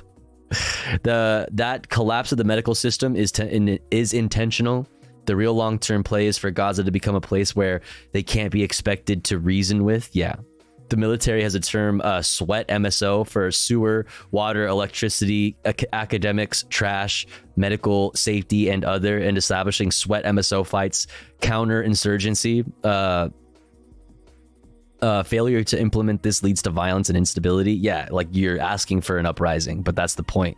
It allows you, if you allow that kind of sentiment to like foment, I guess. You create a future reason to completely obliterate a whole people. You create further justification for future genociding. We were just talking to Weijia Jiang at the White House about 2 things. The president's remarks that he made at a private function where he expressed some deep frustration about Netanyahu's approach. Thoughts on them intentionally killing scholars and artists like the poet they just killed, all the researchers and doctors they either killed and held captive. It's so devastating. I mean, we've spent a lot of time here covering exactly that. Literally just a little bit ago, we watched a video of somebody reciting a poem by Rafat, who you're referring to, the poet that they just killed. No, you're fine. We have many thoughts. So many thoughts that it would be hard for me to run them, give you the rundown on them all right now. But, thanks for sharing the grief. Yeah. Know that you are in a place, a safe place for your feelings and your thoughts about the matter. To this war, essentially saying, public sentiment around the world, Israel is losing it. And then also this UN vote demanding an immediate humanitarian ceasefire. The U.S. was among about a dozen countries to vote against it, but the overwhelming majority of UN members voted for it. Has there been reaction in Israel to either of these 2 things? Sure. That question brings to mind an interview I did yesterday with the political correspondent of the Times of Israel, Tal Schneider. She told me that with regards to public opinion, either here against the government or around the world, Israel doesn't care what Israel actually cares. Exactly. How, like I said earlier, it has always been a race against time. How much can we get done before the inevitable shift in international support? The inevitable coming international condemnation of our actions. We are taking this opportunity to get as much genocide in as we fucking can before the inevitable turning of the tides against us. Yeah, well, that's honest. I shared a few things in politics stuff, by the way. There's weird DHS stuff happening again. For sure, I'll check it out. Condemnation. About is its own political survival, and I think that's why we're seeing the hardening of the lines with Prime Minister Benjamin Netanyahu and with Israel's biggest backer, the United States, and President Biden. But we also see that President Biden is not being faint of heart by saying that he is disagreeing with Mr. Netanyahu. You know, there was in the past couple of days saying that he had a photo that. Who else is on this list here? Papua New Guinea, Paraguay, Liberia, Guatemala, Czechia, Austria, Micronesia, Israel, obviously, and then there's a bunch of abstain votes: Slovakia, Netherlands, Palau, Panama, Lithuania, Germany, Georgia. Even Germany said, I'm surprised Germany wasn't full red. Crazy. Cameroon, Argentina, Uruguay, Ukraine, Malay with the abstain, yeah. Canada changed base. UK are fucking cowards. He said, listen, man, I love you, but I don't agree with the damn thing you say. And so we're seeing this clear front and center in the public eye. And I think this is going to go on over the next few weeks. There is the expectation or the hope from the United States that this war will end sooner than later. But Mr. Netanyahu has said that this could go on even further. The Israel Defense Minister, Yoav Gallant, said this could carry on for the next few months. Yeah, you notice how they said 2 months about a month ago, and now they're like, yeah, we might have to be at this for a while, guys. This could be a thing for a bit, all right? A tough winter. Rami, thank you very much. All right, of course, Al Jazeera with the terrible fucking audio, as always, as usual. But before we get into this, let's look at this. From CNN. Exclusive from CNN. Nearly half of the Israeli munitions dropped on Gaza are imprecise, dumb bombs, U.S. intelligence assessment finds, which is really funny to me that, like, U.S. intelligence assessment found. It's like, motherfucker, just look at the receipts of all the things we shipped over there. What is the inventory of the weapons caches that we have in Israel? What is on the manifest of all the shipments of arms that we've sent to Israel since October 7th and before? Like, the U.S. intelligence has found that nearly half of them are dumb bombs. Yeah, motherfucker, dumb bombs that we gave them. Like, so stupid. AKA checking the inventory. We checked our records and saw the manifests of prior shipments of fucking weapons to Israel. Insane. Nearly half of the air-to-ground munitions that Israel has used in Gaza in its war with Hamas since October 7th have been unguided, otherwise known as, quote, dumb bombs, according to a new U.S. intelligence assessment.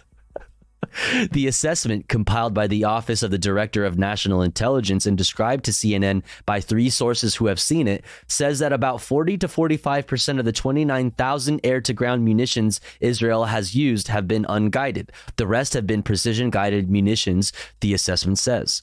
Unguided munitions are typically less precise and could pose a greater threat to civilians, especially in such a densely populated area like Gaza. The rate at which Israel is using the dumb bombs may be contributing to the soaring civilian death toll. Maybe. We don't know this for sure, but it could have something to do with it, you guys. U.S. intelligence has found that there might be a link between the dumb bombs used and the soaring civilian death toll, you guys. Crazy. This is crazy. On Tuesday, President Joe Biden said Israel had been engaged in, quote, indiscriminate bombing in Gaza. Crazy. Asked for comment on the assessment, IDF spokesperson Nir Dinar told CNN, quote, we do not address the type of munitions used. Okay. Well, you're going to have to start. All right, because because the types of munitions used and attention to that detail is what has proven that IDF tanks, an IDF tank was the one that killed a Reuters journalist recently, and wounded multiple other Reuters staff recently, and also blew up in a few minutes later an Al Jazeera van. Attention to that specific detail is what allows us to know for a fact, without a doubt, that the only possible person that could have done that was Israel, because the only fighting force in the entire region that has 120 millimeter tank shells is the IDF. So very interesting that the IDF spokesperson is telling CNN that they do not address the type of munitions used, because that might, incriminate them a little bit. Insane. Major Karen Hajioff, an Israeli spokesperson, said on Wednesday that, quote, as a military committed to international law, CAP, that's CAP, and a moral code of conduct, another set of CAP. All of this immense cappage here, we are devoting vast resources to minimizing harm to the civilians that Hamas has forced into the role of human shields. This is insane. This framing is fucking insane. Our war is against Hamas, not against the people of Gaza. Well, if that's the case, it's kind of like I tweeted this earlier about this article. Yes, I pre-read this article. Shut up.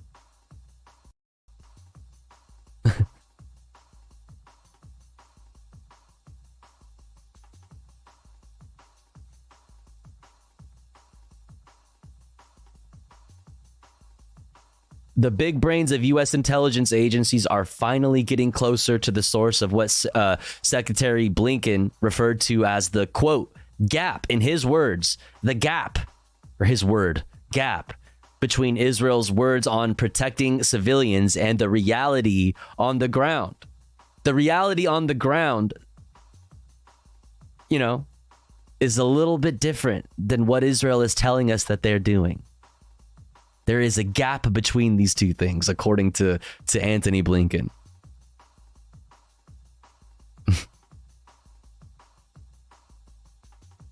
But experts told CNN that if Israel is using unguided munitions at the rate the U.S. believes they are, that undercuts the Israeli claim that they are trying to minimize civilian casualties.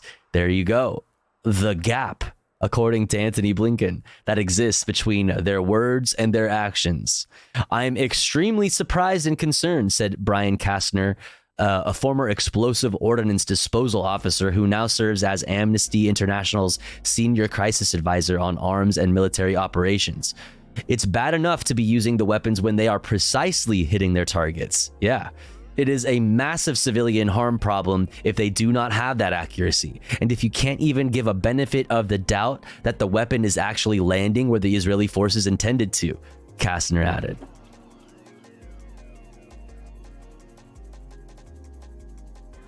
Are you suggesting to us that isn't real is lying to us? Yes. Growing rift between Israel and the U.S. The reporting on the assessment comes at an extremely sensitive time in U.S.-Israeli relations, as the White House struggled on Wednesday to explain Brandon's comment that Israel is engaged in, quote, indiscriminate bombing. Indiscriminate, which is, that wording is used when describing, international law. That indiscriminate bombing is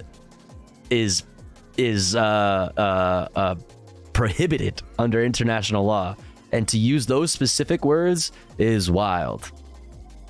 Indiscriminate bombing, while at the same time claiming that Israel is trying to protect civilians. A growing rift between the two countries has opened over how the Israeli military is carrying out its operations in Gaza in its war against Hamas, which it launched after Hamas killed more than 1,200 Israelis on October 7th. Brandon said on Tuesday that Israel is losing the support of the international community as the death toll rises in Gaza, where more than 18,000 Palestinians have been killed over the last 2 months, according to the Hamas-run, Jesus Christ, gotta get that in there, you know what I mean? Hamas-run Gaza Ministry of Health. The U.S. is also becoming increasingly isolated internationally as it refuses to back calls for a ceasefire in the conflict. On Thursday, Brandon's national security advisor Jake Sullivan begins a 2-day trip to Israel where he will meet Prime Minister Benjamin Netanyahu and will conduct, quote, extremely serious conversations. They will be conducting extremely serious conversations, chat, with Israeli officials during his visit. National Security Council spokesman John Kirby said during a White House briefing Wednesday. Sullivan will discuss with the Israelis, quote, efforts to be more surgical and more precise to reduce harm to civilians, Kirby said.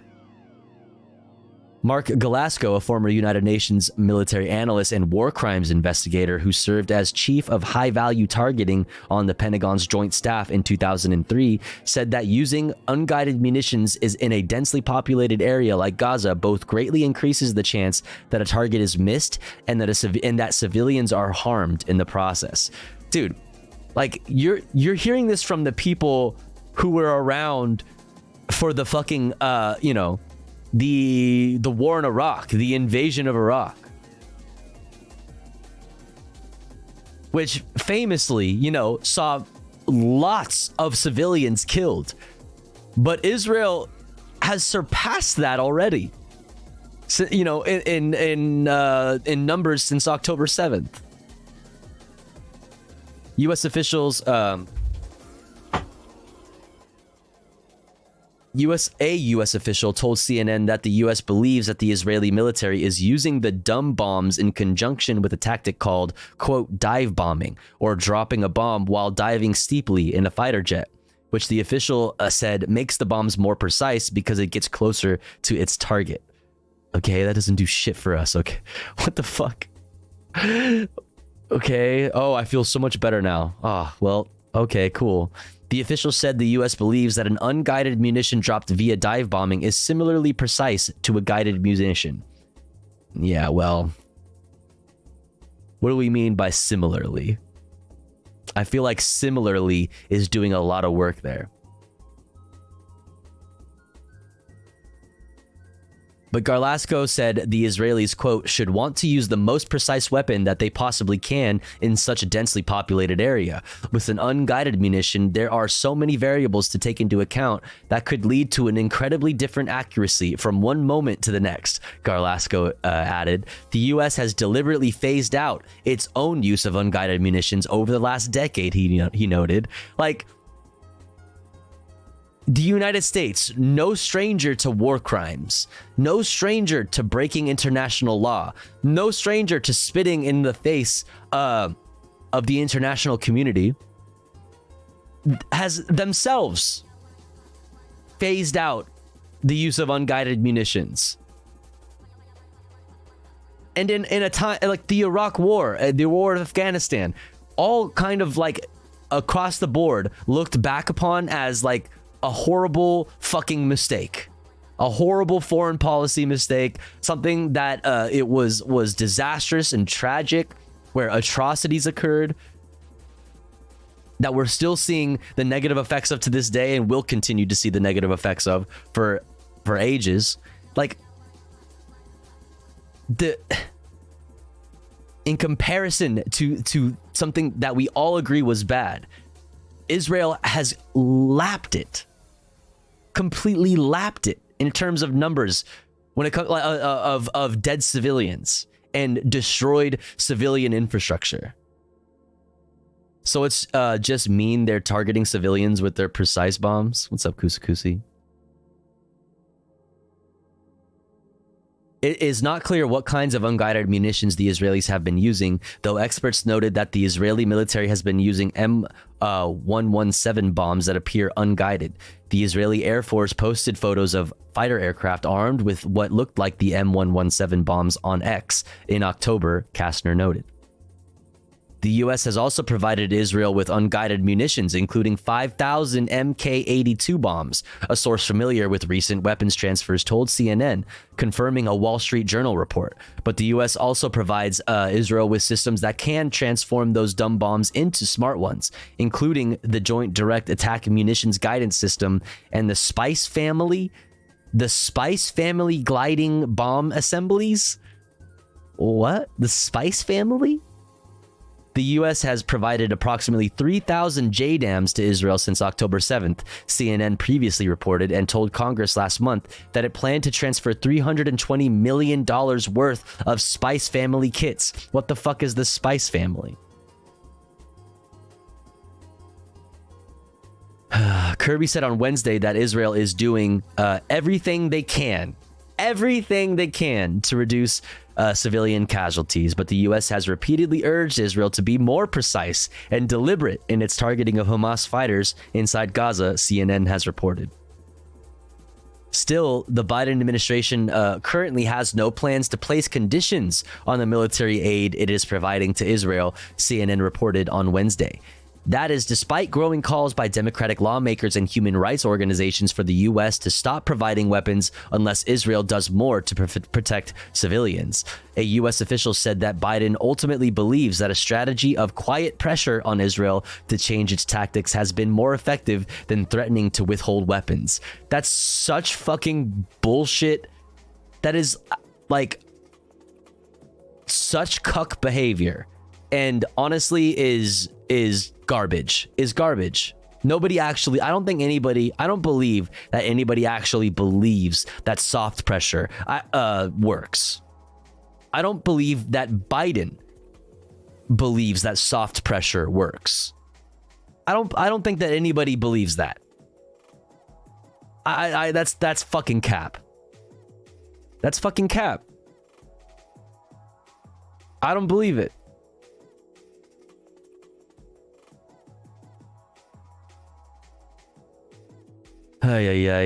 Here's this article, chat. Hassan's personal banker, Spice Family bombs. Spice bomb. You know, the distinction here is very important. Type, guided bomb. Used by Israeli Air Force, Indian Air Force, Hellenic Air Force. What is a Hellenic Air Force?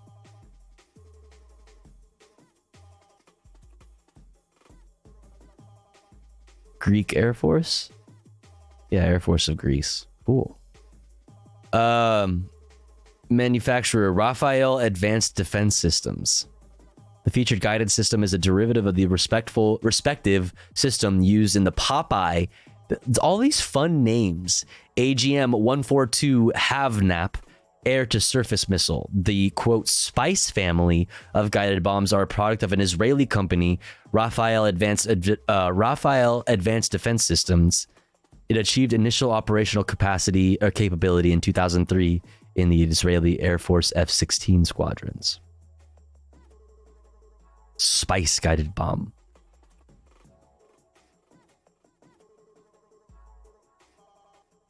It contains the advantages of satellite guidance, allowing it to engage camouflaged and hidden targets to provide a, quote, drop and forget option. It's like a set it and forget it, like kitchen appliance. option for several such targets simultaneously and operate in all weather and lighting conditions, and those of electro-optical guidance such as the ability to provide man-in-the-loop guidance for higher precision.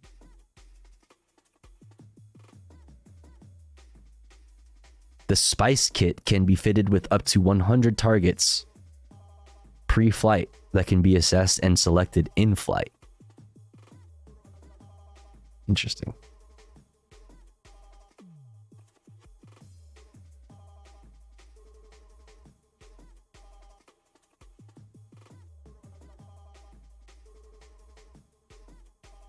Well, there you have it, folks. That's the spice bomb. That's the spice bomb.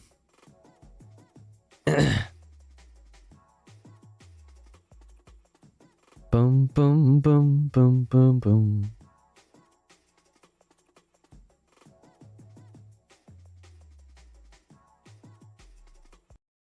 Nobody can be a billionaire without exploitation of the working class. What? And I try, but it work. Oh my God, do I try? Yeah, could it work? I try all the time in this house. There's some hoes in this house. There's some.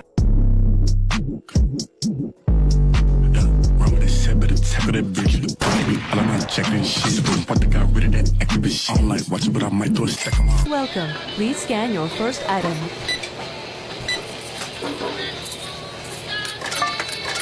Please swipe your card again. Please wait for assistance.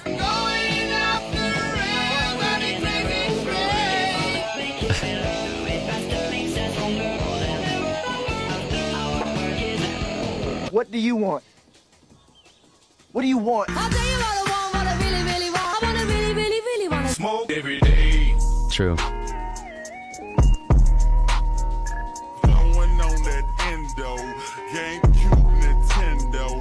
GameCube Nintendo. Run, Forrest, run! And the bass keeps running, running, and running, running, and running, running, and running. Ooh. Because nobody can be a billionaire without. Oh, did it start over? Of the working class. What? And I try, but it work. Oh my God. Okay. All right, that's enough. That's hurting my brain. This is hurting my brain. Now, back to horrors beyond our comprehension, chat. Displaced people, quote, killed point blank in Gaza school. Execution style. So, obviously, content warning. Al Jazeera has obtained footage of bodies piled up in a school in northern Gaza. Witnesses tell us that they were executed by the Israeli military. The dead include women and children. The Shadia Abu Ghazala school is a UN-run facility that has become a shelter during this war, but may now be the scene of a war crime.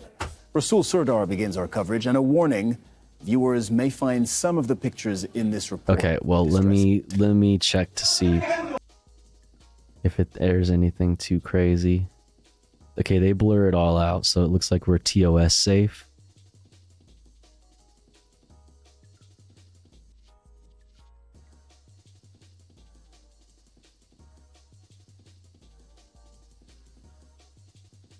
Yeah, I think we're TOS safe, but you know, just content warning. I cannot stand it. I cannot stand the sight, says this man after seeing the gruesome scene in a school in Jabalia, northern Gaza. These are the bodies of people who had sought refuge at Shadia Abu Ghazan, a United Nations-run school. Witness says they were civilians, not fighters, killed execution style by the Israeli army. This woman's niece is among the victims. She was hiding from the bombardment here in the school building. We did not know where she was. Her mother, brothers, sisters, and uncle were all killed. She says the victims' families had been searching for them. The Israeli soldiers stormed the school, took all the men, then entered classrooms and opened fire on a woman and all the children with her, even the newborn babies among them. The Israeli soldiers executed those innocent families at point blank. The UN Agency for Palestinian Refugees says 103 of its facilities, including schools, have been hit by Israeli bombs, some directly targeted since October the 7th.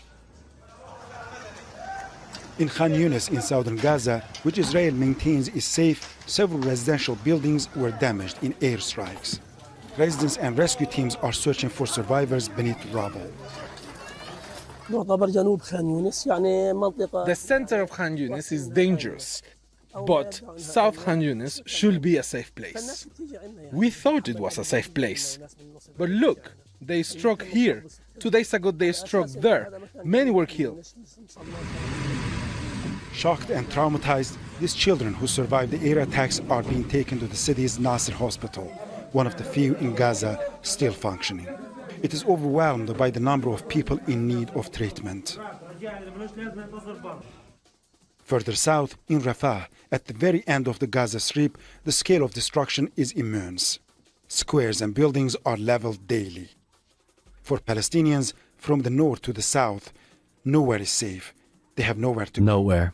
Nowhere. Rasul Sardar, Al Jazeera.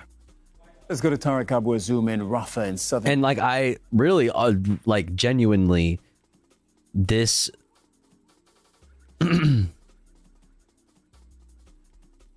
like, this really helps me put it in perspective.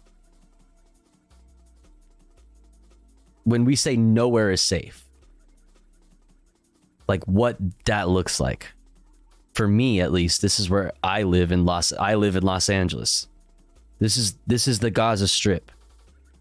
The size of the Gaza Strip in Los Angeles. And then this is all of the different districts, all the different zones, the safety zones defined by Israel in the IDF. Nowhere is safe. Gaza. Tariq, we're getting reports of more Israeli airstrikes in southern Gaza. I understand one was not far from where you are. What can you tell us?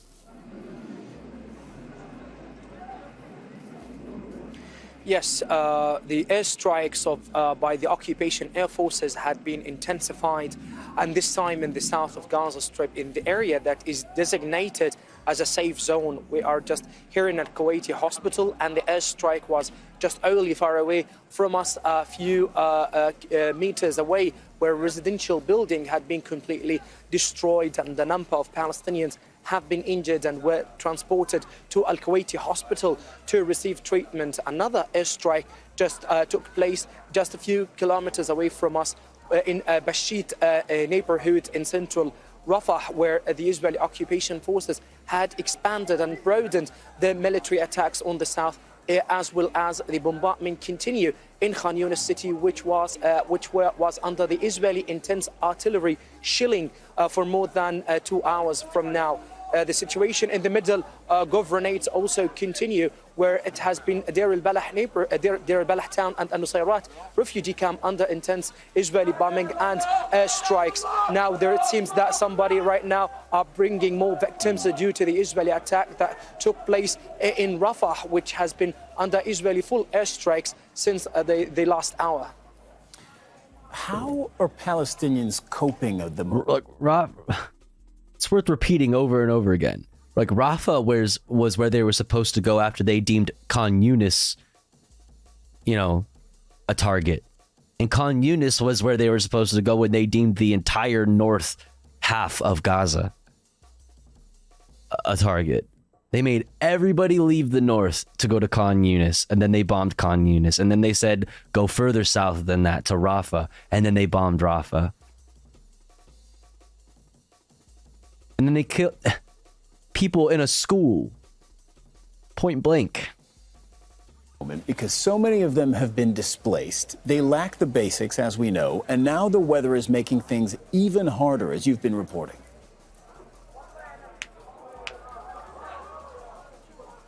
Yes, people in the areas that now turn to be shelters in Al-Mawasi, area are facing a very traumatic and even humiliating conditions, where they are forced to live in tented camps, and they have a kind of clear absence and full blackout of electricity without having any clear source for water and food as well. And there is also a very deteriorating condition for the hygiene situation there, which really I don't know how people are living amid these conditions. And now with rain, the situation had been exacerbated as some tents have been sunk and were flooded with the rains and with the flooding water that had infiltrated into their tents, which deprived them from having good conditions for living. And for more, I have been reporting there on Al Mawasi area in order to see how much people are suffering in the south of the territory. Rainy, cold and fluctuation of weathers had sparked new concerns for the majority of Palestinians, especially those who had been forcibly evacuated from the homeland and they were forced to live in very far areas in the south. We are right now in Al Mawasi area where Gazans were forced to live in a small tented camps. As you can clearly see right now, these areas considered to be lacking all kinds of basic necessities, where Palestinians are forced to live in very deteriorating situation with a clear absence of hygiene conditions and without having any toilet even to survive and to cope. Now they are living in this fragile place where they cannot even cope with the rain, and the rain had completely exacerbated the conditions. Now they are living in tented camps. They previously used to live in concrete houses safe by the Israeli relentless bombing on the territory. Actually, in a lot of the cases, not even concrete, because concrete is not allowed in Gaza.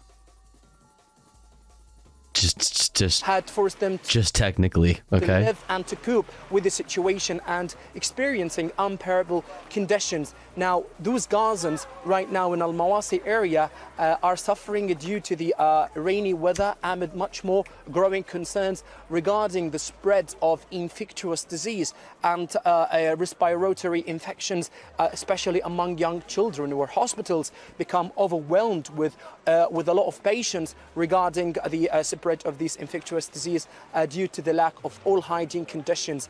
Right now, this is the situation in Al Mawasi area, which considered to be the safe zone as it has been designated by the Israeli occupation forces, where Palestinians are no longer able to cope with the situation right now on the ground amid these unbearable situations. Tariq Abazoum. Now see, these safe zones, even if they weren't bombing the refugee camps and shit, which they are, but even if they weren't, bombing refugee camps in camps like this one, how the fuck is this safe? How the fuck is this safe? Because it certainly isn't sanitary.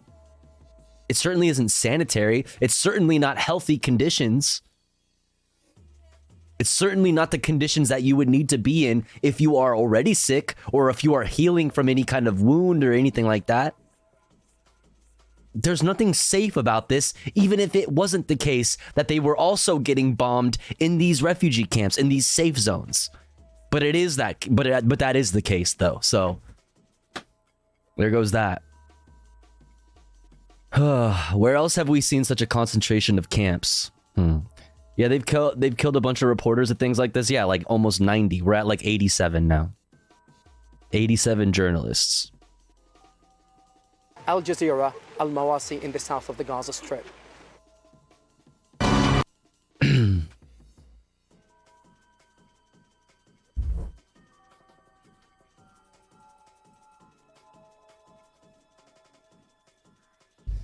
All right, now let's look at this. So we already talked about this quite a bit, but you know, when you have this news outlets like CBS covering this at length, you know it's bad. You know it's bad. Israel pumping seawater into Hamas tunnels. Wall Street Journal reports. Hydrate time, chat. Remember to drink water.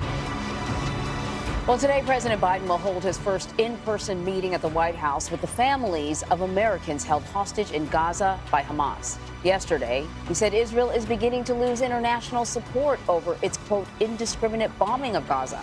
And the White House says National Security Advisor Jake Sullivan will travel to Israel this week to meet with Prime Minister Benjamin Netanyahu. And this comes as the UN General Assembly voted overwhelmingly yesterday to pass a resolution demanding an immediate humanitarian ceasefire in Gaza. 10 countries, including the U.S. and Israel, voted against the resolution. This sounds like the intro to a fucking, like, game show or something. 10 countries will compete in a chance to be the king of the world, the reigning superpower, the world hegemonic superpower. From a vote. The UN is also warning that civilians in Gaza are facing, quote, a public health disaster amid the collapse of its healthcare system. Israel continues to bombard the enclave despite the losses of civilian life and America's next top client state. Hostages still being held there. So for more on all of this, let's go to BBC News Middle East correspondent Hugo Bachega. He is following the latest from Jerusalem. Hugo, it's good to see you again. What is the situation on the ground like in Gaza today? Well, we're seeing this humanitarian crisis get worse by the hour, really. Like, humanitarian crisis. Fucking meanwhile, the Israeli ambassador to the United Kingdom is like, what humanitarian crisis? There is no humanitarian crisis. The fuck are you talking about? There has been a massive drop in temperatures. As you can see behind me, it's been raining across the region. It was raining earlier this morning in Gaza, and hundreds of thousands of people are now sheltering in improvised camps, living out in the open. So it is a dramatic situation for many of those people in Gaza, and still very little humanitarian aid is getting into the territory. The UN has said that aid distribution has virtually stopped because of the intense fighting all across Gaza. And again, shortages of basic supplies, and people essentially saying that there's no safe place in Gaza, with the UN warning of a public health disaster because of the conditions on the ground. So we literally just saw footage of a person carrying their dead loved one, a dead body, in a fucking flooded area. Water up to their fucking knees, wading in water with a dead person in their fucking hands while it's raining, while they're also getting bombed. Yeah, like a humanitarian, like a public health crisis is like not even, it doesn't do it justice. It's much worse. According to the head of the UN Agency for Palestinian Refugees, as again, very little assistance is getting into Gaza. And so there are reports now that Israel is employing sort of a new tactic to both figuratively and literally flush out Hamas militants, pumping seawater into the tunnels. What can you tell us about that? Yeah, so what's up with that?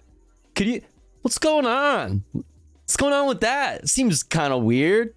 Some talk about this strategy by the Israeli authorities for quite some time now, and there have been reports quoting US officials saying that the Israeli authorities have recently started pumping seawater into the network of tunnels used. You might be asking yourself, wait, into the tunnels? The same tunnels that Israeli hostages and American hostages are being held in by Hamas?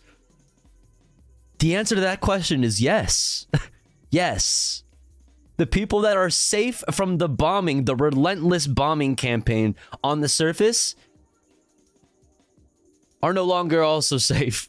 They're getting drowned with seawater. Seawater, you know. By Hamas. It seems scorched earth, but with seawater. You don't even need to say, like, it's salted earth. They're literally salting the earth. Literally, they are destroying the soil for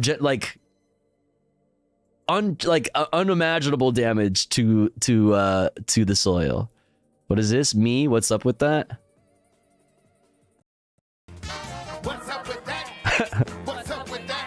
What's up with that? What's up with that? What's going on with that? What's up with that? That this practice has been limited and that the authorities want to see how effective this is going to be. And I think the goal here is to destroy or damage the infrastructure being used by Hamas, these tunnels that have been used by the fighters in Gaza, and also perhaps try to force them out of those underground tunnels. We haven't had a confirmation yet from the Israeli military. They haven't reacted to those reports, but there have been concerns over the long-term consequences of this practice. Some environmental concerns, perhaps water. Are you kidding me? You literally can't. You literally, like, the mental gymnastics required is just like it defies physics. You know what I mean? Defies all known like laws of physics. The mental gymnastics required to justify any of this is crazy. It's crazy. It's crazy. Contamination and the drinking game. Take a shot every time corporate news pundit uses passive voice to describe Israel's war crimes. Uncritically quotes the IDF as a credible source. Yeah, well, yeah, I can't advocate for that because that would be like, you know, the risk of alcohol poisoning there is crazy, you know? I could get in trouble saying that you should do that, you know, because of how unhealthy that would be for your health. This is like mental chiropractics, yo. Long-term impact that this could have on the population of Gaza. The Israeli government has faced some criticism over the last 24 hours in particular. The UN General... Just over the last 24 hours, there's been criticism. Assembly voted in favor of an immediate humanitarian ceasefire. And then there were some remarks from President Biden at a private function where he said that Israel was losing international support because of what he said what he called indiscriminate bombing in Gaza. A war crime. Indiscriminate bombing is a war crime. So wait. You mean to tell me that Joe Brandon in the United States is knowingly an accomplice to war crimes? Damn. See, in a court of law, that would be, you know, that could be used against them. You know what I'm saying? If we were talking about a murder and somebody, some witness was talking like that, they'd be like, oh, you helped this motherfucker do the crime, didn't you? You did, didn't you? You helped this motherfucker do the crime, didn't you? So glad all of these war crimes are getting very heavy coverage. Yeah, but in this defense, the law isn't meant to work. In his defense, the law isn't meant to work. Yeah, indiscriminate does clearly mean like bombings that are not totally targeted, meaning killing civilians. Yeah, knowingly. I'm curious about the reaction there in Israel to both of those things. Yeah, so those were very strong words by President Biden. And we had this morning reaction from the Israeli foreign minister who said that the war in Gaza is going to continue with or without international support. Do you see? Dude, they never cared. They never cared.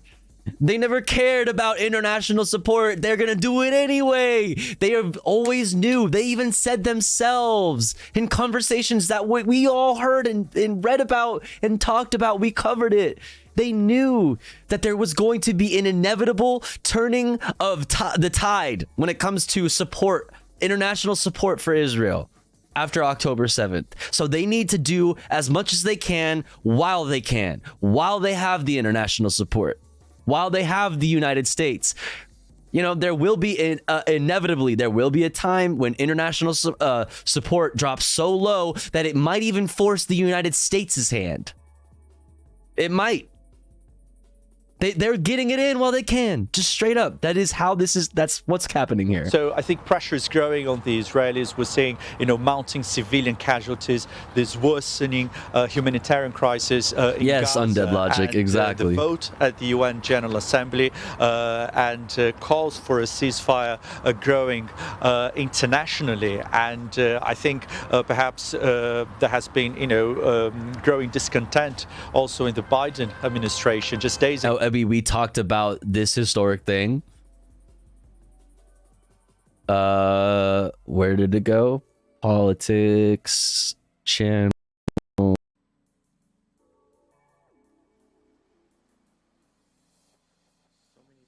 This right here.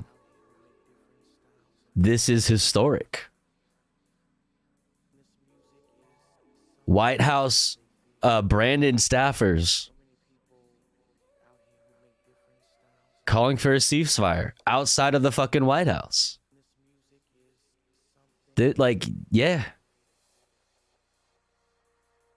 We heard from Secretary of State Antony Blinken, who said there was a gap between what the authorities were saying in terms of taking measures to protect the civilian population in Gaza and the reality on the ground. And very strong words also from Defense Secretary Austin, who said that there was a risk that the Israelis could turn a tactical victory in Gaza into a strategic defeat and drive the population, the Palestinian population, into the arms of Hamas because of the high number of Palestinians that have been killed in Gaza during this Israeli offensive. So I think... yeah, that's how radicalization works. Like, you fucking... You trap people in an open-air prison. You kill all of their loved ones. You rob them of any other means that they have to make their voices heard, or to seek justice, or even just to live happily with any little bit of happiness that they can under this apartheid system that they live under, this oppression that they experience every day. Like, whatever, let me shut up. By President Biden yesterday reflect this growing discontent and growing pressure on the Israeli government to do more to protect the civilian population. And I think those calls for a ceasefire, perhaps, at a point they will become too loud to be ignored by the Israeli authorities. Hugo Bachega. At what point, though? Like, how many decibels, you know what I mean, does the screaming need to reach? Like, what's specific? Like, let's quantify this. You know what I mean? Like, what decibel range do we need to be hitting before the calls for a ceasefire, for the calls for a ceasefire to actually do some shit, to be heard? Thank you very much. Thank you. Love you. Oh my God, this just in, chat. Doritos flying over the eastern seaboard. Territory in Yemen held. What is this? That's a giant Dorito flying straight towards Southeast Asia, folks. Oh my God. What? Holy. Oh my God, folks. All right, chat. Let's see. I think we've covered everything. I had a couple more things, but I think we've pretty much covered everything. We can get into comfy content now. What do we feel like doing? I was going to do this if we had time. We're going to get into we would do the John Oliver about freight trains and then use that as a cool segue into like train hopping content. We also have a new urban rescue ranch. DaBaby is a father. We have Fantano that we could look at. Let's argue the worst Christmas songs. We didn't watch this Nardwar walking around at a Camp Flogna. We got the Burger Dude content we haven't seen. Julia Child's most famous dish, but it's vegan beef burgundy. We could do vegan McDonald's. We could do shawarma. We could do Tecmone. We could do gaming. We could play fucking fork knife. Like, what do we feel like doing? We want to play fork knife. We want to do reacts. What's the vibe? You figure that out. And in the meantime, we're going to run an ad break because it's been a little bit more than an hour since our last ad break. But don't worry, because here at the Tofu Ghost broadcast, when I run ads, I run them while I'm away from the stream. That way, even if you are unsubscribed to the channel, you don't miss out on any of the content.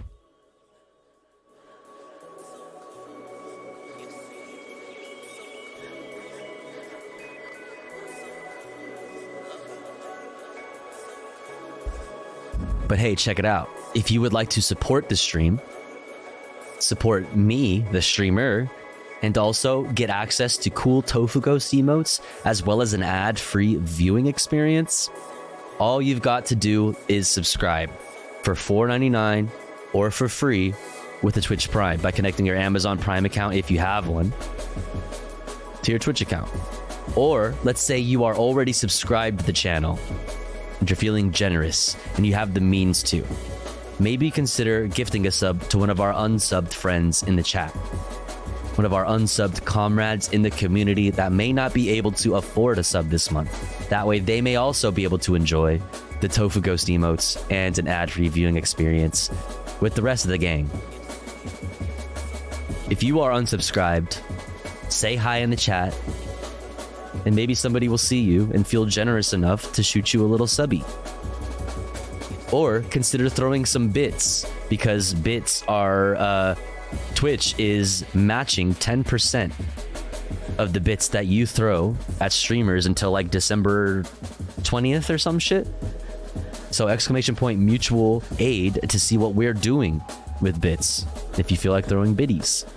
What's up, Sil? We'll be back in 3 minutes. Don't you go anywhere. BRB.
Okie dokie.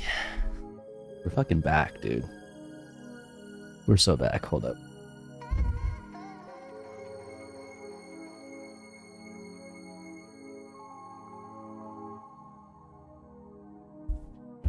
Now we're back. Tofu, have you seen this trend where you ask a man to name a woman? Usually they can't, or they name Hillary Clinton.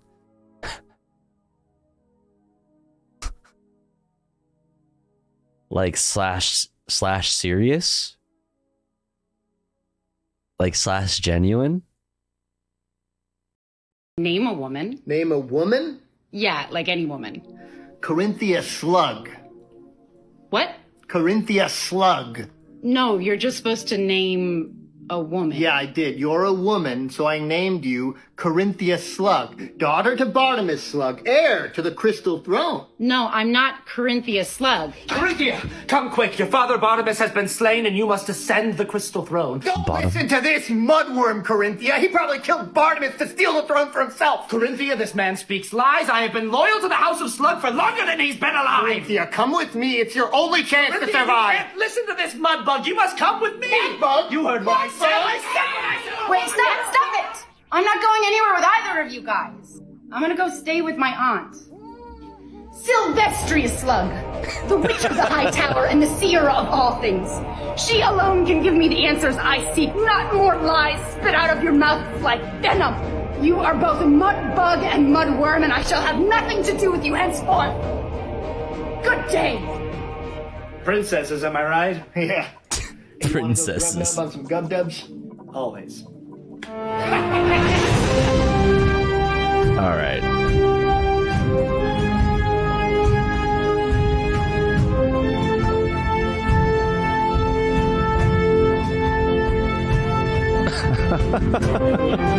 Name a woman. Name a woman? Name a woman? Trick question. Women aren't real. You can't prove that they exist. I've never seen one. And I doubt that you've ever seen one too. Okay? Yeah. Yeah, yeah, Doom Nukem.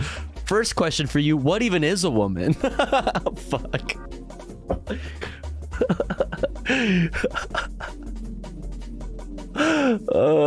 If women were real, I would have spoken to one before, right? First, we need to define a woman. Oh, Jesus Christ. All right, what do we feel like doing? We got to do the new Urban Rescue Ranch, right? Like, that's a must, obviously, right?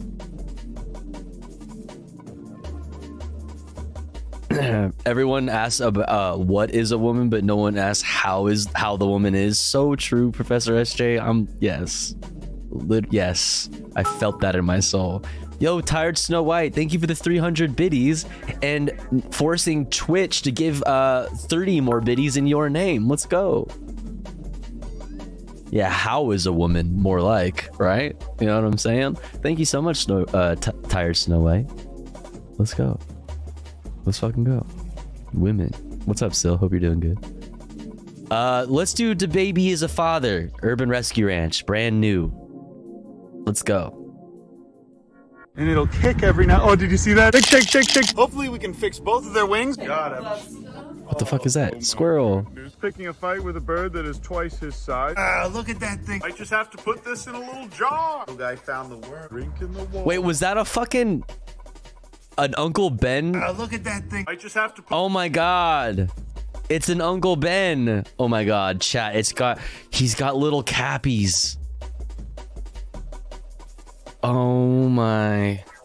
Put this in a little jar. The guy found the worm. Drink in the water. Nothing like seeing these boys go back to the wild. Pro team. Good morning, everybody. Good morning, everybody. My window again. That's my 8 o'clock wake up call. Look at these adorable little fellas. It's time to feed them. I keep my worms in the fridge next to my butter. But look at these precious little creatures. Ooh, there he goes. Oh, he dropped it. Go get it, boy. But that one's for breakfast. you, Brian, and this one's for Steve. Here you go, Steve. There you go, buddy. Look at him slurping that cut up like it's a noodle. Pretty neat. And if I wasn't fully They're getting so big.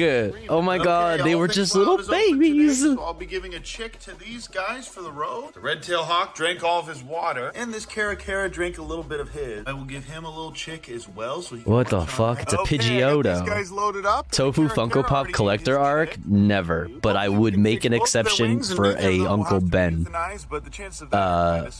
figure. I don't think that was a Funko Pop, right? That was a different like kind. I'm not wasting any time. It's still bright and early in the morning. All right, everybody. So if you guys remember from the last video, the red tail came in with a broken wing. As you can see here on the X-ray, it's right at the shoulder, which is not good. But the duck with the broken beak is doing pretty well.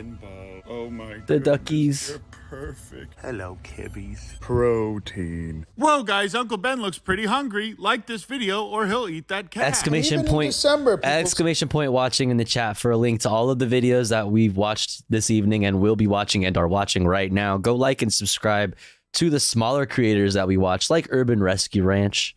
Go do it. Turn in orphan bunny. And this is one of the baby squirrels. I mean, they're like a pretty big creator, but you know what I mean.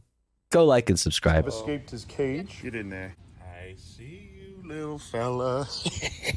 After that, we gave the Caracara some isoflurane so he could fall asleep, and then we gave him an X-ray. And this was a similar situation. His wing looked pretty bad. It was likely that he got hit by a car or shot. But can you guys see the little tick in his What? Those two things are very different things.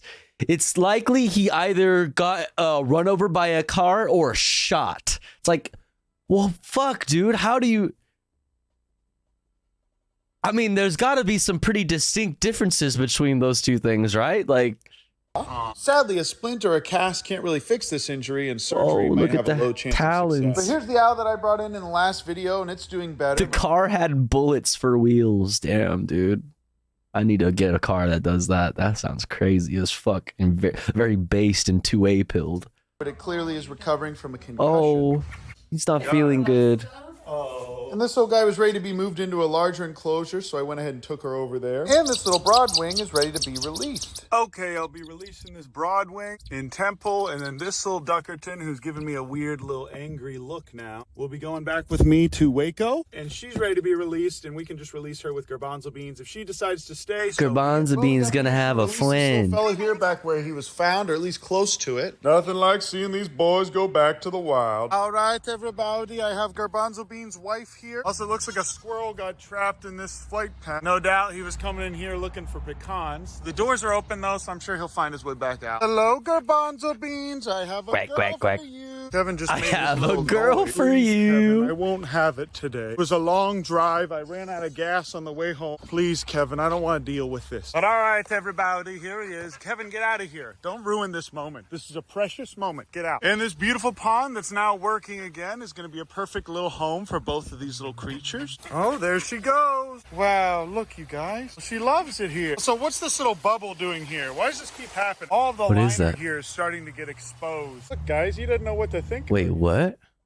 Keep happening. All of the liner here is starting to get exposed. Oh, I see. Guys, he doesn't know what to like think. the dirt is getting like sucked up in the filtration system. But okay, I think she'll be very happy here with him. But there's no more algae in the wetland filter anymore, which is kind of nice. And look at these two precious babies. And most of the algae is gone from this pond as well. But I'll leave these two here to get acquainted. And it looks like she's pretty happy here. All right, everybody. It's duck matchmaking. Yeah, what's up, Weirdos? Got stuck under the rock. And Garbanzo Beans and his new wife are doing well. All I had to do was let these guys get adjusted for a day, and now they seem to be pretty comfy with each other. And now he's not as lonely anymore, just like Poggers and Queens. I found a tick on Poggers yesterday, so I'm going to go ahead and get him some medication for that. Precious little fella. And there's a tiny little baby moving around in there if you guys look real close. Hello, Mama. And it'll oh my gosh. Oh, did you see that? It just kicked. Oh. Uncle Ben actually ate that cat.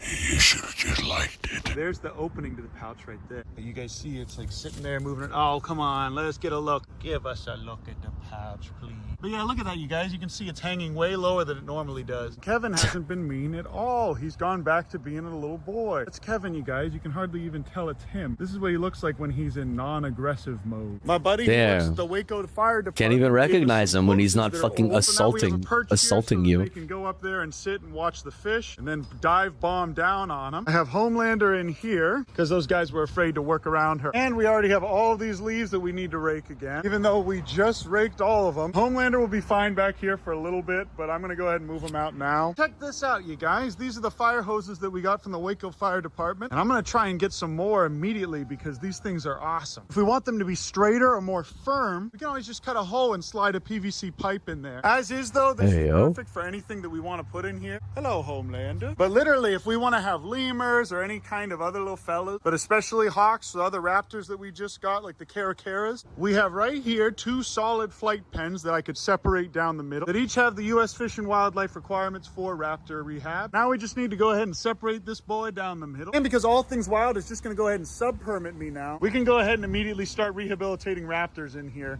as soon as that permit goes through. Yeah. They are not permitted for eagles, so I'm still going to have to submit my own application. Because Raptors like fucking dinosaurs. 100-foot flight pen, and we have a 200-foot one in the back. Listen to how awful this is. This is the bed. Like, why don't you do something about that? This is just like how you allow yourself to live. This is what you've just like decided is okay. You know, this is my alarm every morning. Okay. I couldn't do that. No way. No way. In the water this evening. Beautiful little creature. Oh, just sipping. Just sipping. Good morning, everybody. Welcome back to the Urban Rescue Branch. I made these shelves here all by myself this weekend, and I definitely didn't use the help of any beautiful young man named Nathan Matei. I don't know what this is. This came in the mail. Kind of cute. Could it be that there's an Uncle Ben waifu for sale? Damn, he caked up. No business being fucking caked up like that. U2s? What the fuck is a U2? They're cuter though. I will say they're cuter than the Funko Pops. I like this like style more than I like the Funko Pops for sure. Came in the mail. Kind of cute. Could it be that there's an Uncle Ben waifu for sale? Via the link in the description, an Uncle Ben waifu for sale? You can God damn, dude. Stacked. Uncle Ben waifu? Might just have to put this in a little jar. Oh. But we also made these little shelves, you guys. Good morning, everybody. Now where I can put my clothes. As you can see, Homelander's no longer in my yard waking me up every morning because we're digging electric and water lines around this yard. And as you can see here, we also dug a fucking moat around my window. These enclosures. We're gonna have another little building put here with electric running to it, but we have 2 boxes here. This will be for hawks and owls to nest in, and I have them on both sides, so if we want to separate it down the middle, we can. The Waco Fire Department gave us some old used fire hoses, and those make excellent perches. We also have a box up here, and we're gonna have electric running to all of these boxes, including the shipping container, and we're getting a filter hooked up. Wait, for lights or for like heating or both? Finally fallen, so we need to go ahead and clean all of these up again. Okay, so we're moving baby Gronk's enclosure to over here. There it is, you guys. My very first ever scorpion. Whoa. I didn't know we even had them here in Waco. This is so cool. That's a Waco scorpion. Oh, it's tiny as fuck. Scorpion. Wow, look at that thing moving around. That is so horrifying. Okay, guys, scorpion versus baby Gronk. Let's put them in here. Oh my This is what the office looks like, you guys. As you can see, we rearranged some things. We took this alligator got big? What the fuck? But now we have all What's up, JW? cages. I've got the Oogways here because Sean won't take them because he doesn't have enough space. So in addition to giving them this light and soaking them every day, I let them out so they could eat during the hottest parts of the day. But I'm also going to build some little thing in the corner here, similar to what Sean has at his place. This is the beginning of our nursery. We have a bunch more of these things to put up and a lot of smaller incubators coming in the mail. This is the reception area where we'll be receiving most of the animals. I'm going to go ahead and put this scorpion in this nice little glass here. And I'm not quite sure what I'm going to do with him yet, but it's really neat. I think I just kind of want to look at him for a little while. I just want to hang out with them for a bit. This is pretty cool for me to see on my own property here. I can't believe we had a scorpion in our barn. Okay, this is where the new future residence of baby Gronk or Gustavo is going to be. This makes a lot more sense, especially because these windows will let some light in. And also Patrick has a nice little area outside to walk to now. And I'm going to go ahead and close him out here whenever we get the construction done in this barn. Only true friends of the channel. Fortnite balls? But all of this lumber here is going to go towards framing Poggers. that will stay a consistent, separate temperature. We will have an AC unit up here that is going to keep this entire place one consistent temperature. That's going to be $9,000, everybody. $9,000 we're going to spend on an AC unit. Yay. That's going to keep this whole place safe for the animals. We have a lot more cages and other things that need to be organized here, but we got them, and we still need to buy some more. But this will all be perfect for when we get tons of raccoons, skunks, possums, ringtails, everything else. I don't know. Humans, human beings. Like this, anytime that we get turtles or even injured alligators that need to be rehabbed. And turns out there have been a lot of alligator sightings in Waco recently, which is pretty surprising. But not really. That seems the alligators have been weird. harassed by Waco for hundreds of years, and there's still plenty that live in Lake Waco. I'm gonna go ahead Oh, and it's normal? Okay. I was like, that's not weird? That seems weird. I'm gonna go ahead and slide this boy back in here. But pretty soon we'll get Gustavo back here as well. What a beautiful little fella. Oh, nothing goes to waste here at the Urban Rescue Ranch. Queen Oh, just goes ew. right back to bed. Oh, look how precious she is. And they do like this bed. Oh, they got a mattress. Please try this. Oh, there you go, buddy. Nothing like watching Herobrine eating a Yeah, it's a rehabilitation center. Patrick now has a little outdoor space to go to when it gets too loud in here. Like a little animal sanctuary. It's pretty impressive, actually. He gets plenty of sun all day. The operation that he's got going on. Okay, now Patrick's out here, but I just realized I locked myself in here with him. All this man wants to do is hump me again. We need to really restrict his mobility because he's not quite done healing yet. Oh, he should be fine in here for he's now, at least until they broken. finish the construction in there. I love him. I filled this up a little bit with water so the fellas could have something to drink, and we don't really have any algae this time of year. As you can see, there's no algae in the pond, but all the lily pads have gone dormant. The wetland filter's nice and clean again. Got Homelander in this back area all to himself until we can clean all the leaves and finish the construction in the yard. We're gonna start working on this coop pretty soon, and we're gonna use the rest of all of this wood to cover up that chicken coop and make it look nice. Good morning, Homewando. Kevin is picking a fight with a bird that is twice his size, at least. I think about it, she's probably about 3 times his size, but I have this little thing. Shake, shake, shake, shake, shake, shake. Ooh, gaboo, gaboo, go. Shake, shake, shake, shake, shake. What is that? That's all it takes, you guys. You don't need to hurt them or hit them or anything like that. You just gotta bring your little rattle. I need to get one of these little things in 1/2 inch at Home What? Depot. Shake, shake, shake, shake, shake. And by the time I get this, we'll Just have power distract running them? to all of these enclosures back here. But now this can bring power into here and to there. And every box now has an outlet for warmth. Now I can insulate this and bring heat to it. That's it for now, though, you guys. I love you. I appreciate you. Thanks so much for watching this. I love ya. Stay I tuned to appreciate see ya. The rest of this project get completed. And oh, I almost forgot to tell you. All Damn. right. It's time for All right, let's watch it. Let's argue the worst Christmas songs, Anthony Fantano. Christmas Let's What's up, homie? Argue, where I'm dressed up looking like a damn candy cane. It's the reason for the season. Let's argue, let's argue, let's all go argue. Go on the internet and give me all of your hot takes. Yeah, everyone, it's time for a special holiday edition of Let's Argue, where we talk about the worst Christmas songs. I asked you what the worst Christmas songs were on Threads, the ripoff of Twitter, which is X now, for some stupid reason, because a stupid guy owns it, who can't even What play was for that some picture? stupid reason, because a stupid guy owns it. What is that? Is this Elon and Alex Jones as one? What is this? Oh my god, I am repulsed. What is this? What, dude?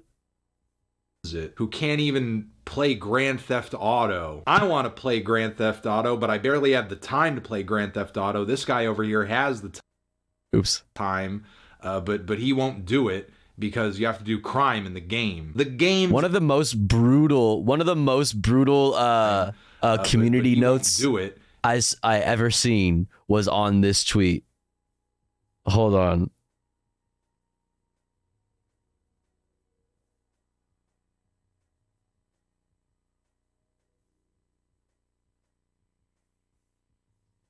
He looked like one of these.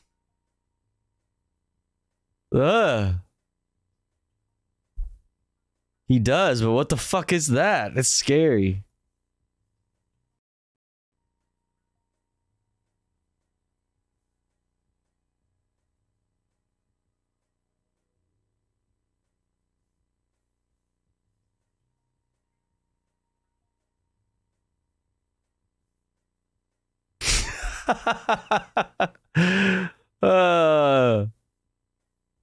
I tried, but didn't like doing crime. Grand Theft Auto 5 required shooting police officers in the opening scene. Just couldn't do it. And then Ian Miles fucking dumbass over here. I'm glad shooting cops in Cyberpunk 2077 is completely optional. Never finished GTA 5 either. That's cap, dumbass, because Ian Miles dumbass here has written up to 255 articles covering GTA 5. Including descriptions of personally killing or evading virtual.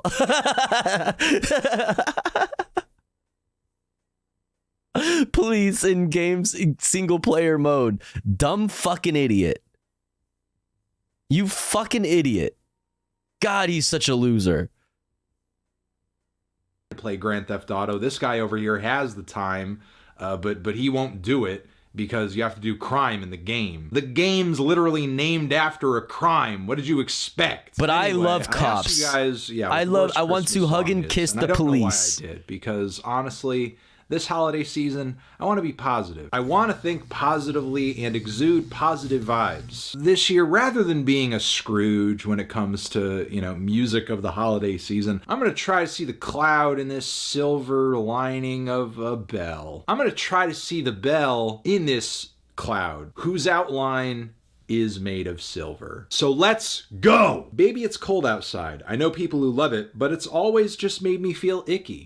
It's a pretty rapey song. I feel like we've talked about this. There was discourse about this. Inside when it's snowing outside is not... it's cold. Look, you may think this guy is being like a creep and is, essentially trying to coerce this woman into, whatever. But he's just asking questions. He's just making an argument. He's just asking questions. Being persuasive and charismatic. There's not a jury in the country that would. Yeah, is it a crime to have Riz, Your Honor? Man. And look, it's cold. Who wants to be cold? Who wants to be cold outside? That's reason enough for me. I would stay at this guy's house. So no reason to feel icky with this one. Truth came out. Cops. I knew it. I want to hug and kiss the police. But I love cops. I want to hug and kiss the police. Fuck you. I should have fucking known better. At all. Anthony approved. That Paul McCartney one drives me up a Jesus Christ. Aside from that, every other Christmas song is a 10 out of 10. All right, maybe I don't have enough energy mustered up to defend Wonderful Christmas Time. Let's move on. August Burns' Red Christmas album was a letdown back when it came out. Wait, August Burns Red put out a Christmas album? That's so cringe. Oh my God, dude. Would have been better if they had found oh my God, speaking of metalcore. Look at this shit. Speaking of fucking metalcore. The funniest shit came across my timeline.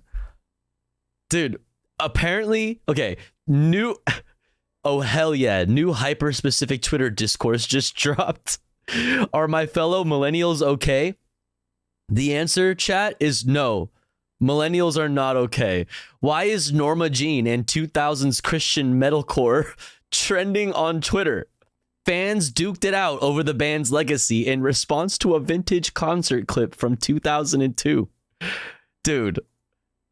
Your band could never be as cool as 2002 Norma Jean, the original poster said of the time capsule, but many commenters didn't agree. Shits I take are cooler than Norma Jean, one said. And then another said, I'm begging you to listen to any other band, said another, as if like it isn't the case that we are talking about a band from 2002. Like, I think Norma Jean might still be a band, but does anybody care? Like, probably not. Motherfucker, nobody is really seriously listening to Norma Jean in 2023. Motherfucker, we are talking about 2002. Like, are you seriously gatekeeping from the future? Like, you are gatekeeping the past from the present. You know what I'm saying? You are gatekeeping music from 2002. What the fuck are you doing? I'm begging you to listen to any other band. Like, dude, oh, you're so cool. Shut up. And then this one says, bruh, every local hardcore scene had their version of Norma Jean in the early 2000s. It's not like this shit was hard to do, LOL, a different commenter said. While this may be true, it doesn't make you any less of a douchebag for pointing it out. While you may be exactly correct that, yes, there was a different version of Norma Jean in every early 2000s like hardcore metalcore scene, but you're still a dick for pointing it out. Like, it's so weird that this is even a way too loud. Holy.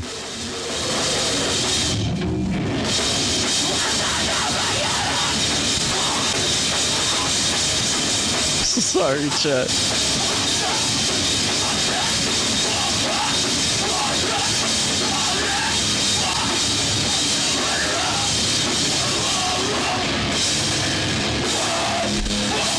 Rest in peace, headphone users. Wake up!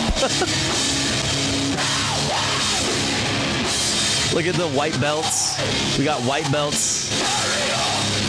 It's very 2002 in this bitch.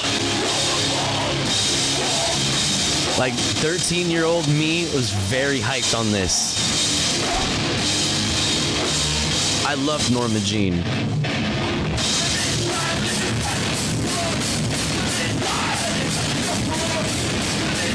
So anyway, this person posts this and it becomes a fucking discourse.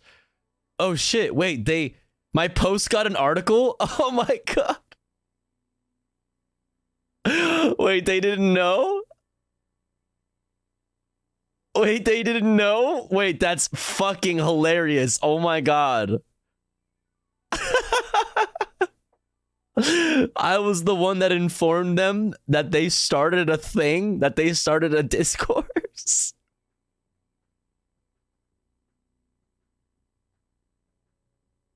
Oh.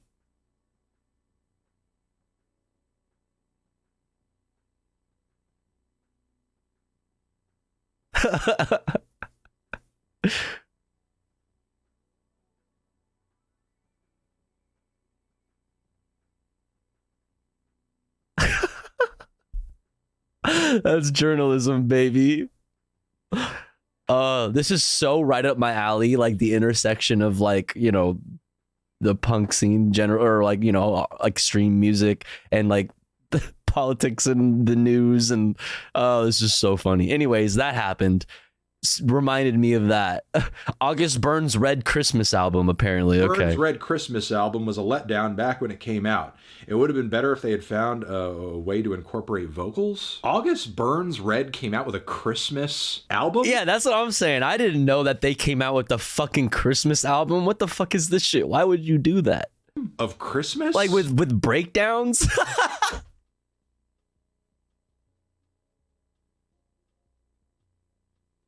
Like, what are you talking about? Dude, did you do Little Drummer Boy? And it's just like breakdowns? Honestly, that might go hard. But it's an album meaning of like multiple songs?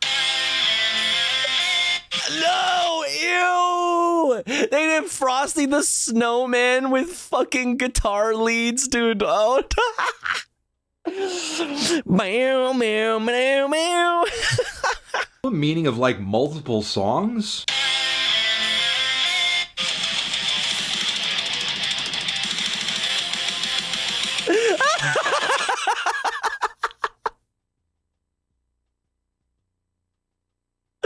Dude, this is literally my this is literally my feelings exactly. Like, what? Dog, the fuck is this shit?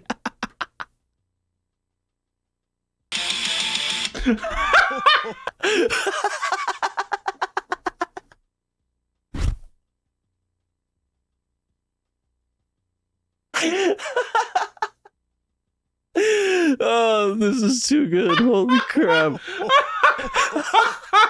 It's just crappy loud rock instrumental covers of Frosty the Snowman and God Rest Ye Merry Gentlemen and Jingle Bells. Who asked for this? Nobody asked for this. Nobody asked for that. Not even people actually unironically listening to August Burns Red in 2023. Nobody. Some people really want their Christmas to rock, okay? And nobody, I'm sorry. Frosty the Snowman. Let's go.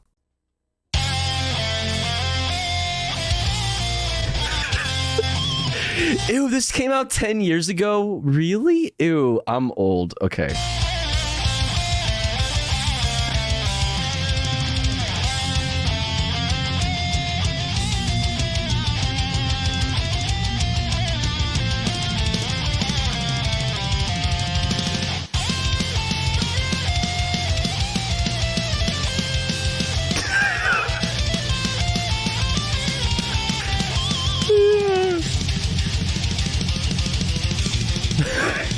Ew, ew, ew, ew, ew, ew, ew, ew. Like, just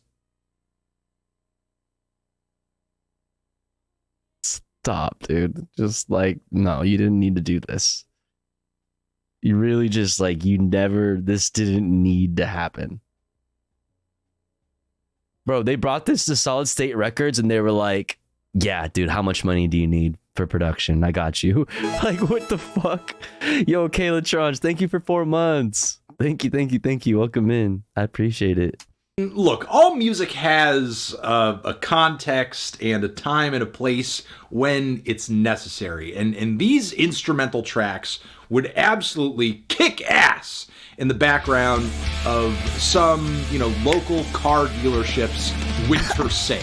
I could easily imagine myself in these tracks just flying down the freeway 80 miles an hour to get a great deal on a new Toyota. Bro, they literally... Why would you edit in the sound of wind hitting the mic?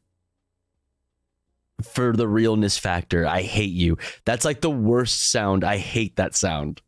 Simply having a wonderful Christmas time. The chorus and the melody chords, he makes a valid point. I'm working on my argument for this one. I got to come up with something nice to say about wonderful Christmas time. I'm just not there yet. All of them, they all give me anxiety. Okay, well, look, don't project your family trauma around every holiday season because your dad storms out of the house, your mom is basically obsessively decorating and oh my God. militantly why is this so specific? Like perfect and forcing you to sort of like, taking part in... Is he trauma dumping on us right now? Is this like... that hellish ritual. You never... Are you okay, Anthony?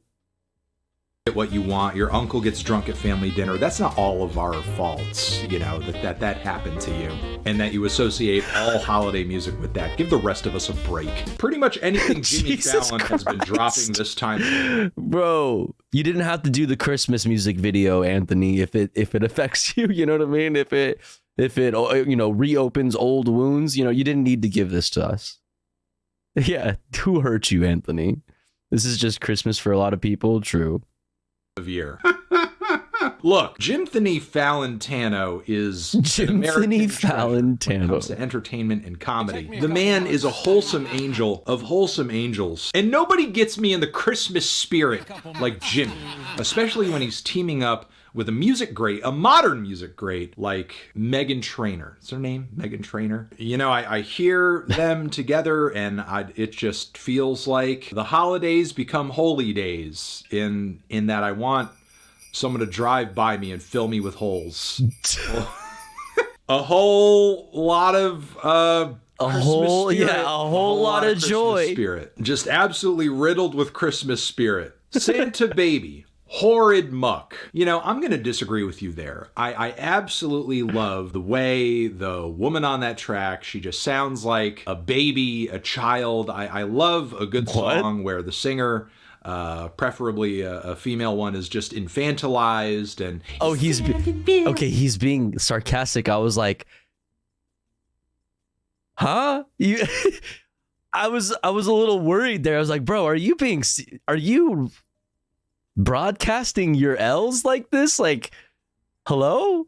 Weird like this. I just find Santa it so hot. baby. It's so sexy and it's you know, a thing that is attractive to me. Plus, the other thing that's attractive to me is I like to imagine this woman having some kind of relations or, you know, a flirtatious exchange with a fat man. No, Santa, what is that face? Stop this editing. Down the chimney to give everyone presents. That also really turns me on.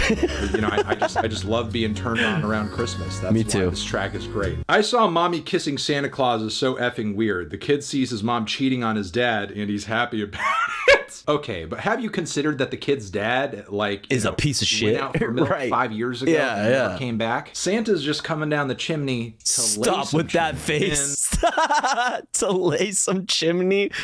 Bro, nah. Look, at the end of the day, this is all to the kid's advantage. He gets free toys year-round, most likely. And he finally gets a father figure. Santa is not the stepdad. He's the dad who stepped up. Silver Right, Bells. It's right. more of a spooky song. Yeah, it is most certainly spooky, but that's actually what makes it kind of cool. Silver bells, may them ring. Yeah, there's something a little ghoulish about it. Silver Bells is kind of a vibe because it is kind of like dark and cold, you know? Yeah. I know every year we talk about, like, you know, closeness with family and gifts. And A good Christmas album, like that. I mean, you know, people do like a lot of folk artists do the Christmas record thing. Bright Eyes Christmas. Hold on, is it Bright Eyes? It's called a Christmas album. Okay. It's cool. Let's see. Did they do Silver Bells?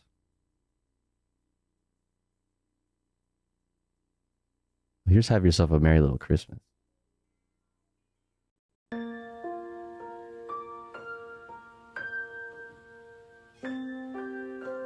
Well, no, this is like a... No, we're not gonna... Oh, here, this one. Here, relevant.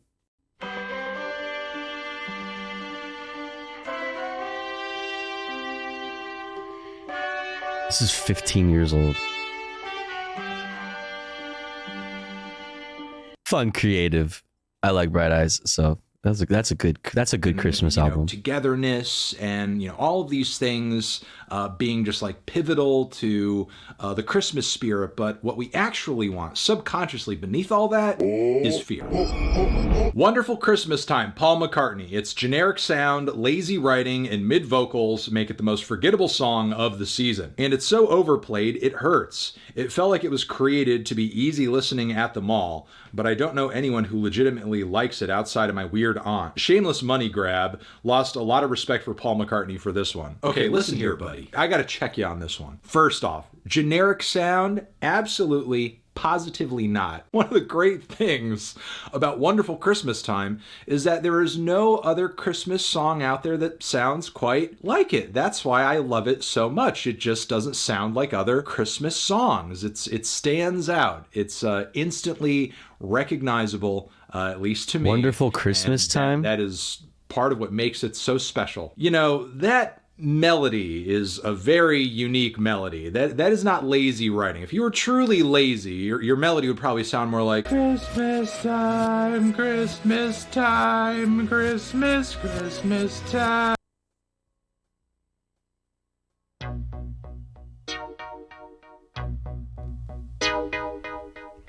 I haven't heard this. Woo! Hey. Okay, I'm already fucking with this, with the synthesizers. The mood is right. The spirit's up. We're here tonight. And that's enough. Simply having a Wonderful Christmas time. Wait, I have heard this version. Have I? I actually have heard this version. I'm tripping. Simply having a wonderful Christmas time. Yeah, that's a cool synth. This just triggered fight or flight in me. Oh no, the retail workers are freaking out. I'm not clocked in. I'm Christmas. Meanwhile, Paul McCartney, please God, no! All the retail workers are dying. Workers doing cartwheels with "Simply Having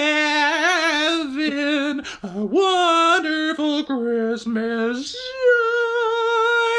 Vocally speaking, that is a gymnastic feat. Absolutely, positively not lazy at all. Paul really kind of laid into that melody. And the most forgettable song of the season? I don't think so. The mere fact that that song haunts my dreams every year when December comes around.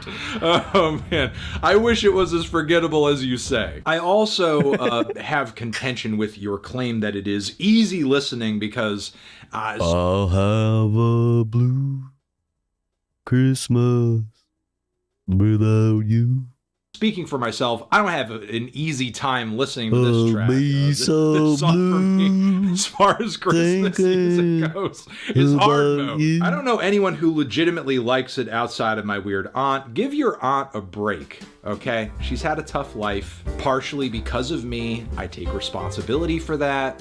The relationship did not work out. I ran away because she loved me too much, in my own opinion.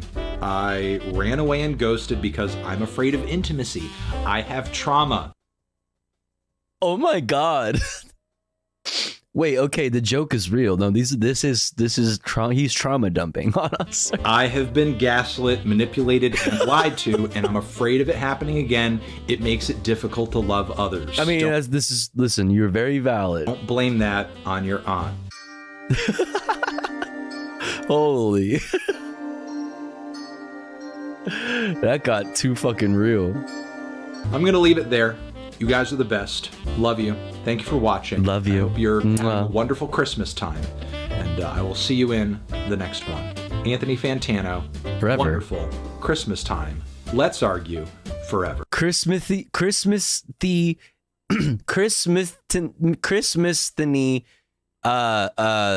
time Tano here. What's up, Dark Manatee Lady? Hi. Do we have to correct passes to get back in? Yeah, you guys. Yeah, because we'll probably go out and we'll come back in. So yeah. Okay. Thank you. He's like, bro, I know who the fuck you are. You're good, dog. Like, I would die for you, Nardwar. You can do whatever you want. Thank you. Like, more so, like, what can I do for you, Nardwar? Like, are you okay? Are you good? Can I do anything for you? Are you comfortable?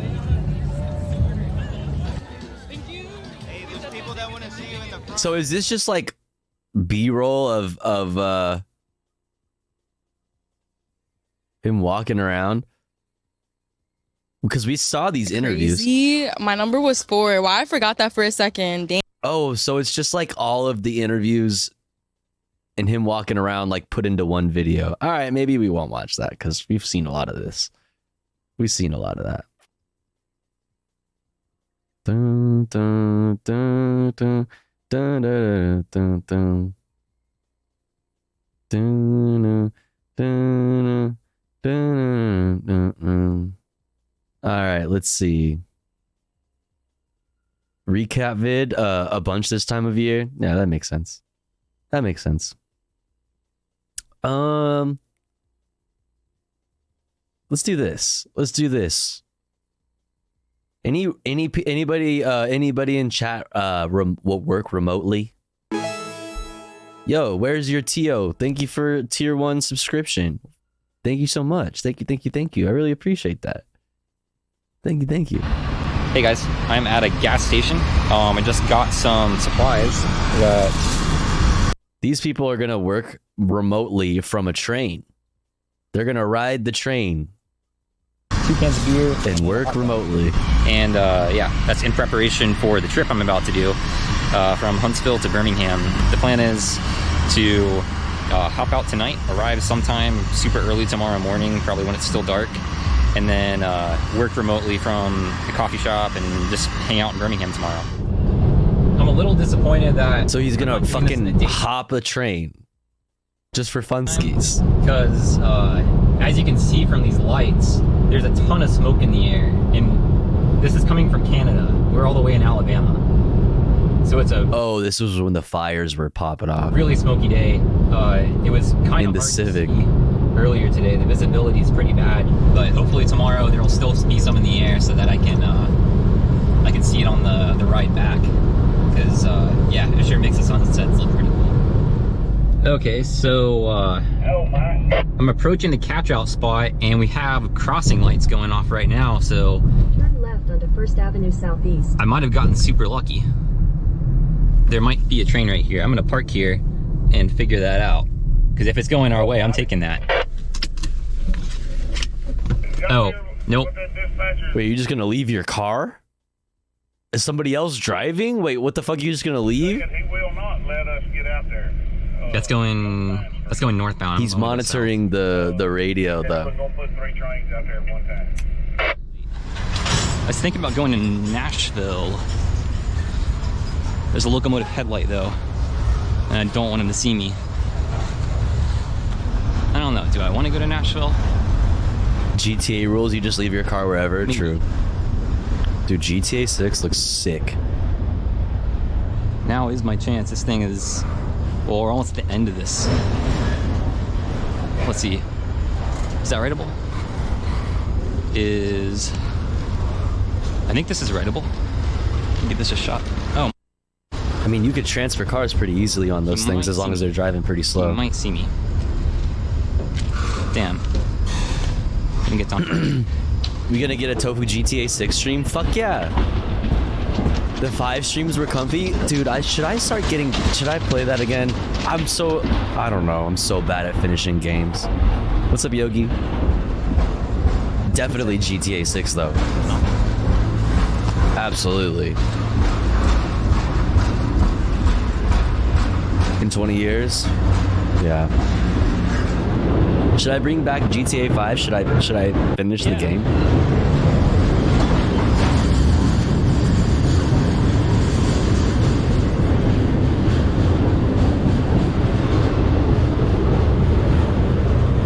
Do the finals?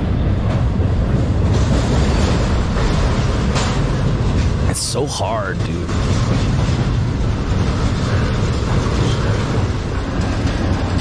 Finals is about team play. Yeah, I don't think it's like a good game to play with randoms, you know what I mean? Because you need to communicate.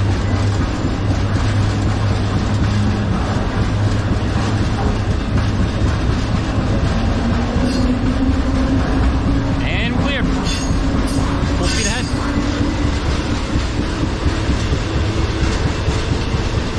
Okay, so I can tell we're slowing down. Can't see shit. We just passed the sighting switch. So I think we are going to stop here. Is most of this just going to be in the dark? Oh, okay, no. You got a little bit. Okay, it gets better. For another train to pass. Probably from That's right, Fellini Fiend. Probably southbound. That's right. You fucking PC, all you fucking haters, dude, will be fucking coping and seething when I fucking get GTA 6 before your dumbasses. That's right. That's fucking right. I'll be playing that shit before a lot of people, motherfucker.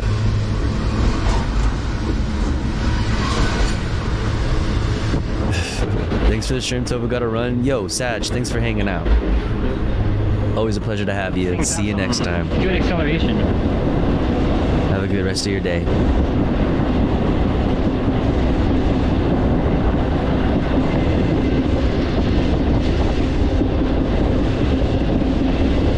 I think we are in Athens, which means if you live Athens, in Greece, Decatur or vice versa, a train would be a good option because there's a siding here and a yard. Is he talking? Why does it sound like that? Is he talking on the radio?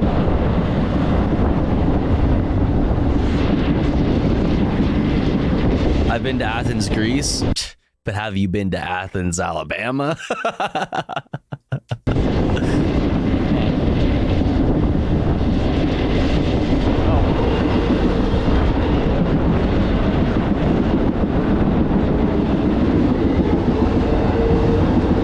Nope, and never will. Kind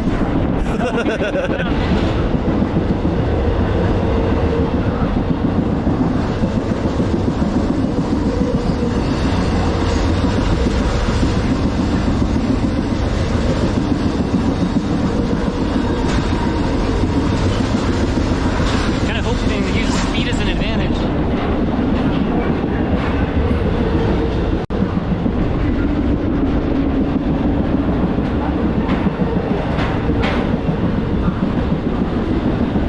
Smells like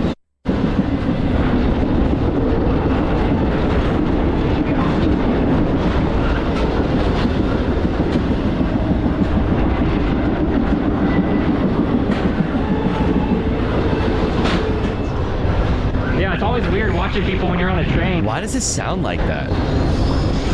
Just doing their business because, like, they see a train going by and they don't expect anyone What's to up, be Cult of on there. They Eyes? don't Why do they sound like aliens? Here I am. I mean, obviously I'm not creepy. I don't care about what they're doing. It's just, it's one of those weird things. Like, what the fuck?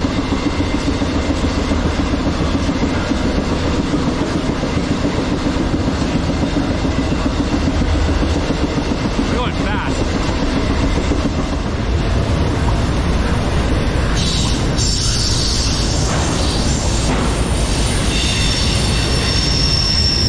Wow, we are turning hard. Yeah, that is really dank. All right, this might be giving Shy a run for his money on, like, worst audio. Oh. Like, I kind of wish we had Shy audio at this point. You know what I'm saying? Like, Shy, like, I could deal with it. You know, this is kind of bad. What's I think this is pretty bad. That's crazy. Yeah, so the one headlight of the train, that's a work truck doing something on the rails this late at night. What the heck? What the heck? What is that? There's some work going on right now.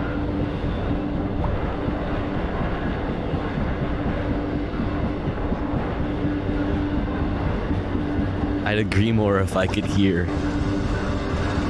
Okay, yeah, I might be over this video at this point because it is pretty bad. That's pretty hard to fucking enjoy. Let's get some foodie content. Fuck this shit. Today I'm making a vegan beef burgundy that's rich, decadent, and deeply flavored, and it takes Look at this. I can see everything. I can hear everything. It's nice. Oh my god, it's gonna make me hungry. time to make than a traditional beef burgundy, so that's a no beef bonus. Speaking of vegan beef, we're going to be using our good friend Soy Curls here, but you can use store-bought vegan beef or even double up on the mushrooms. You can even just use some jackfruit if you like. In fact, I tested that out as well.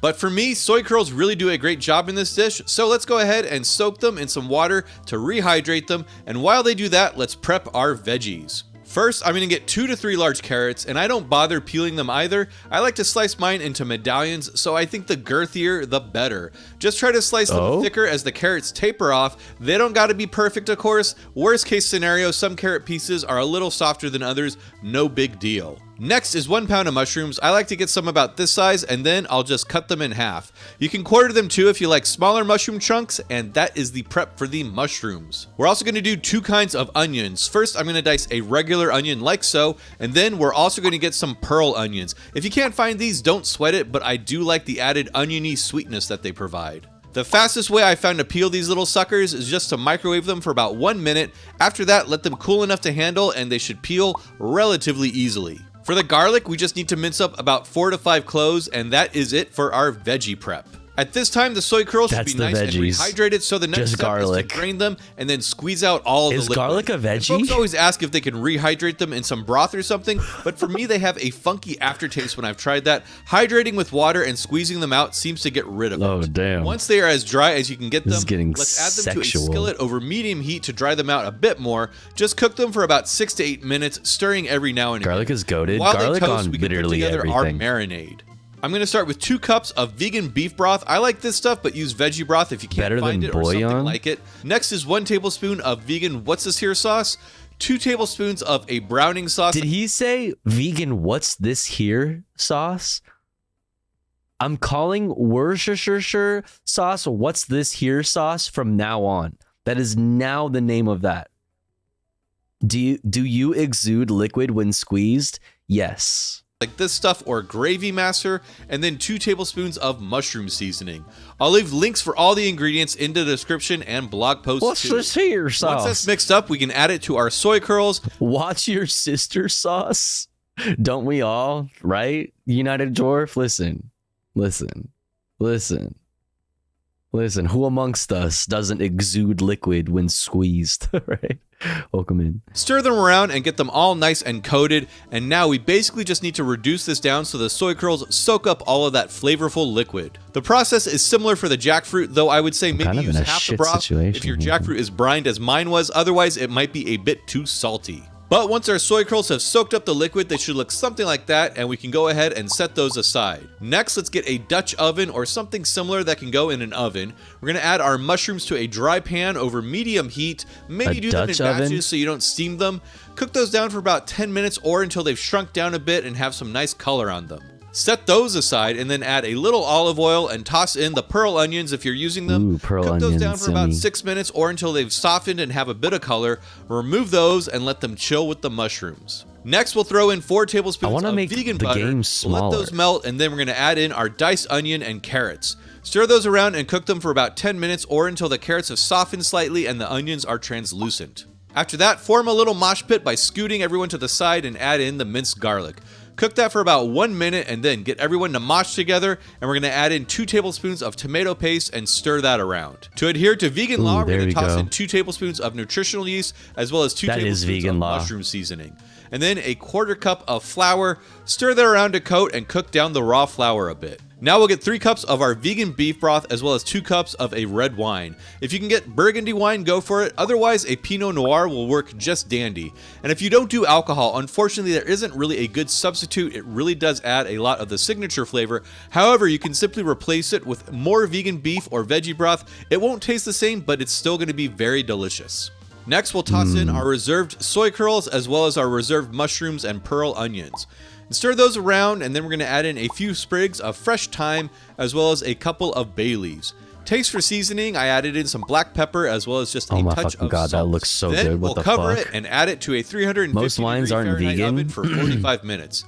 After that, we're going to pull it out, and it's already looking pretty good. I feel like there's plenty of wines that are vegan, I'm going to add a right? cornstarch slurry I made with 1 tablespoon of cornstarch and 2 I feel tablespoons of water. I feel like Throw the a lid lot back of on and red add it to wines the are oven good for to go. another 15 minutes. After that, it is done. Make sure you fish out the thyme and bay leaves first. Filtered through fish now you are bladders. the proud owner of the. Well, here's the thing. If you're not able to confirm this, if there is no, like, you know, if you're able to immediately confirm this, you know, then obviously as a vegan, you should make that choice to not have that, right?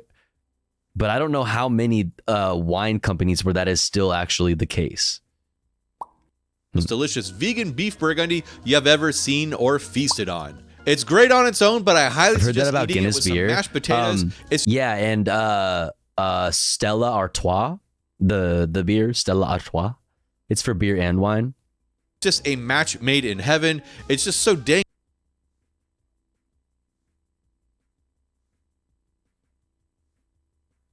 Ah, God damn it. Vegetarianism and wine. The production of wine often includes a process called fining or clarifying, in which fining agents are added to wine to remove proteins, yeast, and other suspended organic particles and later filtered out. Fining agents can be either animal, carbon, or clay-based. Animal-based fining agents include gelatin, isinglass. What is that? A substance obtained from dried swim bladders of fish. Okay, that's that. It is a form of collagen used mainly for the clarification or fining of some beer and wine. It can also be cooked into a paste for specialized gluing purposes. Gross. Egg whites and casein.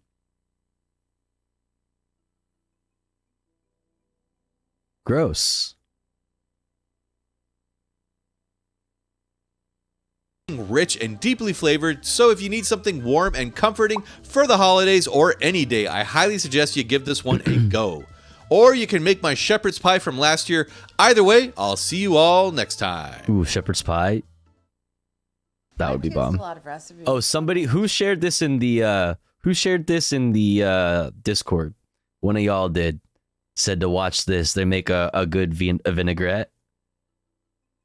I've teased a lot of recipes on my Instagram, but I have never in my life gotten as many responses to a recipe I teased as I did when I posted this one. To say that you people demanded I share this recipe is an understatement. My DMs were filled with people screaming at me to share what I am about to show you. Nutritional yeast vinaigrette. Sadly, this isn't even my recipe, so I couldn't share it with you. This recipe comes to me from my internet friend, Griffin Wilson, who goes by Cabin Corn on Instagram. We had been following each other for a while, chatting back and forth. Everything he posts is beautiful and cinematic and poetic and painterly. His pastas especially, super dreamy. And then one day I posted a salad that I had dumped a ton of nutritional yeast on top of. And he responded by saying, hey, I saw your nutritional yeast thing and I thought I would share my nutritional yeast dressing. Maybe you would like that. Fuck yeah. The first time I made it, I cut it in half because everything was scaled for a restaurant. I'm never doing that again. I was literally eating this dressing by the spoonful. So after I made the recipe, I got back on the horn, the digital horn with Griffin and was like, this is insane. I'm literally eating it like it's a main course of my dinner. And then fuck, why'd I do that? Jesus, I'm stupid. Which is that he started making it at a restaurant called Handline in Sebastopol, California, where he used to work. And over time, he's taken that original version. You made it yesterday, Scrunched? And done a million different iterations of it. It's like a nutritional yeast. Were you the one that shared this? Mother sauce that you can then go on like a choose your own adventure of flavor profile. And everything you do with it, if you stick to the original ratios, is delicious and insane. So the very original Handline version is going to be on food processing. But over the past few months, he's been talking me through how to tweak it, change the flavors, take it. No, but I saw it and I knew what needed to be done. You could take it in a toasted sesame direction. You could add cooked vegetables that you blend out and then have like a vegetable base to it. It's incredibly malleable and forgiving. And every time I make it, it is gone within days. The sesame version that I'm making today is more on the toasted sesame end. I've got toasted sesame, I've got tahini, and tahini, isn't it just tahini? Proportions with the fats, and it all works. So in the blender so far, I've got nutritional yeast, tamari, apple cider vinegar. Yeah, Celtic. That's what I figured. Is that like because we have lots of soy. You know what I'm saying? Of course we do. So soy. Communist China is laughing at us. In the United States, we have lots of soy. So it's, there's lots of soy grown here because it's fucking in a lot of things. It really is. Soy is used widely in lots of shit. So that makes sense. Yeah. And a lot of garlic. I'm not adding any salt because there is like a good amount of tamari in here. I've made it with soy sauce. I've made it by blending 2 different vinegars, but I've never not made it with the required amount of nutritional yeast, which is what gives it this like insane, creamy, look at this thing. Backbone. But you can play around with the fats, which is I'm subbing some of the oil for tahini, and you can also play around with the acids, and you could change up the garlic. You could substitute ginger for part of the garlic. You can substitute ginger for all of the garlic. China has the best tofu though. Mapo tofu. Ooh. I had some Mapo tofu the other day. Ooh, so good. Where was it from? Oh, fucking P.F. Chang's. I went out to eat with my parents. Oof. Slapped. They have a surprising amount of vegan dishes at P.F. Chang's. I was pleasantly surprised. You could serve it on a salad. You could dip vegetables into it. You could put it on some rotisserie chicken. You could make it spicy. You could do whatever you want with it. It is never not good. It is totally insane. It is absolutely addictive. And I'm proud. Nori's like, what the fuck? P.F. Chang's. Someone else's recipe with you today. So now I've got this very concentrated nutritional yeast, vinegary, garlicky, tamari base. And to that, I'm going to start emulsifying in the oil. So the oils are another opportunity that you have to mix it up. So I'm using a blend of just vegetable oil and a little bit of olive oil and then toasted sesame oil to kind of amplify all that sesame flavor. Rip. But that too, I think you could blend 2 or 3 oils, finish up some bottles, put them all together. Absolutely nothing would go wrong and it would be delicious. So you could use a blender. I'm doing it in a basically. What? Because I want to see blender. I'm doing it in a basically. Oh, she said food processor. And it would be delicious. But so you could use a blender. I'm doing it in a immersion blender is what she meant to say. Basically. I was like, damn, what did she say? What the fuck? Because I want to see if I can do it without splashing like a dark soy-based vinaigrette all over myself. I've told several people in this room that I can do it. And this is also why I wore all white. And this is also because none of you like it when I choose a vessel that's too small, and yet I can't stop doing it. So we're being on brand.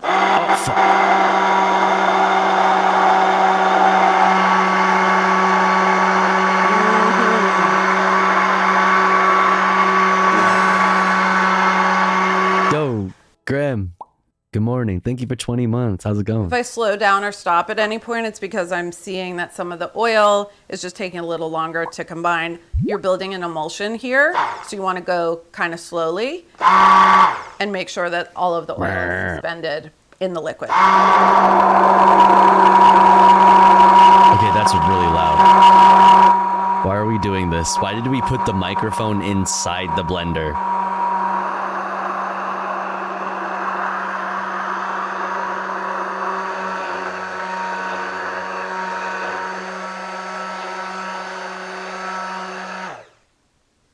That handheld thing is crazy. That is thick and creamy. You have not seen anything yet. Damn. It gets more thick and more creamy. Another one with the video of like really when it was thick and creamy and said like, you can't have this recipe because it's not my recipe. And someone responded and was like, gatekeeping isn't nice, Carla. True. You go make friends with your internet friend. Go start following a food person. Tell them how pretty their photos are all the time. Tell them that you Go like their follow a food Make person. Friends, be nice. Give them compliments. And then maybe someday they will share a recipe with you. That is what it takes. But then Griffin said that I could give you guys the recipe.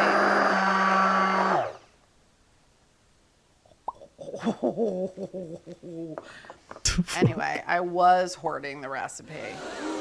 But come on, guys, we're not even done. We have to add the olive oil. Who's worried about my shirt? If you're worried about my shirt, just put the brown heart in the comments. And if you believe in me today and forevermore, I'll take a pink heart for that. But whoever said that being vegan was boring, this is like the most suspenseful It's right, yeah.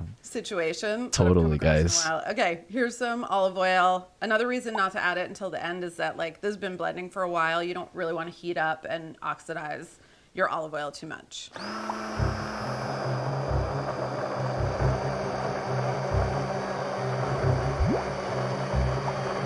Yes, the jar is vibrating and scooching around.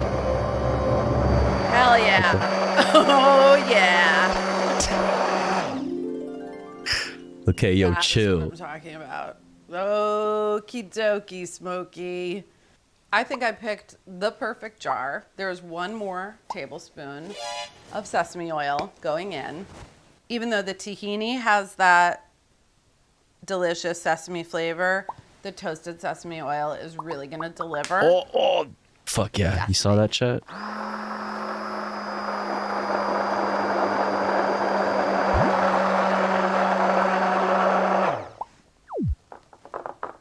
Wow.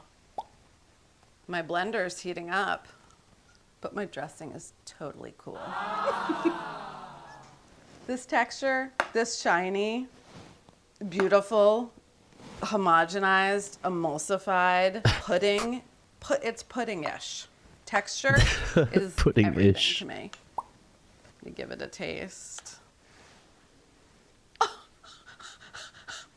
It's delicious. Chill. It needs nothing else. Has a heart attack. Falls over, dies. About this vinaigrette is that if you obey the ratios, you can go wherever you want to go. Damn. Just obey the ratios.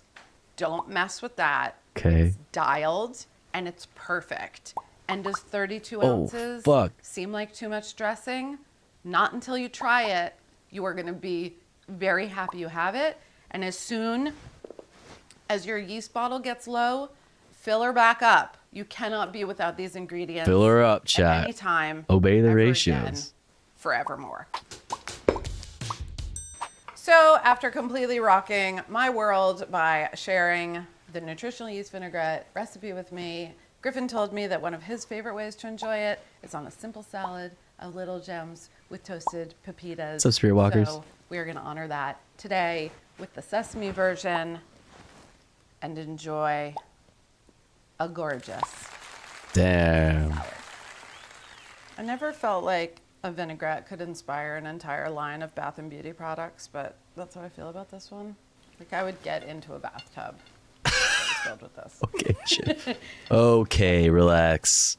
Relax. So definitely after this, you have to follow Cold Cabin shower Form. and If not you are with in Sebastopol, vinaigrettes. You got to go to Handline, and my chat with Griffin and his whole philosophy of cooking and how he thinks about and approaches recipes is over on food processing. That's where you can also get this recipe and the original version and just live a better life because this exists. A better life. My life is immeasurably better because this dressing exists. Damn. It's the amount of salad. Listen, it's probably delicious, but I'm the kind of vegan, the based kind, that doesn't give a fuck about no damn salad. The fuck? I only eat salad if the fucking delivery person or they got my order wrong and they didn't give me French fries or some shit and they gave me a salad. The fuck do I look like, a damn fucking squirrel? I want some fucking this. Today, we are going to figure out how to make the best homemade vegan Big Mac. We're going to pit my Big Mac sauce, which features ketchup, against a McDonald's corporate chef's recipe, which strictly bans ketchup. And we'll even make two versions Bans of the Big ketchup? Mac. The first What is version this? will be the original McDonald's architecture, and then we're going to go over my version, which I believe improves upon the original by making a few minor but important tweaks. So first up, let's get to the sauce, and Chef Mike is a former McDonald's corporate chef who has a TikTok account where he yells at people for putting ketchup in their Big Mac sauce. And that makes sense seeing how the original Big Mac sauce doesn't have ketchup in it, and people love to watch other people yelling on the internet. He's even been gracious enough to offer up a recipe for people so they could get as close as possible to the actual sauce. So let's slap it together. We're going to do half a cup of vegan mayo, 2 tablespoons of sweet relish, 1 tablespoon of Dusseldorf mustard, but you can also just use Dijon, which is very similar, half teaspoon of white wine vinegar, 3/4 teaspoon paprika, half teaspoon each of onion and garlic powder, and a dash of white pepper. Mix that up, and that is the Chef Mike's Big Mac sauce. Damn. Now for mine, we're going to do half a cup Big of Mac vegan mayo, sauce. 2 tablespoons of the dreaded ketchup, That looks 1 nasty. tablespoon yellow mustard, 1 tablespoon sweet relish, a half teaspoon of onion and garlic powder, 1/4 teaspoon smoked paprika, half tablespoon of white vinegar, and we're going to mix that up for my version of the Big Mac sauce. All right. And they do look quite similar. I feel like mine is a little bit thicker, but I'm not totally sure about that. Taste-wise, I might be biased, but I do prefer mine. The ketchup actually brings out the flavor of the garlic and the onion more to my tongue. But now, don't get me wrong, the Chef Mike sauce is fantastic as well. I just prefer mine a little bit more, but that's just my opinion, of course. Naturally, we need to test out the sauce on an actual Big Mac, so let's go over the rest of the components for that, starting with the buns. And in the US, most commercial buns are accidentally plant-based, and they generally come in 2 sizes. We have the smaller buns, which have a diameter of... Because they fucking have shorter shorter shelf life if they have eggs and shit in them. The fuck? About 3.5 to 4 inches, and a bigger bun that's closer to 4.5 inches. And from my memory and research, the Big Mac is actually on a smaller bun. For that vinaigrette, I made a salad of spinach, cabbage, shaved Brussels, kale, thin sliced celery, grated carrot, tomato, pumpkin seeds, and quinoa. Believe me, that shit fucks. That sounds crazy good.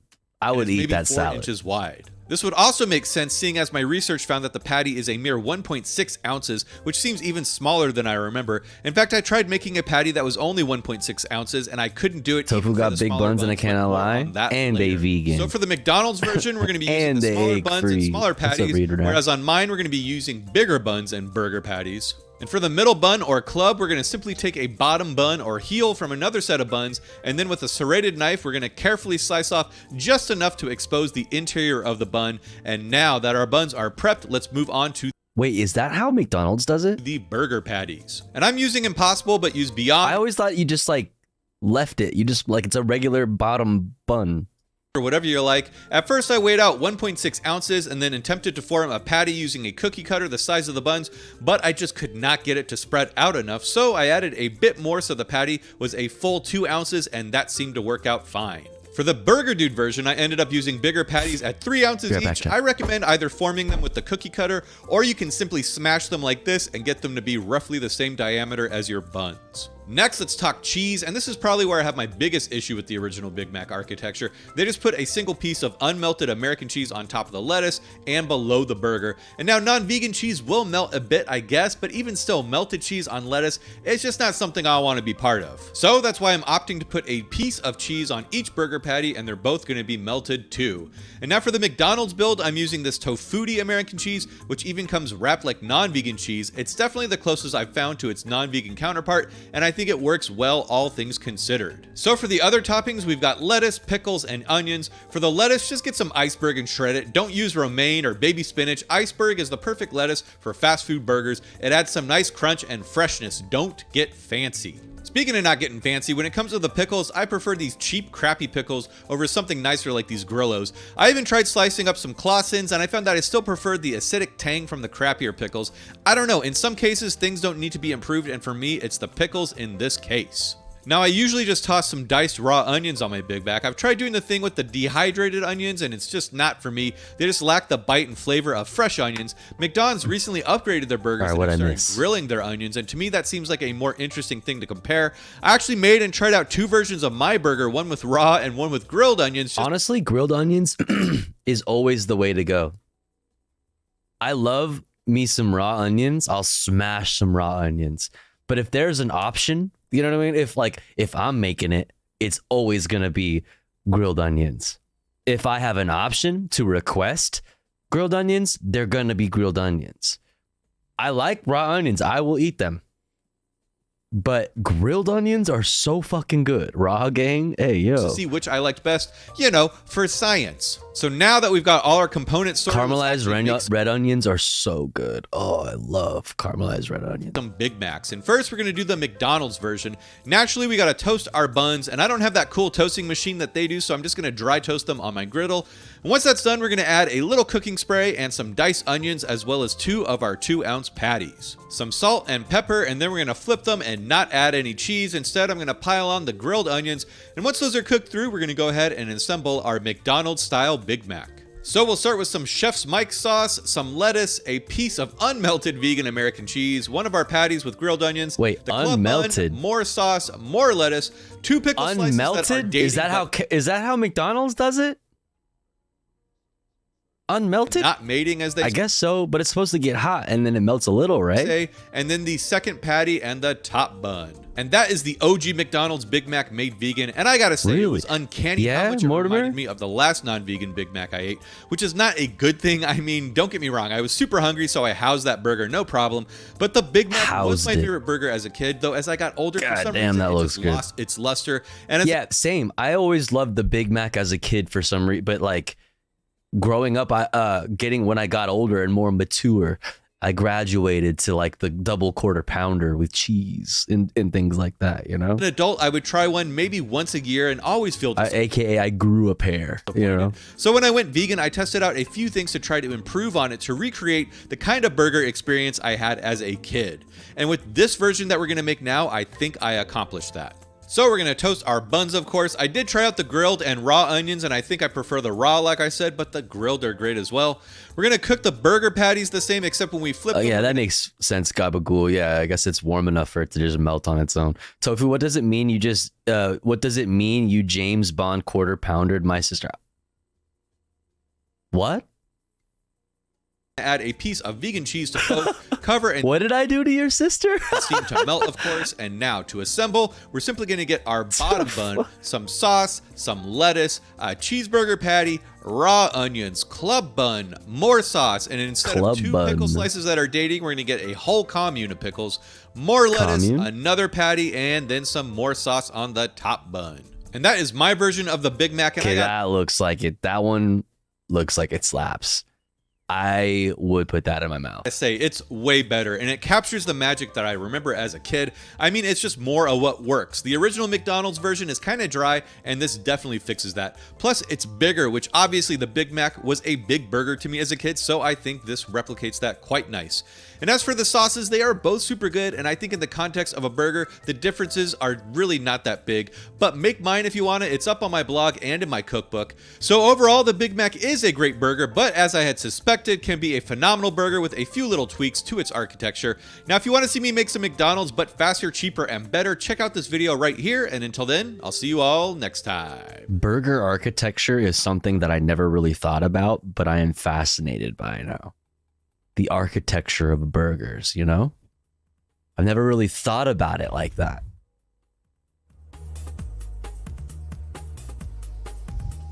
But it's incredibly important. Wow.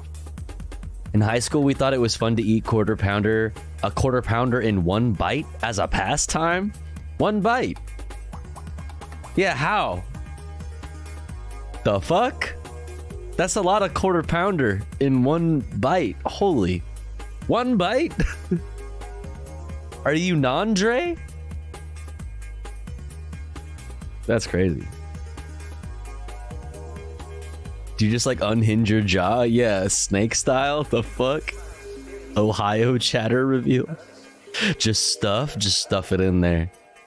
Just throw it down. Burger Architectural Digest is just videos of McMansions. Wait, that's hilarious. That's actually funny. I can burp on command and hold burgers one-handed. That's about as mean as I get. Damn. Why you gotta put that on Ohio? We don't have shit, but come on. Listen, you did this to yourself, Ohioans. You did this to yourself. That's funny. All right, chat. Listen, I hope you had a good time hanging out with me. I hope you've been enjoying your evening. I hope you enjoyed your stay because I enjoyed your company. But it is time to call it quits. Thanks for hanging out with me and doing comfy content for a bit. I know all the politics frogs love to flee, and that's understandable. That's understandable. Because I am you and you am I. You are I. But shouts out to those that hang around for the chill part of stream. We're gonna take this party elsewhere. Goodbye. Thanks for hanging, Bentley. Let's see. Where are we gonna go? Thanks for hanging, North Korea. What's up, Panda? Thanks for hanging. Let's see. Where are we going? Cat the Queen. Hey. Let's see. Who's live? Who's live? Oh, USA Hole's birthday? Fuel's birthday, man? Let's go. We're gonna raid USA Hole. I don't think we've raided them in a very long time, and it's their birthday. Raid USA Hole.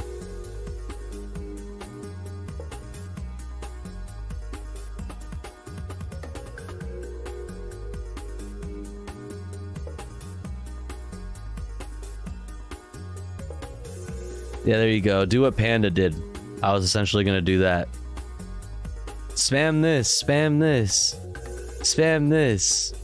Thanks for hanging out with me, chat. I appreciate you. Thanks for all the good vibes. As usual, you're the best. Thanks for all the support. Thanks for helping me destroy the sub goal today. Much love to you all. I hope to see you again tomorrow night for more news, more politics, more comfy reacts, maybe some gaming, copium. Yeah, come hang out with me again. 9 p.m. PST to 4 a.m. ish PST. Yeah. Bye everyone. Much love. See you guys. Take your meds. Drink some water. Be nice to yourself. Be nice to others. Don't be a dick. But also don't be a pussy ass bitch. See you guys tomorrow. Night night. Sweet dreams. Mwah.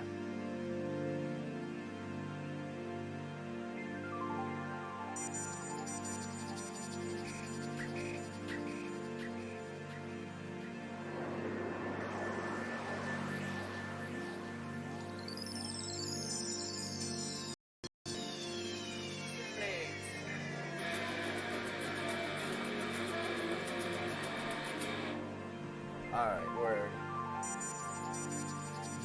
Yo! What the fuck? Wait, did we just get a tofu ready? Pops! That's right! Yo! We're making them big. Holy shit! Hold up, fuck, there's too much going on right now all at once. God damn, what the fuck is up? Okay, that's not a fancy. Okay, Kyle, that's not a fancy new way of saying food stamps. Snap is the name of the